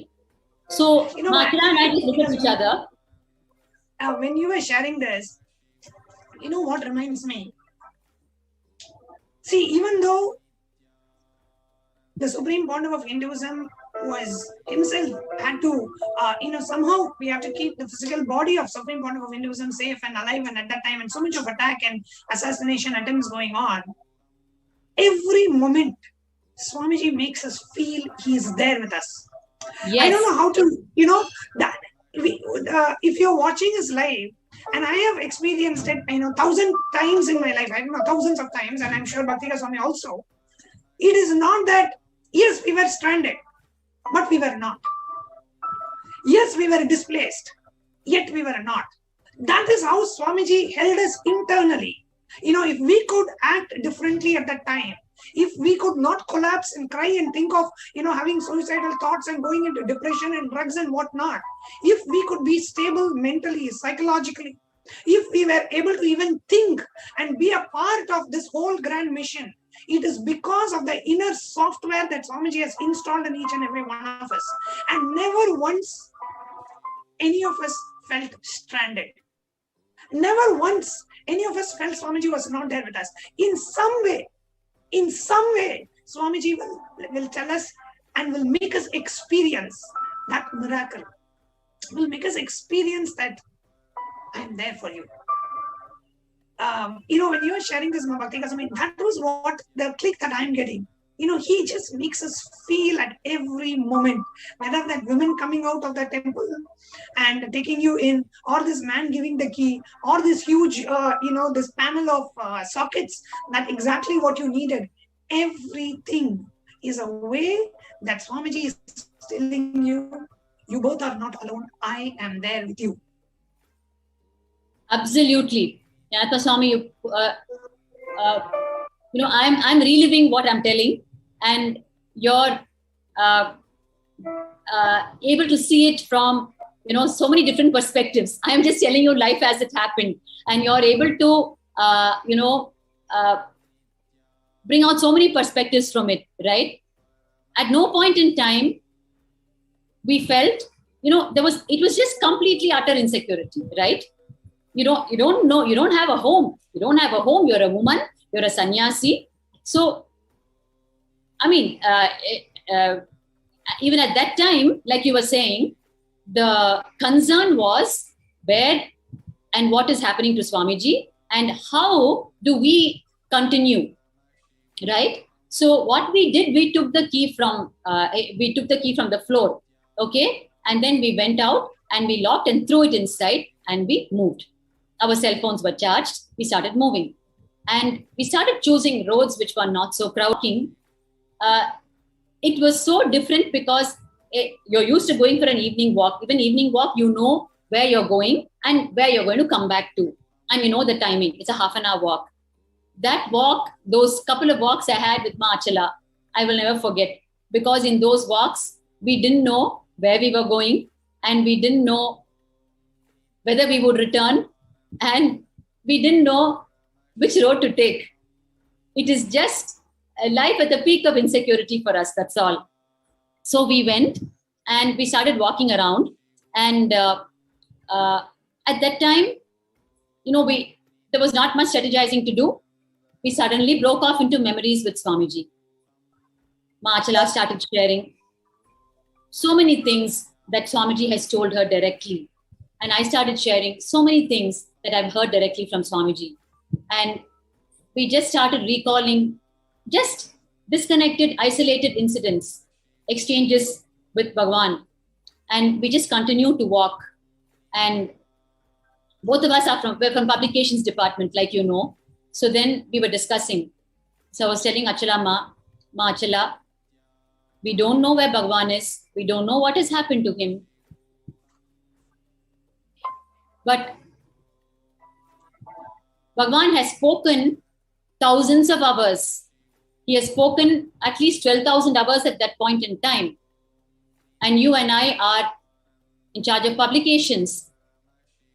We will, irrespective, independent of what is happening to Bhagwan, we will not let those 12,000 hours go anywhere. We will start something on our own if we survive. And we will bring out Bhagwan's teachings to the world. And let us do what we can. This is the kind of conversations we're having. We know how much truth Bhagwan has delivered in the 12,000 hours. And we know we will forever be part of the mission. Whatever may happen to the mission, in whatever form it's going to happen after this, whether it's going to happen, we don't know. But you and I know better than anyone else, those 12,000 hours are there. And we need to reach that to the people. So whatever it takes, we'll even set up a small office. Anatma Swami, we started talking so many things because we don't know what the next minute is going to be. And we don't know what happened to Bhagwan. So we are talking so many things. We're strategizing in so many different directions about the 12,000 hours of Bhagwan's talks. How we can even set up a small arrangement from where we can make this available to the people, the truths to the people. All these things we are having. And then suddenly when we come to a quiet spot on the road under a subway, and we would hope that there would be some call on our cell phone. There would be that miracle call that would come saying, guys, we're regrouping. If not in Adi Kailash, in some other alternate location where at least we can be together safely and strategize together safely. We were waiting for the miracle call and it came. Because there was no other expectation for us on that particular day. The only expectation was the phone to ring, and it rang. And we got a call saying, you come back and there is another alternate location. Let's regroup there. It seems to be safe. So all the pairs that split, we came back and we were in that location and we started putting our heads together about the ABCD of what's going on. So that was the next scene. If I think of if I just think back of those days, it is worse than even some of the movies I've seen. And I can't even believe today, actually, I've moved through all those scenes. Such a large group survived it. And like Ma Punapriya was asking, what was it that made you survive and what was it that made you come back? Very simple. Sanatana Hindu Dharma, that it is true, it works, Paramashiva is real, and incarnations do happen even in modern times. And when they happen and they come as your guru, their teachings are real, and you can put it to acid test and you will emerge successful. So these are the only things that I will share forever and ever and ever with real life experiences to stand by it. And at this time, Muktika Swami, when the efforts of the Supreme Pontiff of Hinduism in bringing out the persecution of the Supreme Pontiff of Hinduism and the persecution of the women of Kailasa and the persecution of all the sannyasis, relentless efforts. I'm sure, you know more than me.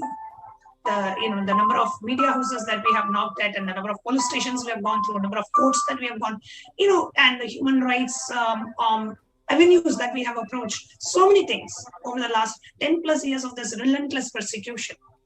And today, the efforts of the Supreme Pontiff of Hinduism have come to fruition with the attack and the persecution that Swamiji and all of us went through is coming to light in the international community.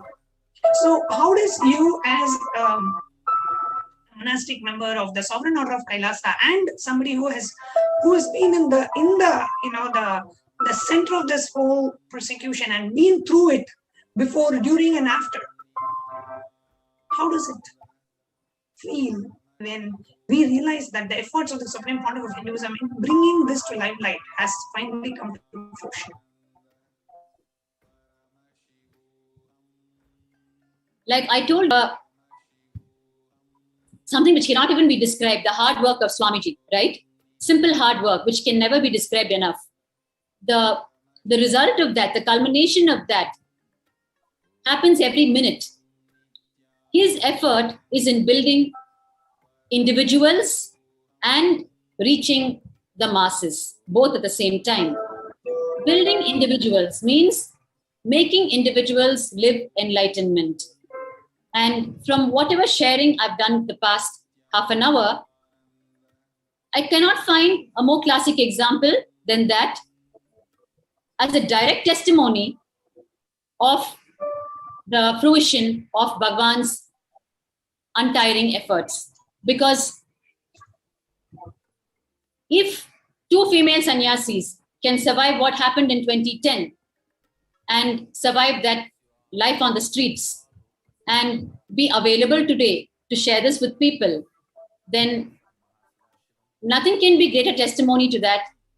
Nothing can be greater testimony to Bhagwan's efforts on individuals.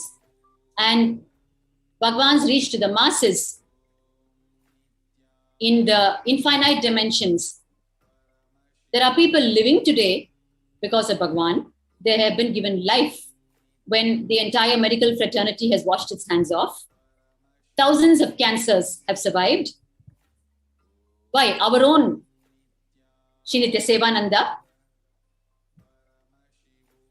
Leading hospitals washed their hands off him, and he had a cancerous tumor. And he has been living 19 years with Swamiji. The doctors told him that you will not be able to sit for more than a few minutes for the rest of your life. And he has served as the, as such a enricher of people with the truths. And he has been sitting for hours together, connecting to people, completely defying the predictions of the scientific community. So Bhagwan's untiring efforts in infinite dimensions, be it healing, giving life to people. Giving life means, actual life, where you stop people from dying, right? That life, raw life, physical life, not life as in, emotional flowering and all. That is all next, coming up next. Raw life to people and the living enlightenment dimension for people, and for people who want just to see economic prosperity in their life. That coming out true for them. And they realizing that for economic prosperity also, your roots are in the spiritual truths. And if you adhere to it, you can see exponential growth compared to your mundane efforts in just the materialistic zones. So the efforts of Bhagwan on the masses and on individuals has happened across the span of his 43 years on planet Earth as the incarnation who's come down as the Guru in infinite dimensions for the people. If we can just bring those people to this forum and make them share, which we have been doing, but there are millions out there who've not yet made it to this platform, who've been given life, who've been given economic prosperity, who've been given living enlightenment as a lifestyle, and who have tested the truths and they've experienced it for themselves. So many millions have not yet come to this platform yet. So really, Niman and Atma Swami, it's too huge a story to tell the Day by Day with Bhagwan, and what is being uploaded in Nithyanandapedia, nithyanandapedia.org today, as Day by Day with Bhagwan, the colossal work that's still continuing, can only start telling the volumes about the simple hard work of Bhagwan. If one just goes into nithyanandapedia.org and they start seeing day by day, it will hit them the hard work you're just talking about. Because it is just much larger than life itself. One will not be able to believe, one will not be able to believe that this is not possible by a normal human being. This is possible only by a divine being. Nithyanandapedia.org will help people understand that. Especially when we start putting all the narratives in place, like what I just shared with you. If everyone starts putting the narrative in place, then the story of how Bhagwan built the Kailasa nation from 1978, the year he assumed the human body. I am saying 1978, I know I'm talking about age 0, because for an incarnation, his work starts the moment he assumes the human body. There is nothing called a period and then you start some mission, 0. Your mission starts for, if you're an incarnation, from the time you land, because you don't know to do anything else except the avataric mission. So if you study the lives of incarnation, you'll understand what I'm saying. And if you study the life of Bhagwan, and if you interview the people who lived around him when he was age 0, and thereafter till till it became global, you'll understand what I'm saying. Sorry, I interrupted you. Yes, go ahead, ma'am. I was just wanting to say,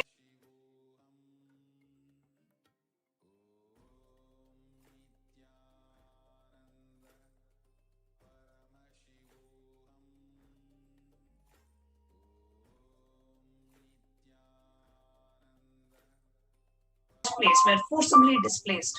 What we went through at that time. As you are listening to this, how do you feel? What is that? What aspect of today's sharing impacted you? And when you think about the Supreme Pontiff of Hinduism, one side getting assassination attempts on his own life, the other side the monastery being burnt to ashes, the other side the sannyasis are displaced, the other side the sannyasis are attacked and raped and whatnot. When all these things are happening, and how Swamiji not just protected himself, the mission, each and being available to each and every one of us, and continuing to contribute, even when you are attacked, even when you are persecuted. When you listen to these, how do you feel? I invite each and every one of our viewers to please leave a comment in the YouTube live chat of the HDH Nithyananda channel. If you're watching the live on YouTube, please come over and share your thoughts as you're listening to the sharing of one of the senior sannyasis of the Sovereign Order of Kailasa, the monastic order of the Sovereign Order of Kailasa, the Kailasa Uniting Nations for Swaminis, the order that Nitya Bhaktikananda Swami belongs to. How do you feel? The displacement of the women of Kailasa, the impact that it would have left on them, yet being available, following the footsteps of the Supreme Pontiff of Hinduism, being available and making themselves available to be a part of this divine mission. How do you feel? Please, I invite each and every one of you to come live and share and put your thoughts in the YouTube live chat, because we just have a few minutes before we enter into the live satsang. The Supreme Pontiff of Hinduism is going to join us, and it is the relentless efforts of the Supreme Pontiff of Hinduism who has not just protected each and every disciple, showing us that Swamiji is available for us no matter what. He is there taking care of us, protecting us, and being available for us. And today, presenting and compiling this whole Holocaust and presenting it so that once and for all, this attack against Hinduism, attack against the Supreme Pontiff of Hinduism, the attack against Kailasa, an attack against the marginalized sections of the society and the marginalized sections of Hinduism can be protected. The attack can be stopped and we can have protection and the revival can happen. So please do come and share your comments. Humanity will be grateful to Swamiji. Absolutely, Aya. Each and every one of us, if we can just have that, understand what Swamiji has done and doing to humanity, just that is enough to just melt in gratitude at the divine lotus feet of our beloved Swamiji. Thank you so much, Maheshji, for coming and sharing your thoughts. And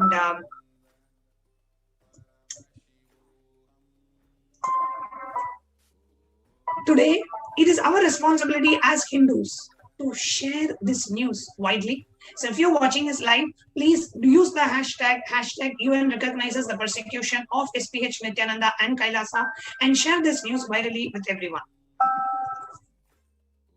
Yes, I'd also like to add, first of all, thank you so much, Manitya Bhaktikananda Swami, for joining us and really sharing a heartfelt, something I'm sure even Kailasians across the world who have been seeing the persecution that has been happening for the past decade did not know what was going on, what was happening with inside, what was happening on these really during the nights of emergency right after the attacks in the Adinam.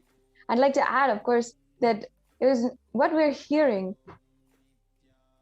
from your story is one incident, and I absolutely was uplifted and at the same time devastated to hear how much you went through, how much it would have taken to take responsibility, ensure you're made available, ensure that you continue the vows you kept to serve humanity, and you are integrated to your vows to serve humanity, and at the same time also survive all attacks and ensure that you are withstanding the attacks, the fear of being raped, brutally assaulted, even being sexually assaulted in many instances from what you have shared before, and even having no food, no home, no space to even sleep, finding your way. And at the same time, how in all of that, you just held on to Swamiji. And you held on so ferociously that ultimately we are able to come back. I'd like to also explain to the viewers that it's not just one incident. What we heard today from Ma Bhaktika Swami was a heartfelt sharing, really that moved each and every one of us to tears. But in Adinams across India, whether it's Salem, Hosur, in Tiruvannamalai, in so many different cities, while they were searching, hunting literally for the Supreme Pontiff of Hinduism, the terrorist militant forces had raided each and every single Adinam, just like they did Adi Kailash, and women, Hindu sannyasis, and even children, Balasans, were kicked out, needed to flee the Adinam, just like Ma Bhaktika Swami, out of fear of their lives and fear of keeping their dignity intact, their basic human dignity. And across India, in all of the Adinams, they were just literally put into the streets, put into more and more vulnerable situations in order to, and pushed to protect themselves in this circumstance. And some of these women were not able to make it back. Some of these women were not even, we don't even know if they are safe still today because of the situations that are happening at that time. Who all over India, thousands were displaced. Thousands of Kailasian women were displaced in a matter of days. And it was not just this incident, it was not just 2010, but also in 2015, in 2017, in 2019, continuously. And Ma Bhaktika Swami, even during the Trishulam attacks, how we had literally been stoned nearly to death.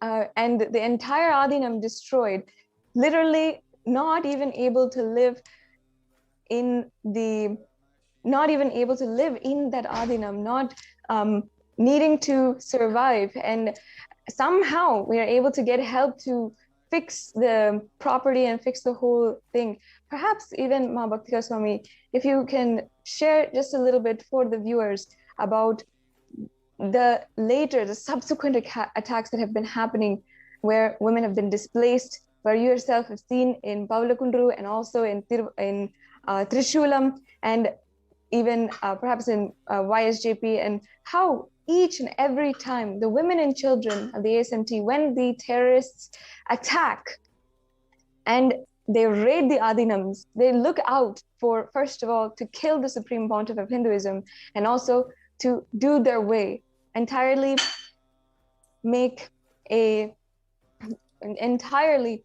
steal the dignity of all the women every single year. We'll now be continuing this segment. We're continuing the sharings from Ma Bhaktika Swami, and even interacting with some of the viewers who are commenting right now. We will just be right back with you after a very quick break.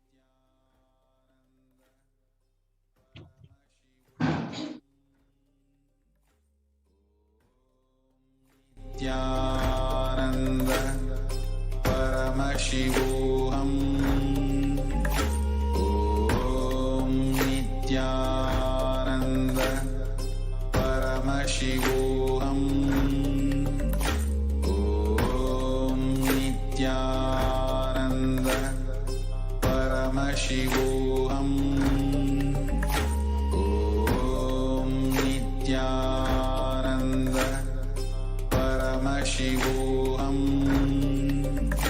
Om Nithyananda Paramashivoham. Om Nithyananda Paramashivoham. Om Nithyananda Paramashivoham. Om Nithyananda Paramashivoham. Enormous support at this time. We have many of our YouTube viewers who have shared, listening to the sharing. We have Vikram saying, the fire of chaste Hindu women. Thank you, Vikramji. We have Dr. Shanti saying, I'm completely amazed at the enormous tyaga and enriching dimensions that Bhagavan himself is living and transmitted successfully to all the sannyasis. Bowing down in deep gratitude at the divine lotus feet of Bhagavan, the Supreme Pontiff of Hinduism.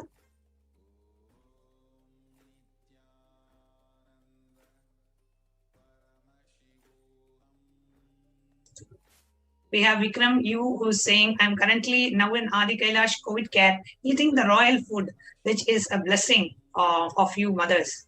And we have Ananda Bharati who's saying, no words to express the gratitude of Swamiji and his Sangha all through these years with Tyagaraja, blessing us, bearing all the false abuses and tortures. Swamiji and his sannyasis and his devotees have emerged now with triumph, and feeling the truth will one day, and the truth will win.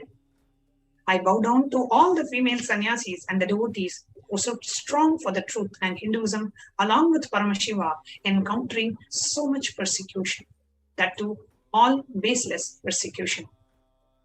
We have Ma Chitrabhanu sharing, the sheer courage the sannyasis have shown is amazing and superb. The devotion and determination to support and defend their guru is admirable. Thank you so much, Ma Chitrabhanu Ma.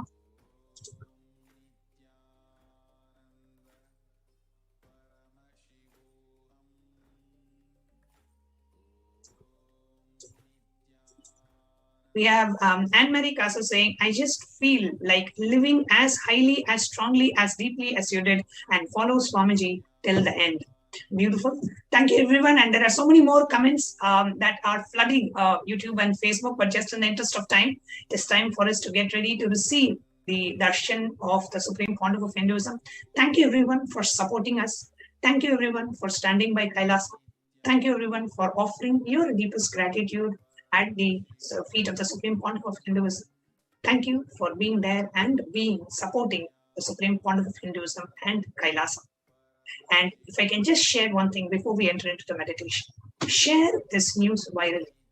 Share the post on the FB, the Facebook page of the HDH Nithyananda Paramashivam Facebook page. Share the tweets with the hashtag UN recognizes persecution of SPH Nithyananda and Kailasa. It is important that we, as the disciples, followers of the Supreme Pontiff of Hinduism, and as Kailasians, share this virally with the world. Let the world know what the anti-Hindu elements and the neo-Hindutva elements did to Supreme Pontiff of Hinduism. And it is a responsibility of us to let the world know how the Supreme Pontiff continued to contribute, even amidst this relentless, brutal persecution of the Supreme Pontiff. With that, it's time for us to enter into the meditation. I invite each and every one of you to please sit straight and close your eyes. Just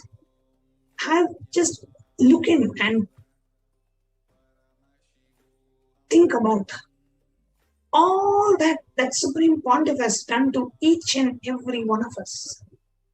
How much he has made himself available in spite of this persecution. How much he has been available for each and every one of us in spite of his forced exile. How much the Supreme Pontiff of Hinduism has attended to each and every one of us individually. How he has been the spiritual strength of all of us amidst this persecution and attack. And how the Supreme Pontiff of Hinduism is continuing to contribute to humanity with wisdom.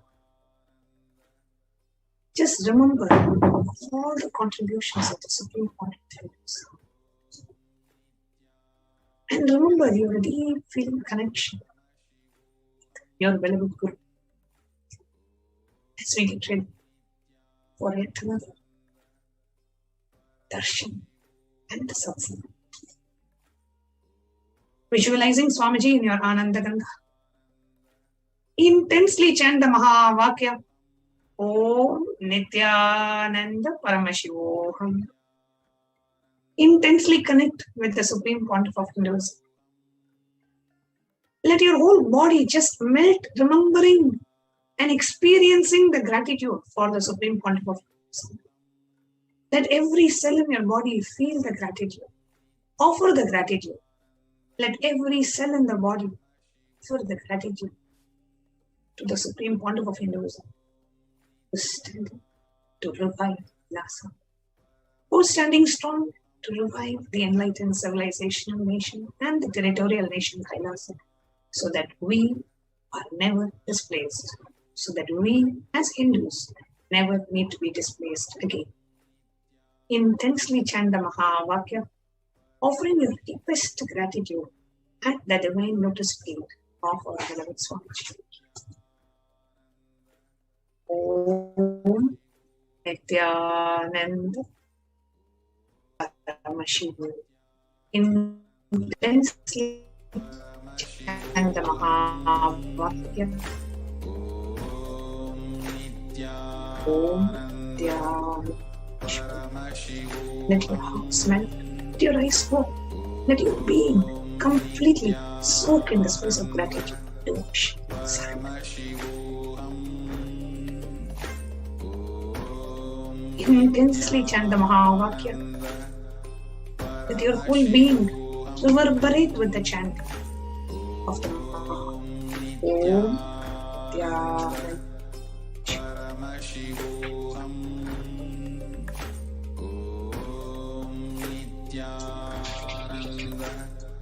Paramashivoham.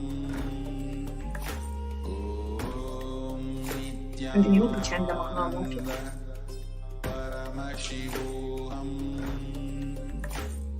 Just remember all the times Supreme Pontiff has been with you, guiding you through thick and thin, being available to you, protecting you, taking care of you, guiding you, healing you.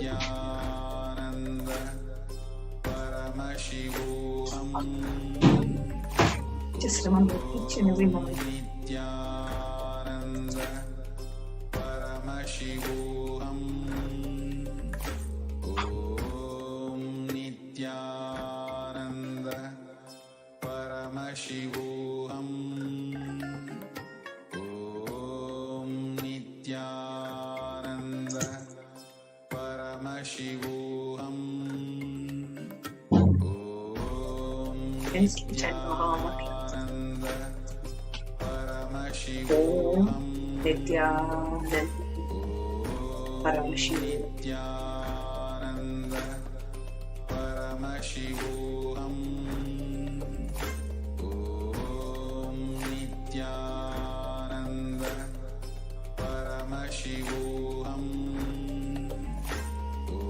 Om Nithyananda Paramashivoham.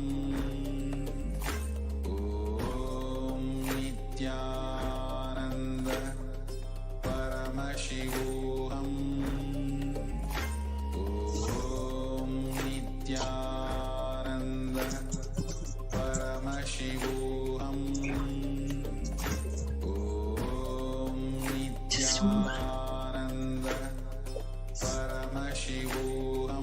To experience the deep, powerful presence of the Supreme Pontiff of Hinduism.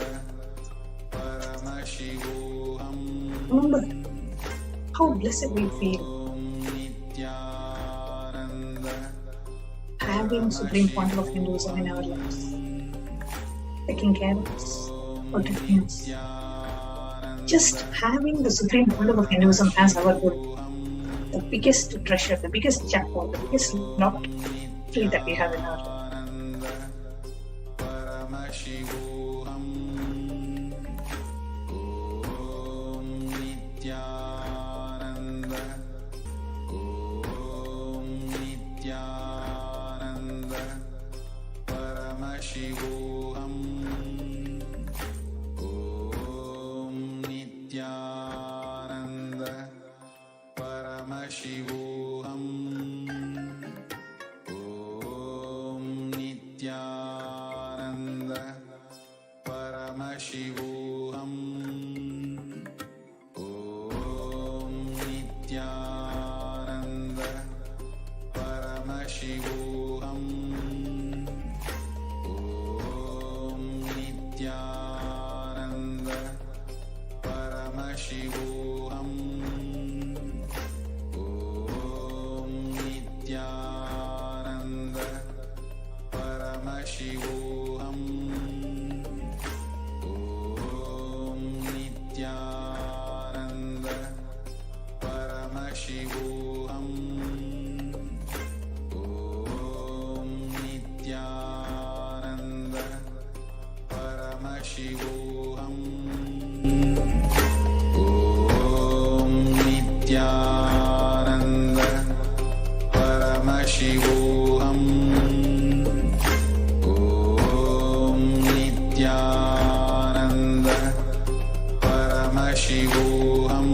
Paramashivoham. Om Nithyananda Paramashivoham. Om Nithyananda Paramashivoham.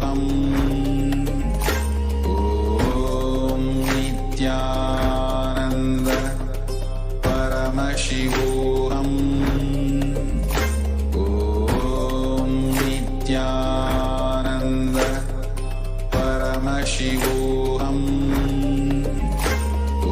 Om Nithyananda Paramashivoham. Om Nithyananda Paramashivoham. Om Nithyananda Paramashivoham. Om Nithyananda Paramashivoham. Om Nithyananda Paramashivoham. Om Nithyananda Paramashivoham. Om Nithyananda Paramashivoham. Om Nithyananda Paramashivoham. Om Nithyananda Paramashivoham. Om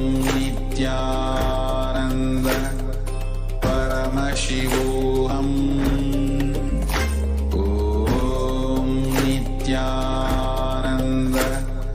Paramashivoham. Om Nithyananda Paramashivoham. Om Nithyananda Paramashivoham. Om Nithyananda Paramashivoham. Om Nithyananda Paramashivoham.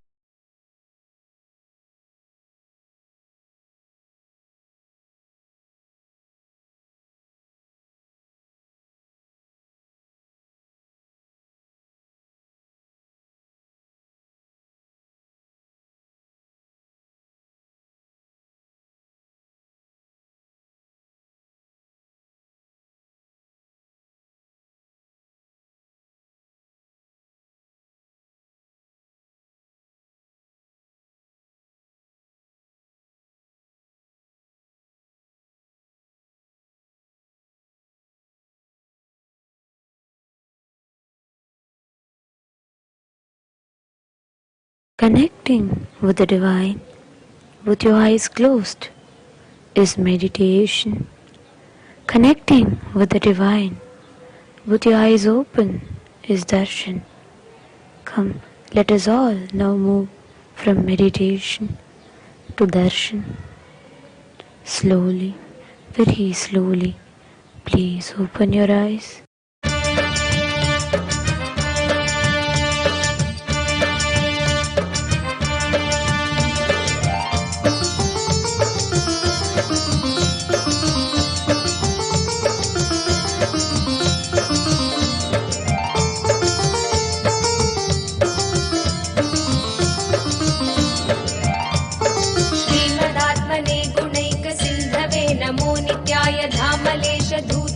बंधवे नमो नित्याय नाम सोष्य बांधवे नमो नित्याय पामरे तरफ प्रधान बंधवे नमो नित्याय काल भीत विप्र बाल पालते नमो मूल भिन्न दुष्ट दक्ष पालते नमो नित्याय मूल कारणाय काल कालते नमो नित्याय पालयाधुना दयाल बालते नमो नित्याय इष्ट वस्तु मुख्य दान हेतवे नमो नित्याय दुष्ट दैत्य वंश धूम केतवे नमो नित्याय सृष्टि रक्षणाय धर्म सेतवे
क्षिराजवागकृच्छयालवे नमो नित्याय अक्षिपालवेदभूततालवे नमो नित्याय दक्षहस्तनिष्ठजातवेदसे नमो नित्याय अक्षरात्मने नमाध्वडौजसे नमो नित्याय दीक्षितप्रकाशितात्मतेजसे नमो नित्याय अक्षराजवागते सताङ्गते नमो नित्याय राजदाचलेन्द्रसानुवासिने नमो नित्याय राजमान नित्यमन्दहासिने नमो नित्याय राजगौरकावतं सभासिने नमो नित्याय राजराजमित्रता प्रकाशिने नमो नित्याय वीणमानवालिकामधेनवे नमो नित्याय सूनबाणदागकृत्कृशानवे नमो नित्याय वामरागभक्तरत्नसानवे नमो नित्याय दानवान्धकारचण्डघानवे नमो नित्याय नित्या हरे नित्यानन्दा नित्या हरे नित्यानन्दा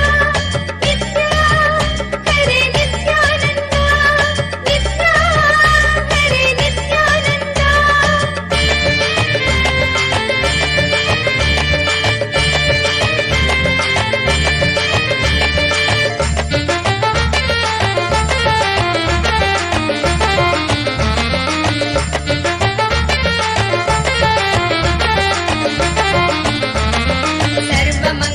सर्वमङ्गलाकुचाग्रशायिने नमो नित्याय सर्वदेवतागणातिशायिने नमो नित्याय पूर्वदेवनाशसंविधायिने नमो नित्याय सर्वमन्मनोजभङ्गदायिने नमो नित्याय लोकभक्तितोऽपि भक्तपोषिणे नमो नित्याय माकरन्दसारवर्षिभाषिणे नमो नित्याय एकबिल्वदानतोऽपि तोषिणे नमो नित्याय नैकजन्मपापजालतोषिणे नमो नित्याय सर्वजीवरक्षणैकशीलिने नमो नित्याय कीर्तनप्रियाय भक्तपालिने नमो नित्याय दुर्विदग्धदैत्यसैन्यदारिणे नमो नित्याय शर्वरीशधारिणे कपालिने नमो नित्याय आदिमामुमामनोज्ञदेवते नमो नित्याय देहि मे वरं सिताद्रिदेवते नमो नित्याय मोहितर्षिकामिनी समोहते नमो नित्याय स्नेहितप्रसन्नकामदोहते नमो नित्याय नित्या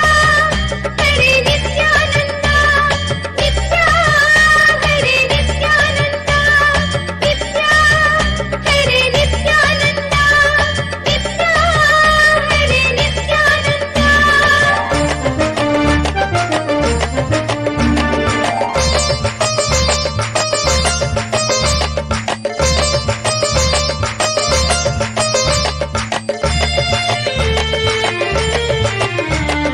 मङ्गलप्रदाय गोतुरङ्गते नमो नित्याय गङ्गया तरङ्गितोत्तमाङ्गते नमो नित्याय सङ्गरप्रवृत्तवैरिभङ्गते नमो नित्याय अङ्गजारये करे पुरङ्गते नमो नित्याय ईशितक्षणप्रदानहेतवे नमो नित्याय आहिताग्निपालकोक्षकेतवे नमो नित्याय देहि कान्तिधूतरौप्यधातवे नमो नित्याय गेहदुःखपुञ्जधूमकेतवे नमो नित्याय रक्षदीनसत्कृपाकटाक्षते नमो नित्याय दक्षसप्तदन्तुनाश दक्षते नमो नित्याय रूक्षराजभानुपावकाक्षते नमो नित्याय रक्ष मां प्रपन्नमात्र रक्षते नमो नित्याय यङ्कुपाणये शिवङ्कराय ते नमो नित्याय सङ्कटाधितीर्न किङ्कराय ते नमो नित्याय अङ्कभीषिताभयङ्कराय ते नमो नित्याय पङ्कजाननाय शङ्कराय ते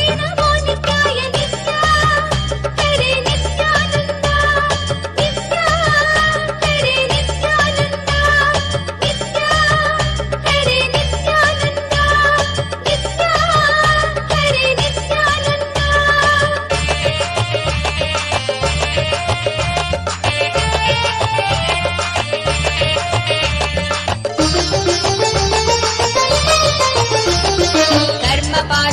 कर्मपाशनाशनीलकण्ठते नमो नित्याय शर्मदाय वर्यभस्मकण्ठते नमो नित्याय निर्ममर्षिसेवितोपकण्ठते नमो नित्याय गुन्महेन तीर्णमद्विकुण्ठते नमो नित्याय विष्णपाधिपाय नम्र विष्णवे नमो नित्याय शिष्टविप्रहृत्कुपाचरिष्णवे नमो नित्याय इष्टवस्तु नित्यतुष्टजिष्णवे नमो नित्याय कष्टनाशनाय लोकजिष्णवे नमो नित्याय अप्रमेय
प्रपञ्च भागिने नमो नित्याय भक्त सङ्कटापहार योगिने नमो नित्याय युक्त सन्मनः सरोज योगिने नमो नित्याय अन्तकान्तकाय पापहारिणे नमो नित्याय शन्तमाय दन्ति चर्मधारिणे नमो नित्याय सन्तताश्रितं यथा विदारिणे नमो नित्याय जन्तुजात नित्य सौख्यकारिणे नमो नित्याय शूलिने नमो नमः कपालिने नमो नित्याय पालिने विरिञ्चि मुण्डमालिने नमो नित्याय लीलिने विशेषरुण्डमालिने नमो नित्याय शीलिने नमः प्रपुण्यशालिने नमो नित्याय मुक्ति मुक्ति दिव्य भोगदायिने नमो नित्याय शक्ति कल्पित प्रपञ्च भागिने नमो नित्याय भक्त सङ्कटापहार योगिने नमो नित्याय युक्त सन्मनः सरोज योगिने नमो नित्याय नित्या हरे Nityanand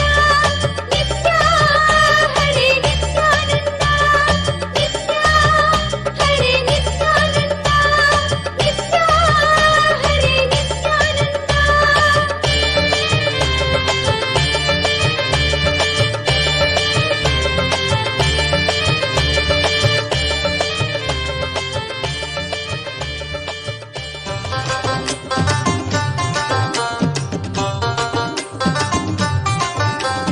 Om Jai Nithyananda Jai. Om नित्यानन्देश्वर परमशिवसमारम्भाम्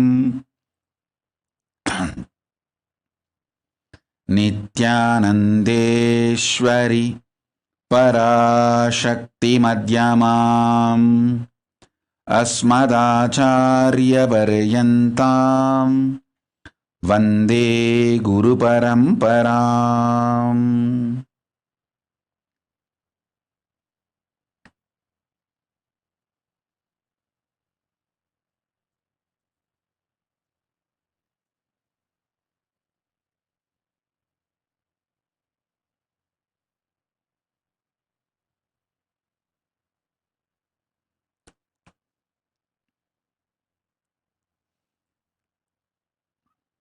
I welcome all of you with my love and respects.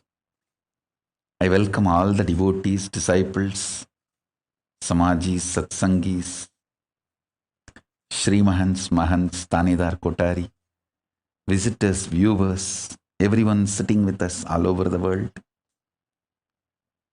I welcome all of you with my love and blessings.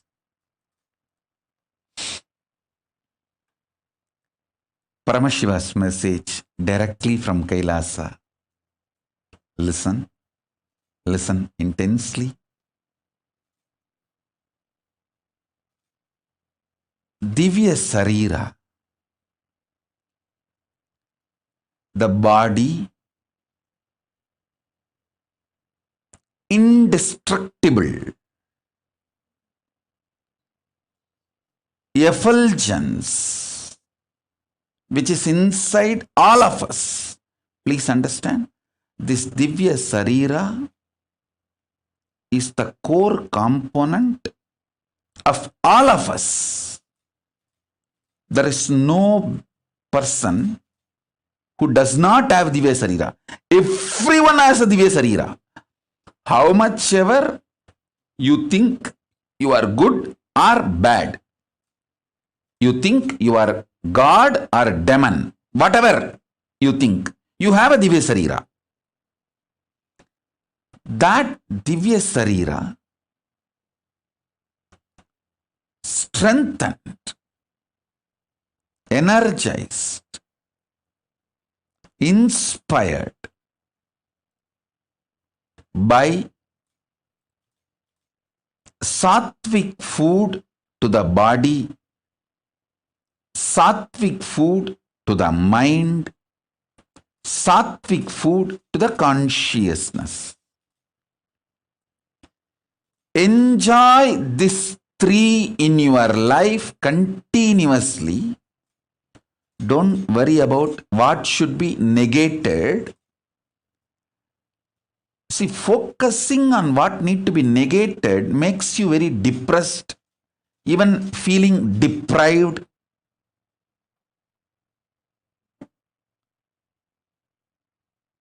Instead, enjoy what need to be gained.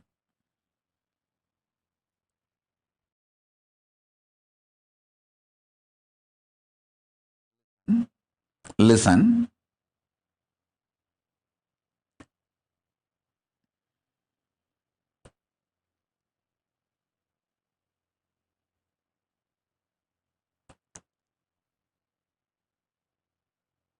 I have always seen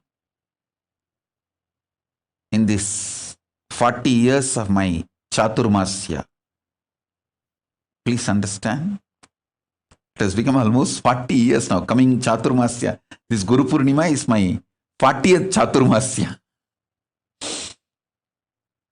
In my 40 years of Chaturmasya, Chaturmasya is the 4-month vow. Chaturmasya means in Sanskrit, the exact meaning is 4 month. That 4-month vow, sannyasis take to replenish themselves, rejuvenate themselves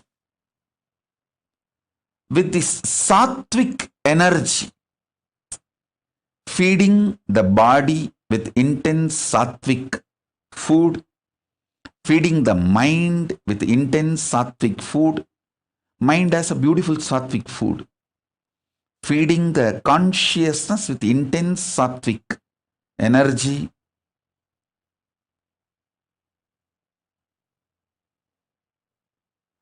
And strengthening the Divya Sarira. The whole purpose of Chaturmasya is that only. These 4 months focused on that strengthening of the Divya Sarira. See, if the Divya Sarira in you, the self-effulgent light body in you, if that is strong, you are an enlightened being. You enjoy best things of the consciousness, your existence. You enjoy the best gifts of your existence.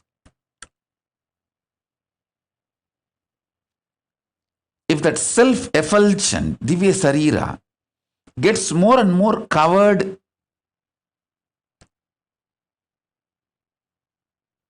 you get deluded, suffer with the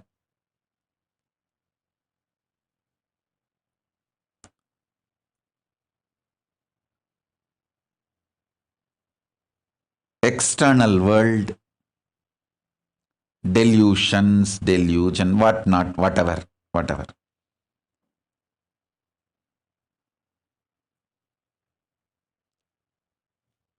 Now, I don't want to get into the negative side description. If you miss strengthening Divya Sarira, what happens? I don't want to waste time on that. I only wanted to describe how to strengthen the Divya Sarira. Self-effulgent Swayam Prakasa Sutta Sarira, Daiva Sarira, which all of us has. All of us have.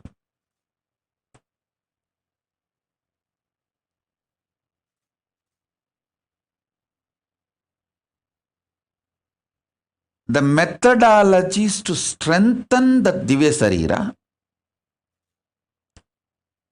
and manifest powers of Paramashiva, the state of Paramashiva, space of Paramashiva, and powers of Paramashiva. This truth is the message from Paramashiva directly to the whole humanity. Let me explain this truth, this message. Please understand. Yesterday, many people were asking me,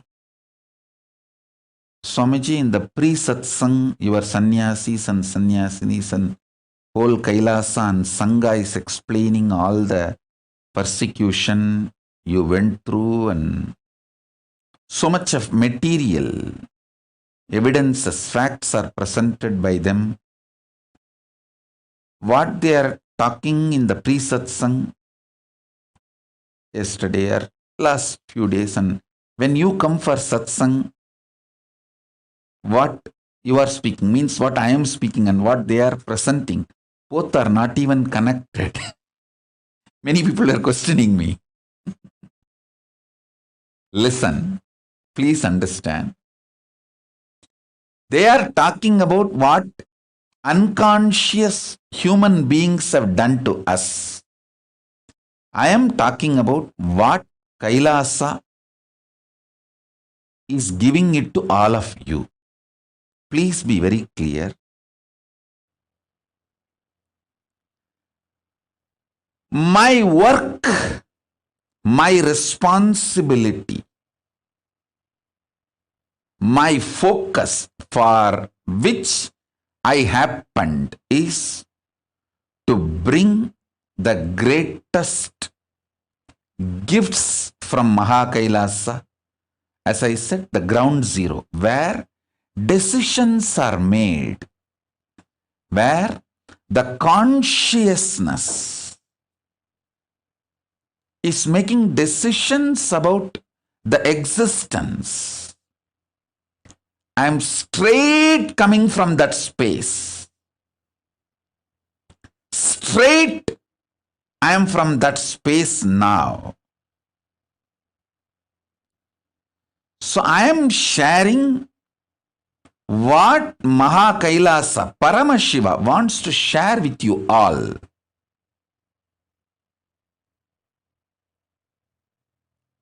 I am going to give what I need to give it to the world. And what my sannyasis are telling in the pre-satsang hosting, it is true. I have been attacked. My sannyasis have been attacked. My sangha has been attacked. It is true. They are telling what the unconscious humanity has given to us. See, I wanted to share three things with you all. First, what I need to give to the humanity. Gifts from Mahakailasa. The science of enlightenment, the science of power manifestation, the science of becoming superconscious beings. This is the essence of why life happened on planet Earth. Why living beings happened on planet Earth. My purpose is to give superconscious breakthrough for which living beings have happened on planet Earth.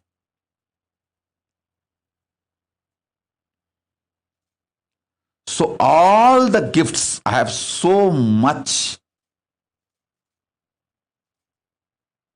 to give it to all of you. And I tell you, this Aushadha science, the thoughts can be used to program plants, herbs. I have already proved this not only through me, through my Gurukul Balasans. My Balasans can talk to any rose plant for 10 days without touching the rose plant, make that rose plant drop all their thorns, not one. Hundreds of rose plants under CCTV camera.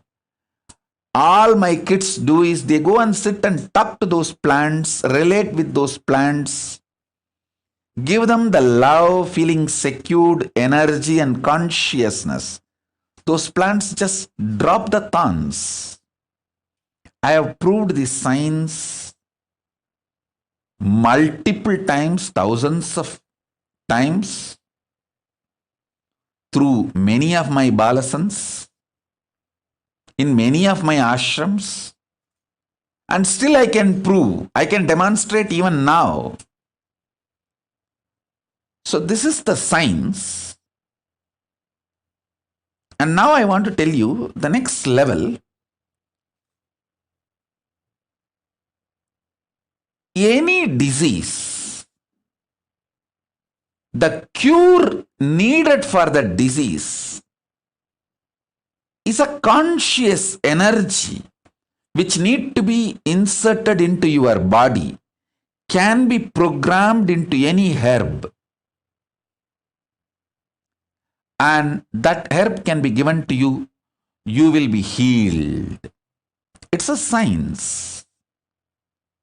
It's a greater science. This science is called Aushadhi. This is the core science of materia medica of Hindu medicine. Understand? I have learnt this Aushadhi science from my 3 gurus. My gurus, 3 of them are masters of this Aushadhi science. Isakki Swami and Kuppammal. I always considered both of them as together, one being, because actually one being used both the bodies. I know for sure. Only one person used both the bodies.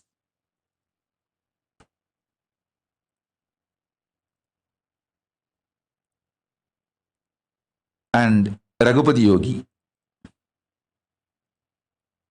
We even have a beautiful photograph of Raghupati Yogi personally applying an Aushadha on one of his disciple. The disciple, I think, is from outside India, abroad. He had some paralytic attack. Just only in 3 days, my Guru has healed him completely with Aushadha. And Narayana Swami Tata. These 3 masters of this Aushadha science gave me this knowledge. Of course, ultimately, Arunagiri Yogeshwara Paramashiva himself showered the whole experience and expertise. Listen.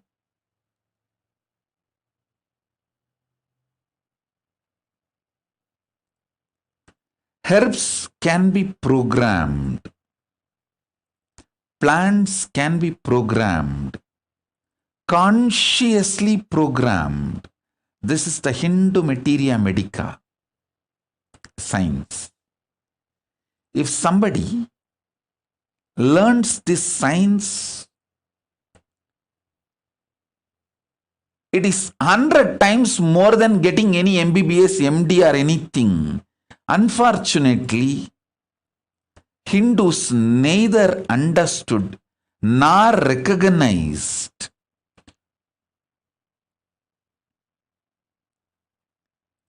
due to the continuous persecution done on them, genocide done on them. All the knowledge of the Hindu tradition was destroyed, and even Hindus are made to lose confidence on the knowledge.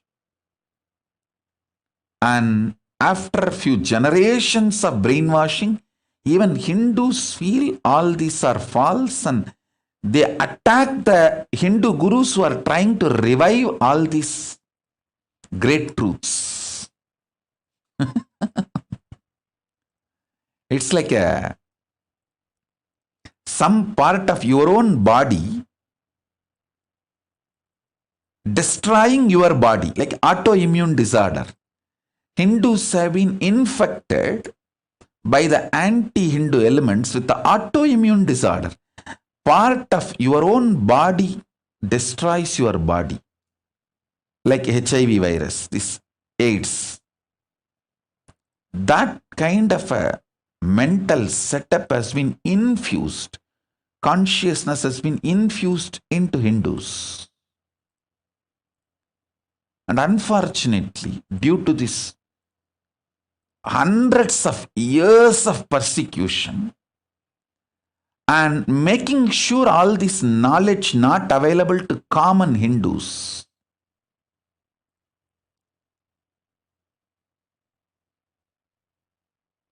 this all made to look like a myth, fake stories, legend, or maybe long before, thousands of years before this science was there, but now it is not there, or it is not possible to revive. All these kind of ideas are inserted into the common Hindus' minds. And anybody who is trying to establish, revive the science is beaten black and blue and destroyed. See, unfortunately, Hindus lost the understanding about this collective integrity. See, if a ship has to stay afloat, all the mechanisms in that ship need to stay integrated. It can be the maintenance engineer or the cleaning staff, captain, all the equipments fixed in the ship, everything, the machineries, and all human beings, all of them need to be integrated for the ship to stay afloat. A maintenance supervisor cannot say, I have done my job, but the cleaning staff is not doing his job. What can I do? Anyhow, if the ship sinks, I will not be blamed because I have done my job. If a maintenance engineer thinks he is a fool because when the ship sinks, he is also going to die. Not only he is going to lose his job, he is going to lose his life. Please see the photograph of my Guru, Raghupati Yogi, applying Aushadha on a patient and healing him from stroke. Maybe he had a stroke and some problem in his spine. So Raghupati Yogi applied the Aushadha and healed him completely. I have seen the Raghupati Yogi's love and compassion.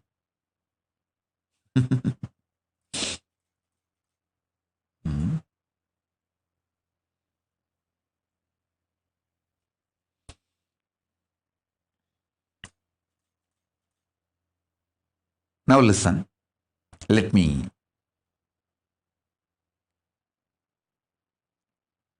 tell you. For the ship to stay afloat and reach the place where it need to reach,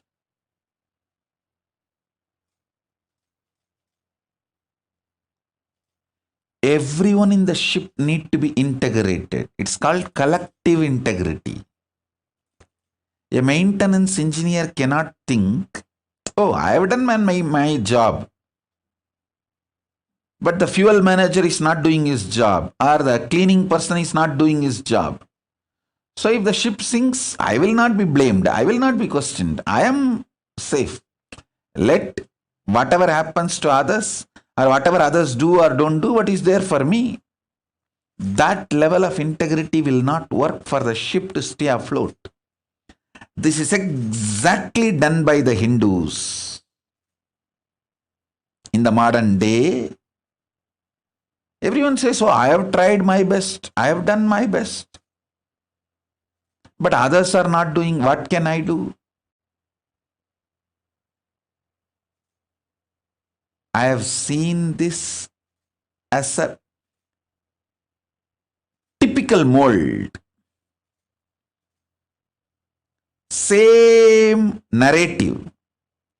Whether it comes to reclaiming the political legitimacy of the Hindus, or reclaiming their temples, or reclaiming their organizations and religious freedom, or any guru's organizations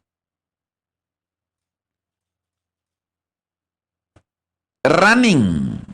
Please understand, any problem Hindus are facing, still being the slave.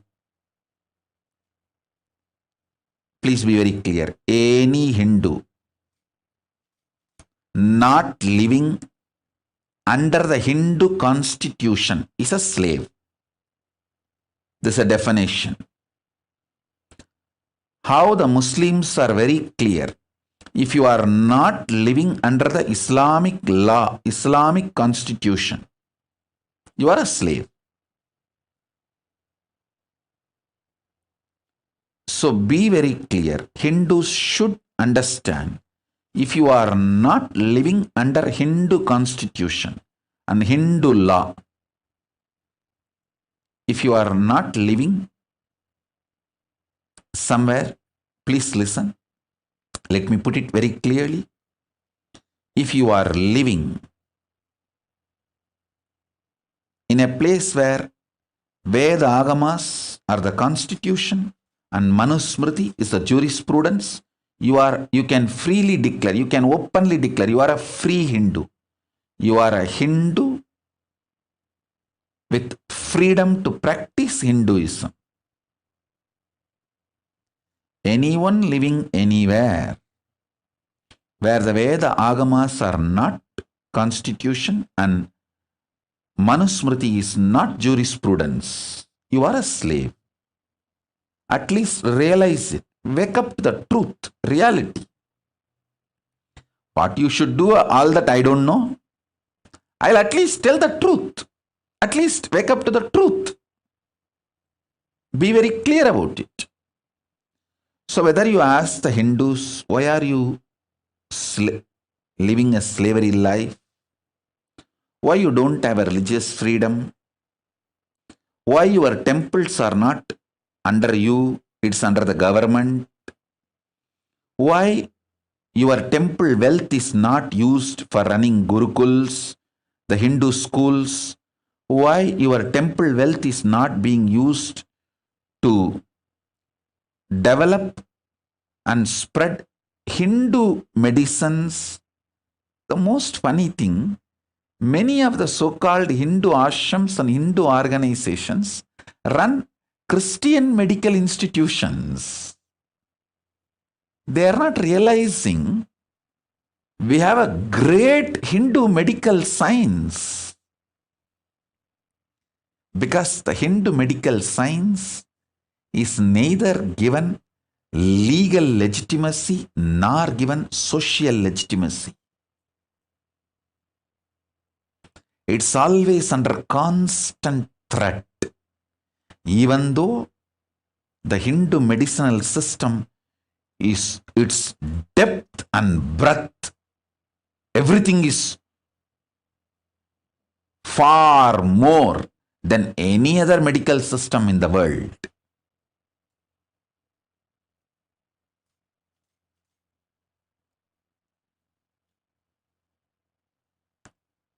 "2,000 years before, our guys have performed cosmetic surgery. The Hindu doctors and Hindu medical visionaries like Shushruta, many of the Hindu surgeons,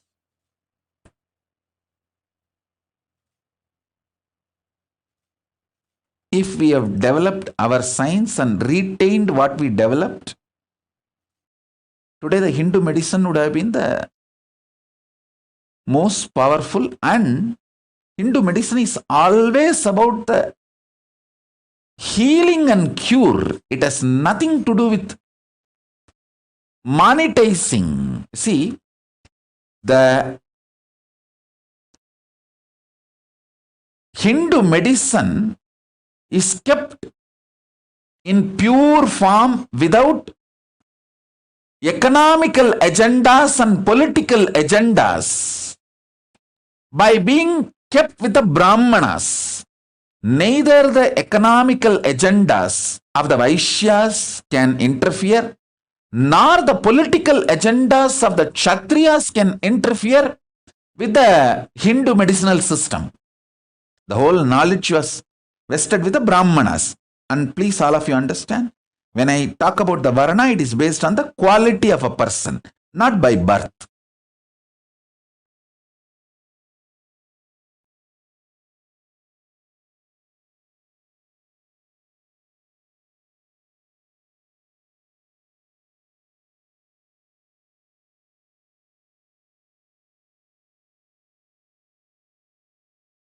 You ask any question to Hindus, why your medical system, Hindu medicinal system is destroyed? Why you guys are not having any respect for the greatest and oldest jurisprudence, the Hindu law Manusmriti? Everyone will have one answer. Oh, I am done, I am doing whatever I can, but others are not doing. What can I do? Exact answer. A maintenance engineer in a ship, if he gives, what will happen to the ship? That exactly same thing is happening to these guys.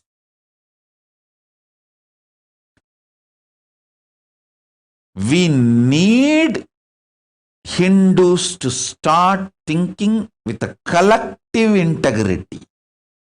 Not only I will do my job as maintenance engineer, I will make sure the fuel manager does his job as fuel manager. And cleaning person does his job as a cleaning person.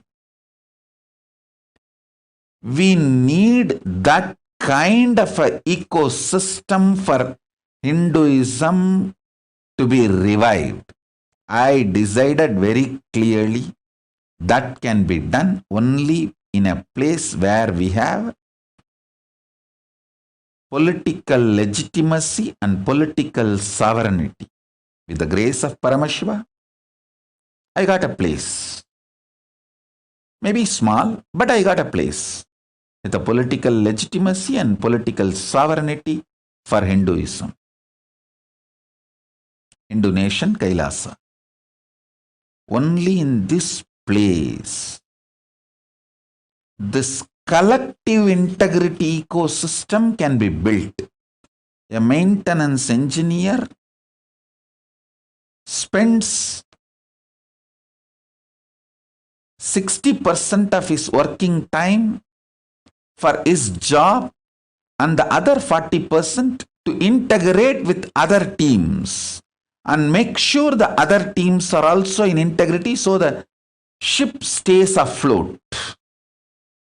And I tell you, many of my Adinavasis who are still there in Adi Kailash or in our ashram, or some of the Adinavasis who left, many of them are highly integrated. Unfortunately, they are not trained in this vision, science of collective integrity. See, many of them are very highly integrated. They say, I have done my job. I am very integrated. Swamiji knows. What can I do if others are not doing? That is not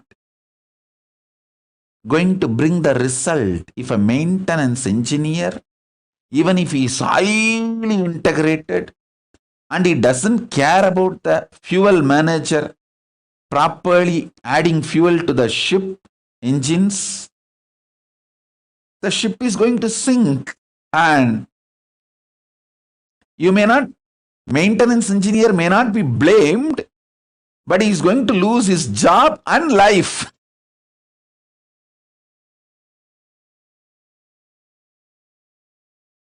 Many of the individually integrated people in my Sangha missed this truth. Only with the collective integrity the ship can stay afloat. If not, you may not be blamed because you have been integrated. But the final result is not going to happen. You are also going to lose your job and life both. I thoroughly understood. Hindus have been beaten too long. And maximum they have the energy only to be individually integrated. They don't have energy to manage the collective integrity. So only the captain has to be responsible for the collective integrity. I realized that the collective integrity, education and evolving a structure with a collective integrity. For reviving Hinduism, we need a place with a political legitimacy and political sovereignty. With the blessings of Paramashiva, Ganapati, Kalabhairava, all the gods and goddesses of Kailasa, Bhuma Devi, we got a place for Kailasa with the political sovereignty and legitimacy. We have a place. More than one place, actually. We have a place now, more than one place.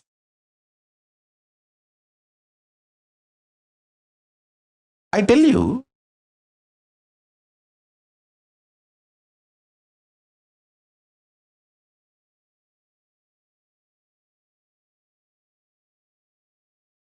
I have to do it. I cannot waste time in blaming, in cursing. I don't have time for that. I'm already 43. I have to do it. Of course, the grace of Paramashiva, we did it. We have a place now. The base is ready. Now the collecting the individuals and organizing. Even now I can see I have amazing individuals who are so highly dedicated and integrated to me. I can name every one in front of me. If you see the integrity of Ma Divyananda, she is equivalent to a Nayanmar. Push Murugai and Saras Murugai. Sumati, Ma Parameshwara, Karunananda, Ma Paramananda. I can go on reading everybody. I tell you, I never praise Ma Pranapriya, her integrity. If I need a kidney, I don't need, I will never need, I am very healthy and I am going to live a healthy life. I am giving you, for example, if I need a kidney, I will take only from Ma Pranapriya, because she will not even repent 1 second, oh, I gave my kidney to Swamiji. That kind of integrity. But this individual's integrity will not be enough. We need collective integrity.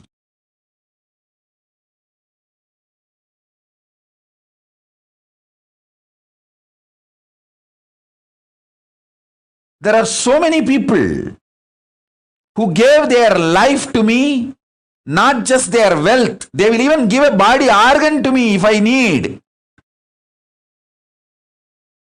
If I need a kidney, I don't know how many people will apply to donate. If I need an eye, I don't know how many people will apply to donate.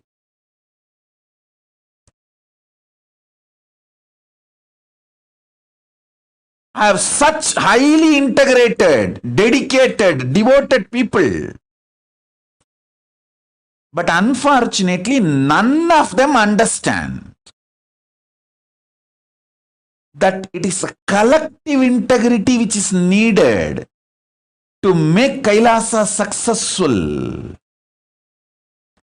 Not just individual integrity. Everyone is so happy and satisfied and fulfilled. I am individually integrated to Swamiji. Hey, that is not enough.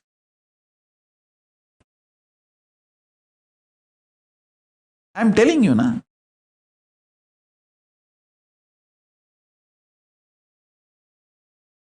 Pushp and Saras Murugai, I am giving you an example. Saras Murugai and Pushp Murugai, they gave all their wealth to me. Sarvavari Tyagis. Not even 1 second they even felt did they do right or wrong. They know for sure giving everything to Swamiji is the ultimate right best thing.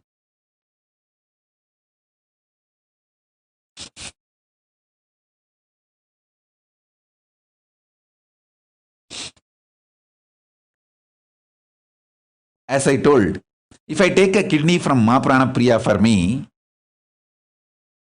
not even 1 second she will repent or think, or she will not even have a second thought. Did I do right or wrong by giving my kidney to Swamiji?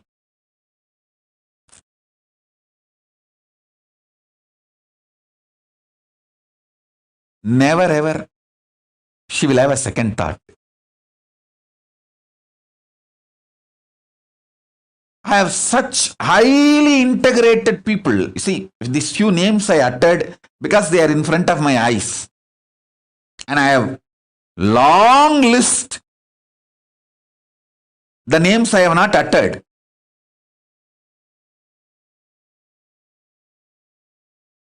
But unfortunately, none of them understand just the individual integrity is not enough for the ship to stay afloat. It is collective integrity that is required. Pranapriya will not have any problem to give her kidney to me. She will not even have a second thought. But she cannot go for rounds all over the campus and make everyone work and keep everyone's integrity. Because she doesn't understand. It is collective integrity that keeps the ship stay afloat.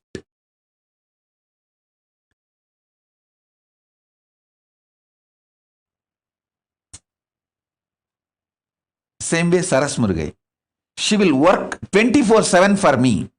But she cannot ask the other people in the team to work.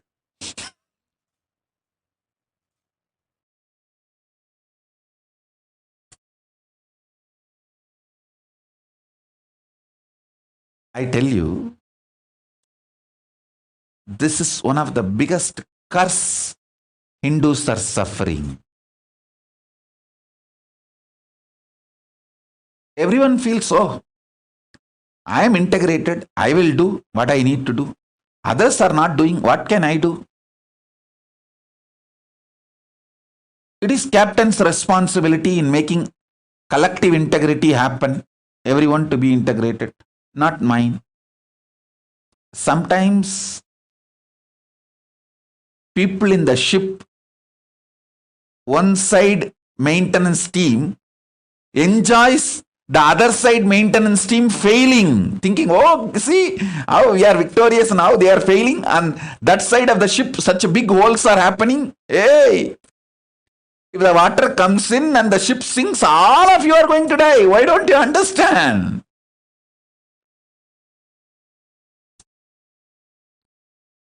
Hindus lack this understanding. In every level, whether, see, a major 100 problems of Hindus, if you list, their temples are not in their hands. All the income, money comes to the temple. For spreading Hinduism is not used for that purpose. And all the wealth dedicated and donated for Hinduism by their ancestors is not used for that purpose. Somebody was telling me the other day, I am not talking about one state or any one country, and I don't interfere in any country's internal administration and all that. I am talking to Hindus to wake up. Wherever you are suffering slavery, you need to understand. Many of the wealth dedicated by their ancestors to revive and maintain Hindu arts, Hindu medicine, Hindu spiritual truths, the wealth is not being used.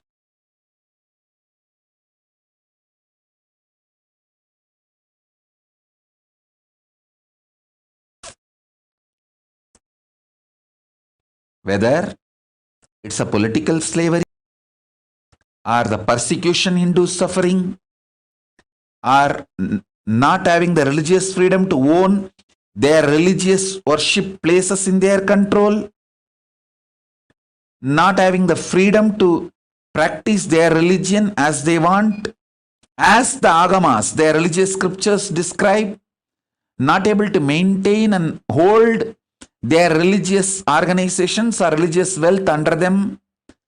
You ask any question, any problem to any Hindu thinkers, think tanks, Hindu organizations, Hindu leaders, Hindus, whether common Hindu or Hindu thinkers, ask them, any of them, these questions. Why the Hindu gurus are being attacked left, right, center through the hate speech, and systematically the Hindu organizations are pulled down, collapsed, and why Hindus are keeping quiet without defending the Hindu gurus who are the... See, Hindu gurus are attacked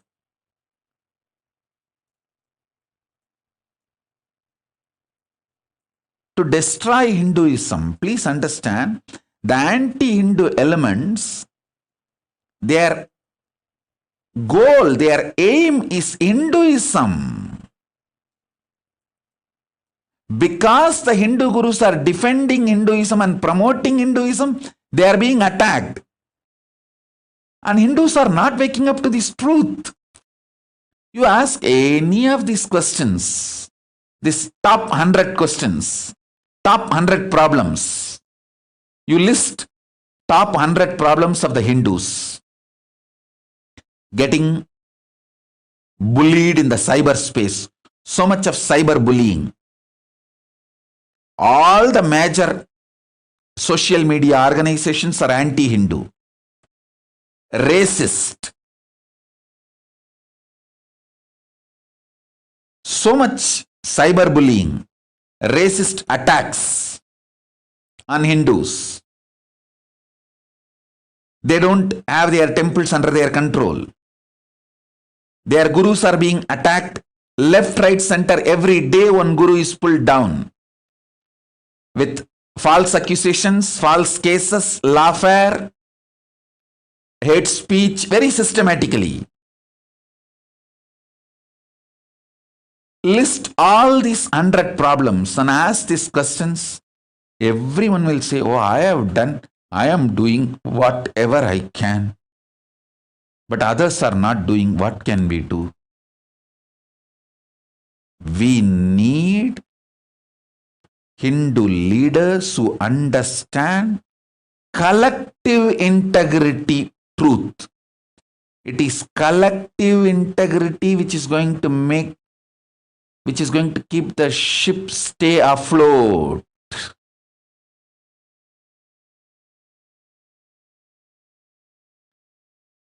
Even if you have only 10 people in your team, if you are able to make that whole team collective integrity, your Kailasa will be successful. You can be head of a Kailasa and it will be successful.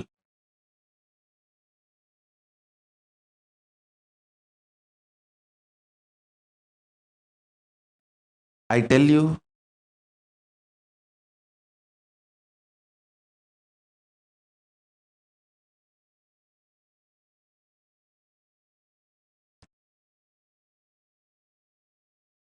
in every level, I have to do my responsibility.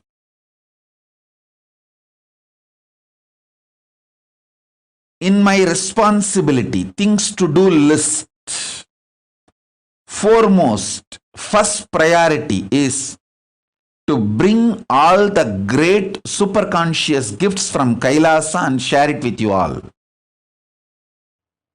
That's my first priority. As I told,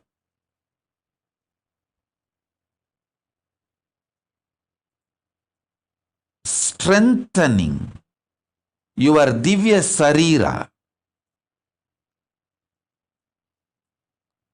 with the right methodologies, making your body sattvic through yoga, right aushadha and sattvic food, making your mind sattvic and powerful through completion, unclutching, nirvikalpa samadhi, making your consciousness powerful by that sattvic Paramashivananda, introducing literally the existence, conscious existence of Paramashiva. You just know Paramashiva is alive and he is in me.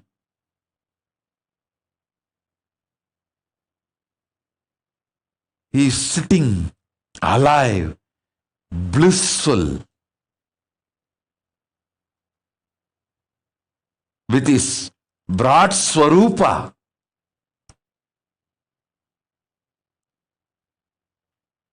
Paramashiva Paramburul, knowing he is alive in you.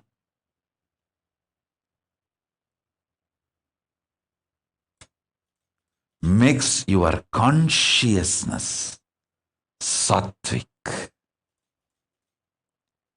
My first and foremost responsibility is to bring these great gifts to all of you.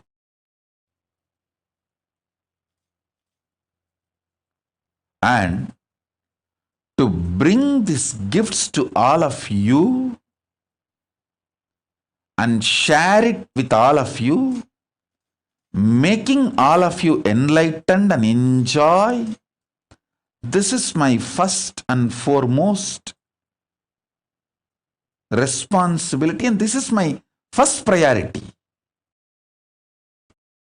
My second priority, second work is making all my Sangha, people who have given their life to me, making them understand the great truth of collective integrity. As I told,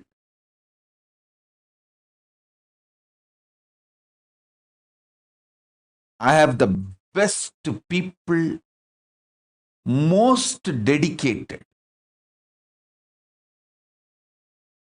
One of the most sweetest message I received in last few days is Akhil Kodali sending me message, Swamiji, please come to satsang. I miss you too much. I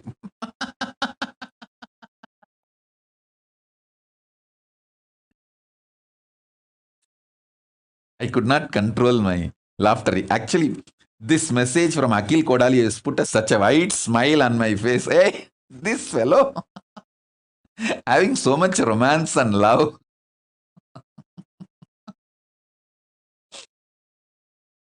I tell you, I have best people around me.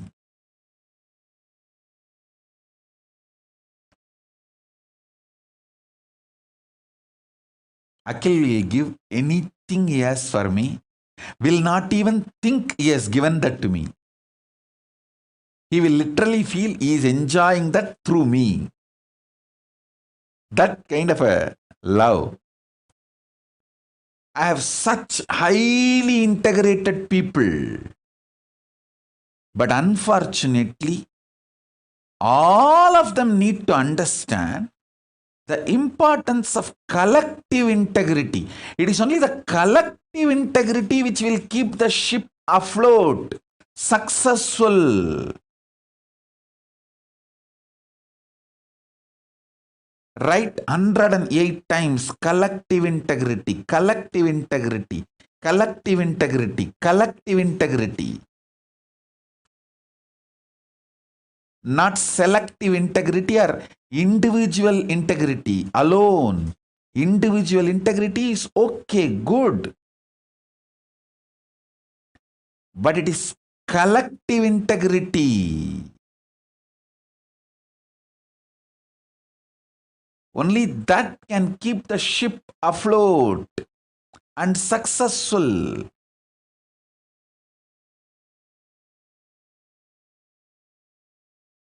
My second responsibility is making my Sangha, Kailasa, all the people who gave their life to me,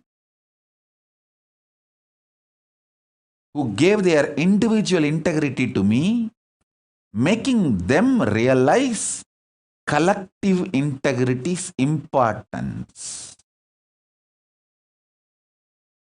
I think in all our ashram, in every room, we should put a small board beautifully. Collective integrity keeps the ship afloat. Not just individual integrity. So, the people who are working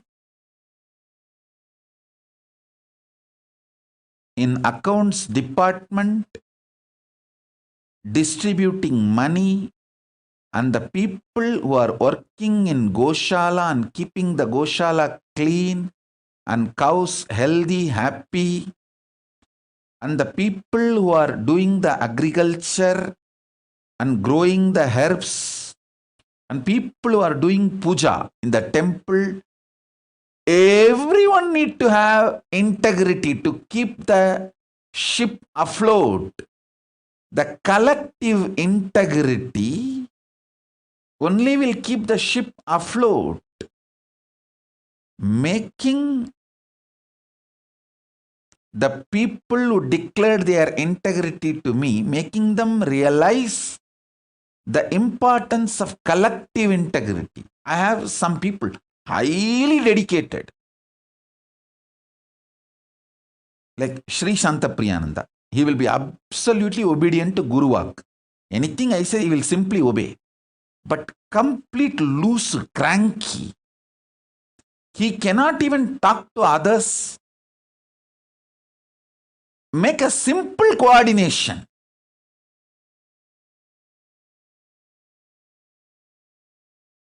Even simple coordination he cannot do.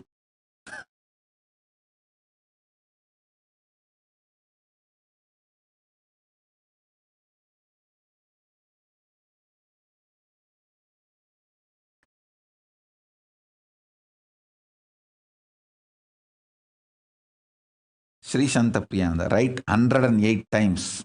Collective integrity keeps the ship afloat. Collective integrity makes the Kailasa successful.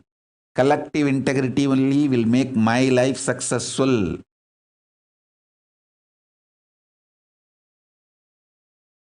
If one department fails,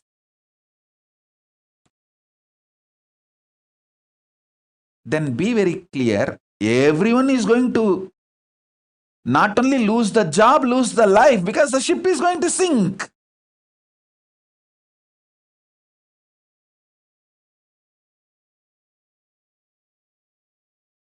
In all our ashrams, all our temples, all our monasteries, all our gurukuls, we should have a clear board.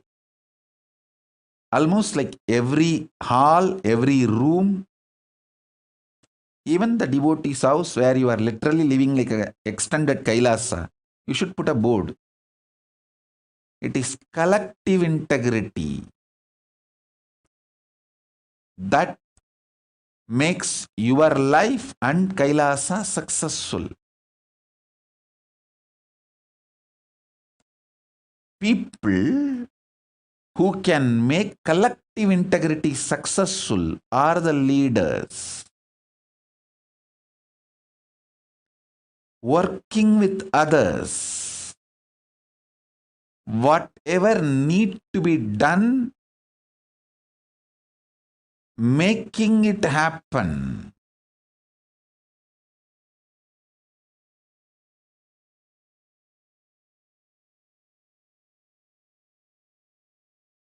My second responsibility is teaching my Kailasa people the collective integrity.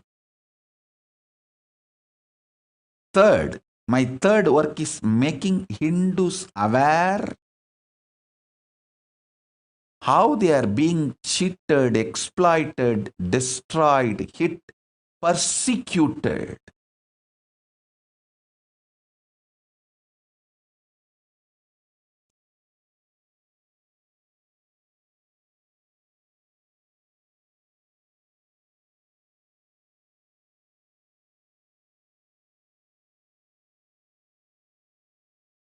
I tell you, one of the worst thing is Hindus are not even realizing they are being persecuted, they are under siege. Very active war is going on. Hinduism is the fastest shrinking, dying religion. Sorry for using the word dying. Fastest shrinking religion. Go and see the statistics. Don't try to come and Kambusutufai here.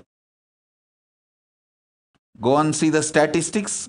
Hinduism is the fastest shrinking religion. Just see last 100 years track record. You will understand what I am saying.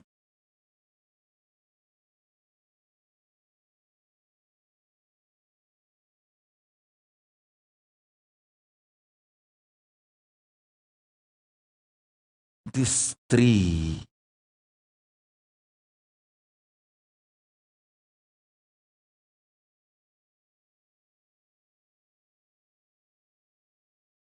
are my important responsibilities.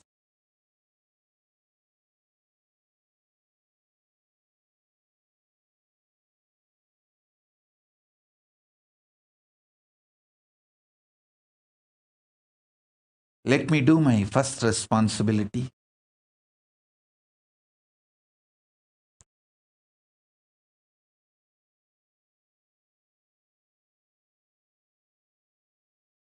inspiring, initiating.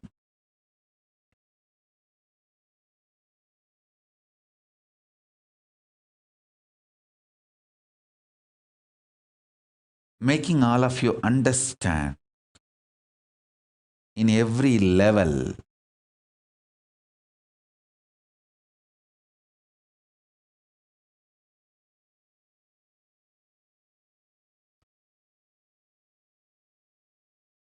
working with your body, with your mind, with your consciousness, and experiencing Divya Sarira, the divine conscious body.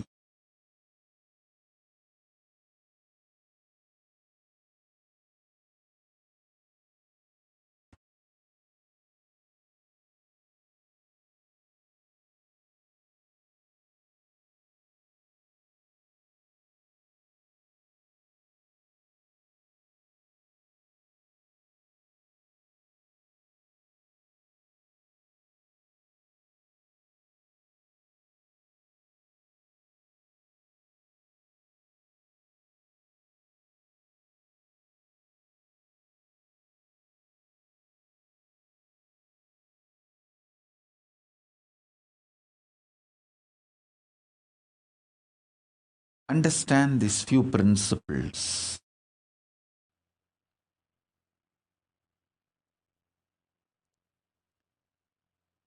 These few principles which I am going to share with you all now are like universal, sarvabhaumya.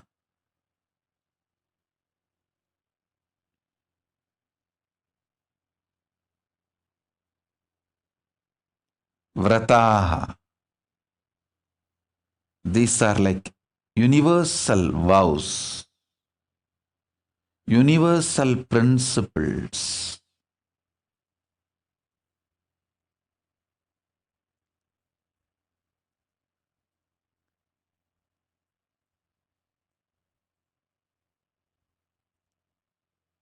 Sattvic means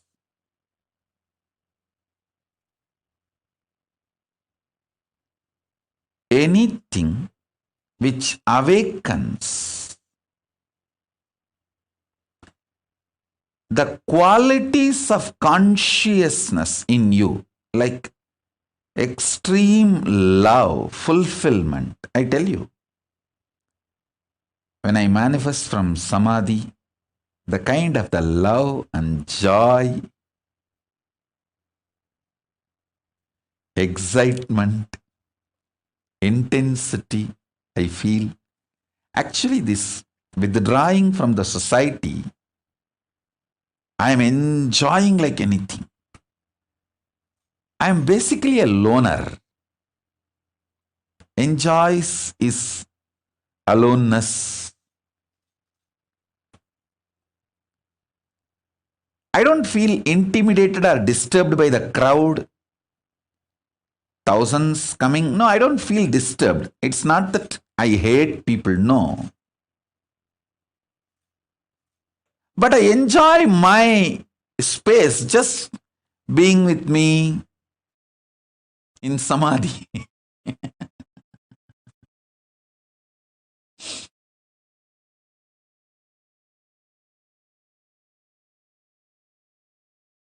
It is such an extraordinary,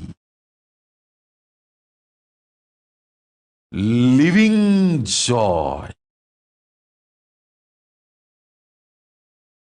living experience of bliss, not imagination, theory, visualization, fantasy, no. Living, how? You feel you are alive in your body. Bliss is a living experience for me in Samadhi. It is just alive.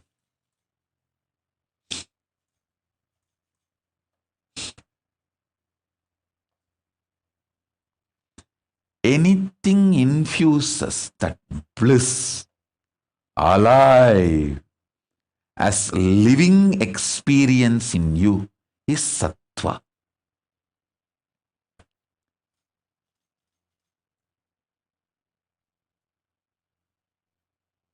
That is what I call good food. Good food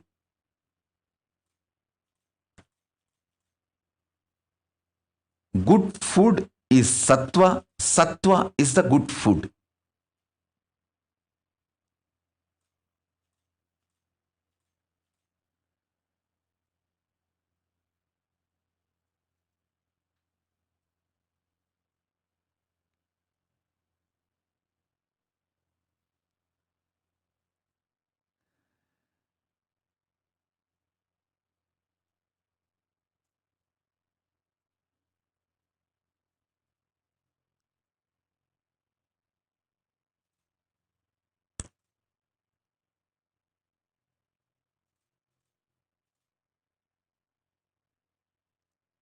I am getting so many questions now alive.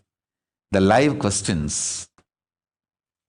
Bhushanananda is asking, dear Swamiji, what more can I do to keep the boat afloat? Bhushanananda, first drop all your fears, delusion. Go back to Adi Kailash. Decide your life is to keep the collective integrity. Sincere decision, intention to keep the collective integrity is enough. That will inspire everyone. Please understand, anyone who lives in my Kailasa, all over the world, whether it is a Adi Kailasa or Salem or Biddi or Tiruvannama, anyone who lives in my Kailasa, naturally, they have declared their individual integrity to me. They don't need to be inspired.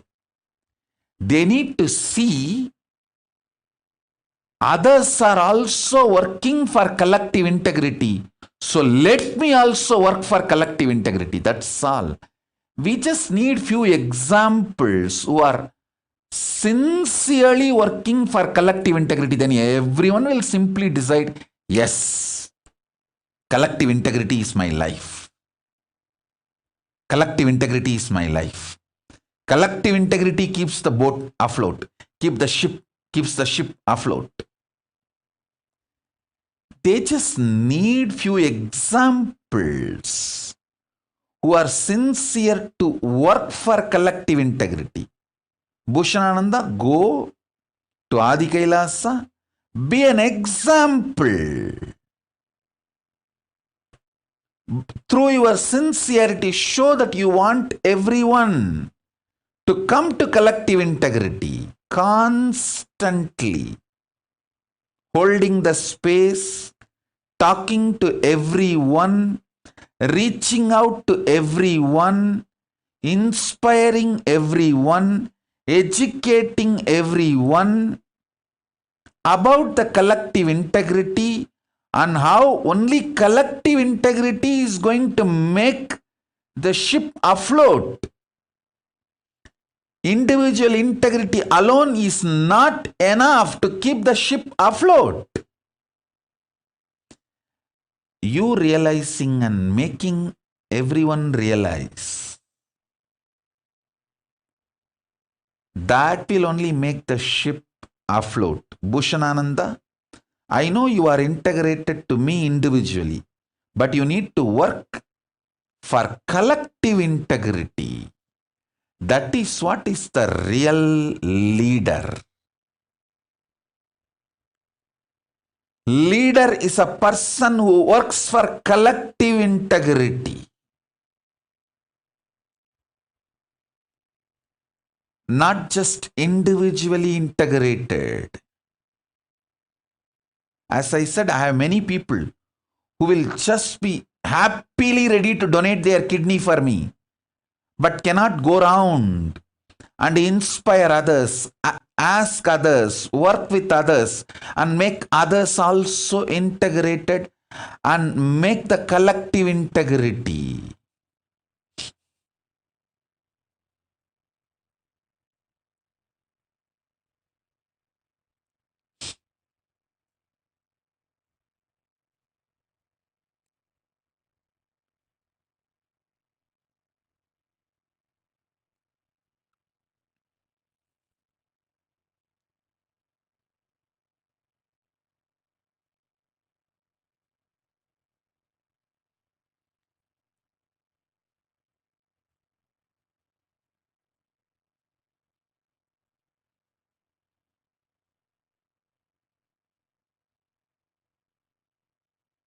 I'm just seeing all the questions, live questions. Everyone is asking, how can we make the collective integrity happen? Actually, there is no manual for it. You need to start working with people. You need to start listening to people. You need to start bringing completion with yourself and with people. You need to start building team. We have a clear process. Manifesting everyone's reality. That used to be the syllabus for Inner Awakening 4th level.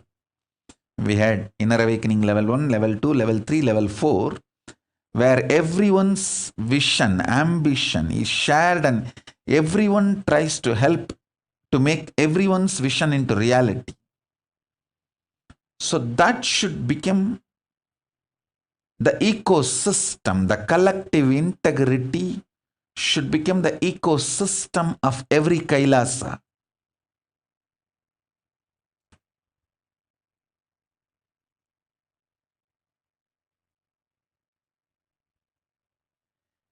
Any Kailasa where the collective integrity become ecosystem, that Kailasa will be successful.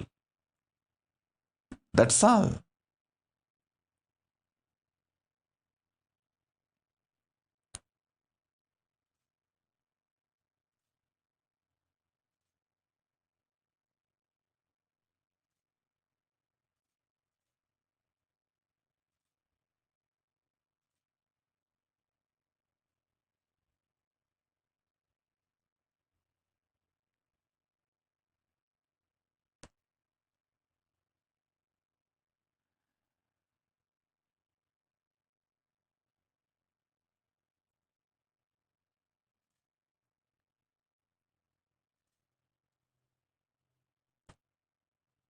Maybe you can all think about collective integrity and have a Vakyartha Sadas about collective integrity. Not having collective integrity is the source reason and sole reason for all the problems of the Hindus. Any Kailasa brings collective integrity as the ecosystem will be successful and solve all problems of Hindus. See, when a collective integrity is brought, everyone in the team will be successful. Everyone will be successful. Simple, super determinism to have a collective integrity brings collective integrity. That's what I am doing. How much I am attacked, abused from externally and even from internally, how many ways I have been attacked. But super determinism to keep the collective integrity, that made the Kailasa successful. Kailasa happened. That is making the Kailasa stay afloat and successful. Let's do Vakyartha Sadas on this and bring all your questions. I'll answer all those questions tomorrow. The next satsang live. The next live satsang. I don't want to say tomorrow. Next live satsang. And also we will start the Parashakti, Paramashakti, Devi Bhava Darshan and Akashic readings.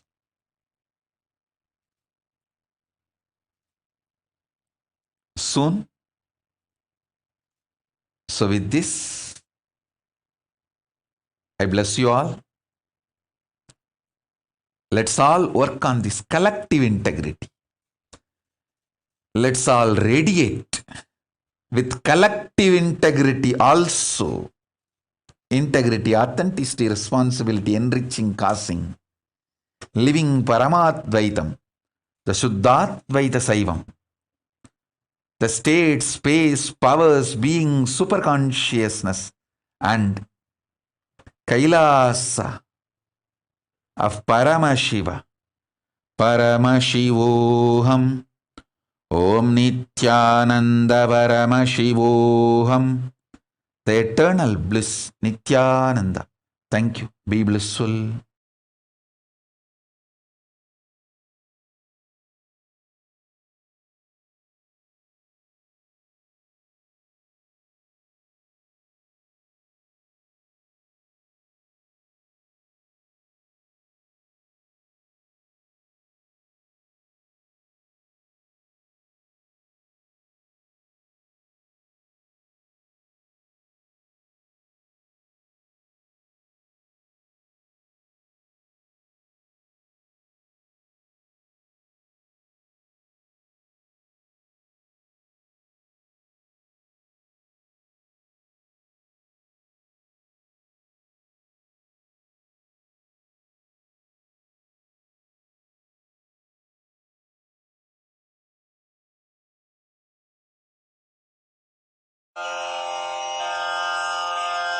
श्रीकैलासोन्नतद्वादशान्तः श्यामलापीठारूढ श्रीमीनाक्षि सुन्दरेश्वरा भिन्नस्वरूप परशिवपुत्ररत्न Kumar गुरुमण्यतुल्यावतार Shri Parvati स्तन्यपानलब्धदिव्यज्ञान विश्रुत सकल निगमागम सारभूत द्राविड वेद प्रवक्त्रे श्रीमत्परमशिव करुणा समधिगत मुक्तामय चतुरश्रयान गीयमान छत्र चामर श्रीचिह्न काहलादि समस्त बिरदावल्यलङ्कृत ज्ञान विज्ञान चक्रवर्ती सर्वजन संघ सद्यो निर्वाण दीक्षा व्ययापवर्गवर्ष विश्राण जीमूत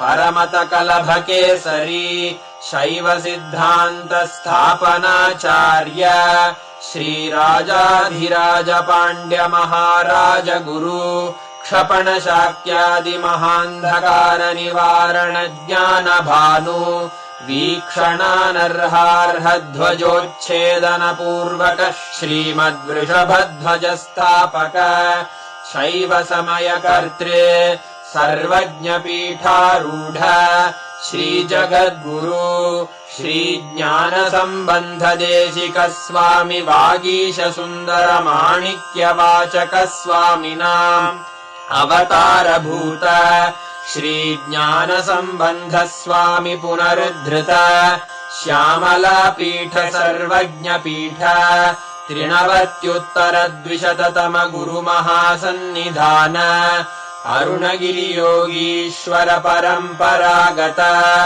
अरुणाचल सर्वज्ञ पीठ गुरु महासन्निधान कैलास परंपरागत कांची कैलास सर्वज्ञ पीठ त्रयस्त्रिंशदुत्तर द्विशततम गुरु महासन्निधान नित्योत्सव नित्य मंगल नित्य कल्याण नित्य रजित कैलास परंपरागत आदि कैलास नित्यानंद पीठ महासंस्थान महासिंहासन पीठ कर्तः साक्षात् श्री परमशिव समुद्भूत कैलास परंपरागत वैवस्वत मनु इक्ष्वाकु हरिश्चंद्र भगीरथ श्रीरामचंद्र शूरसेन इत्यादि अनवच्छिन्न सार्वभौम चक्रवर्ति परंपरागत चतुष्षष्टि योगिनी मंडित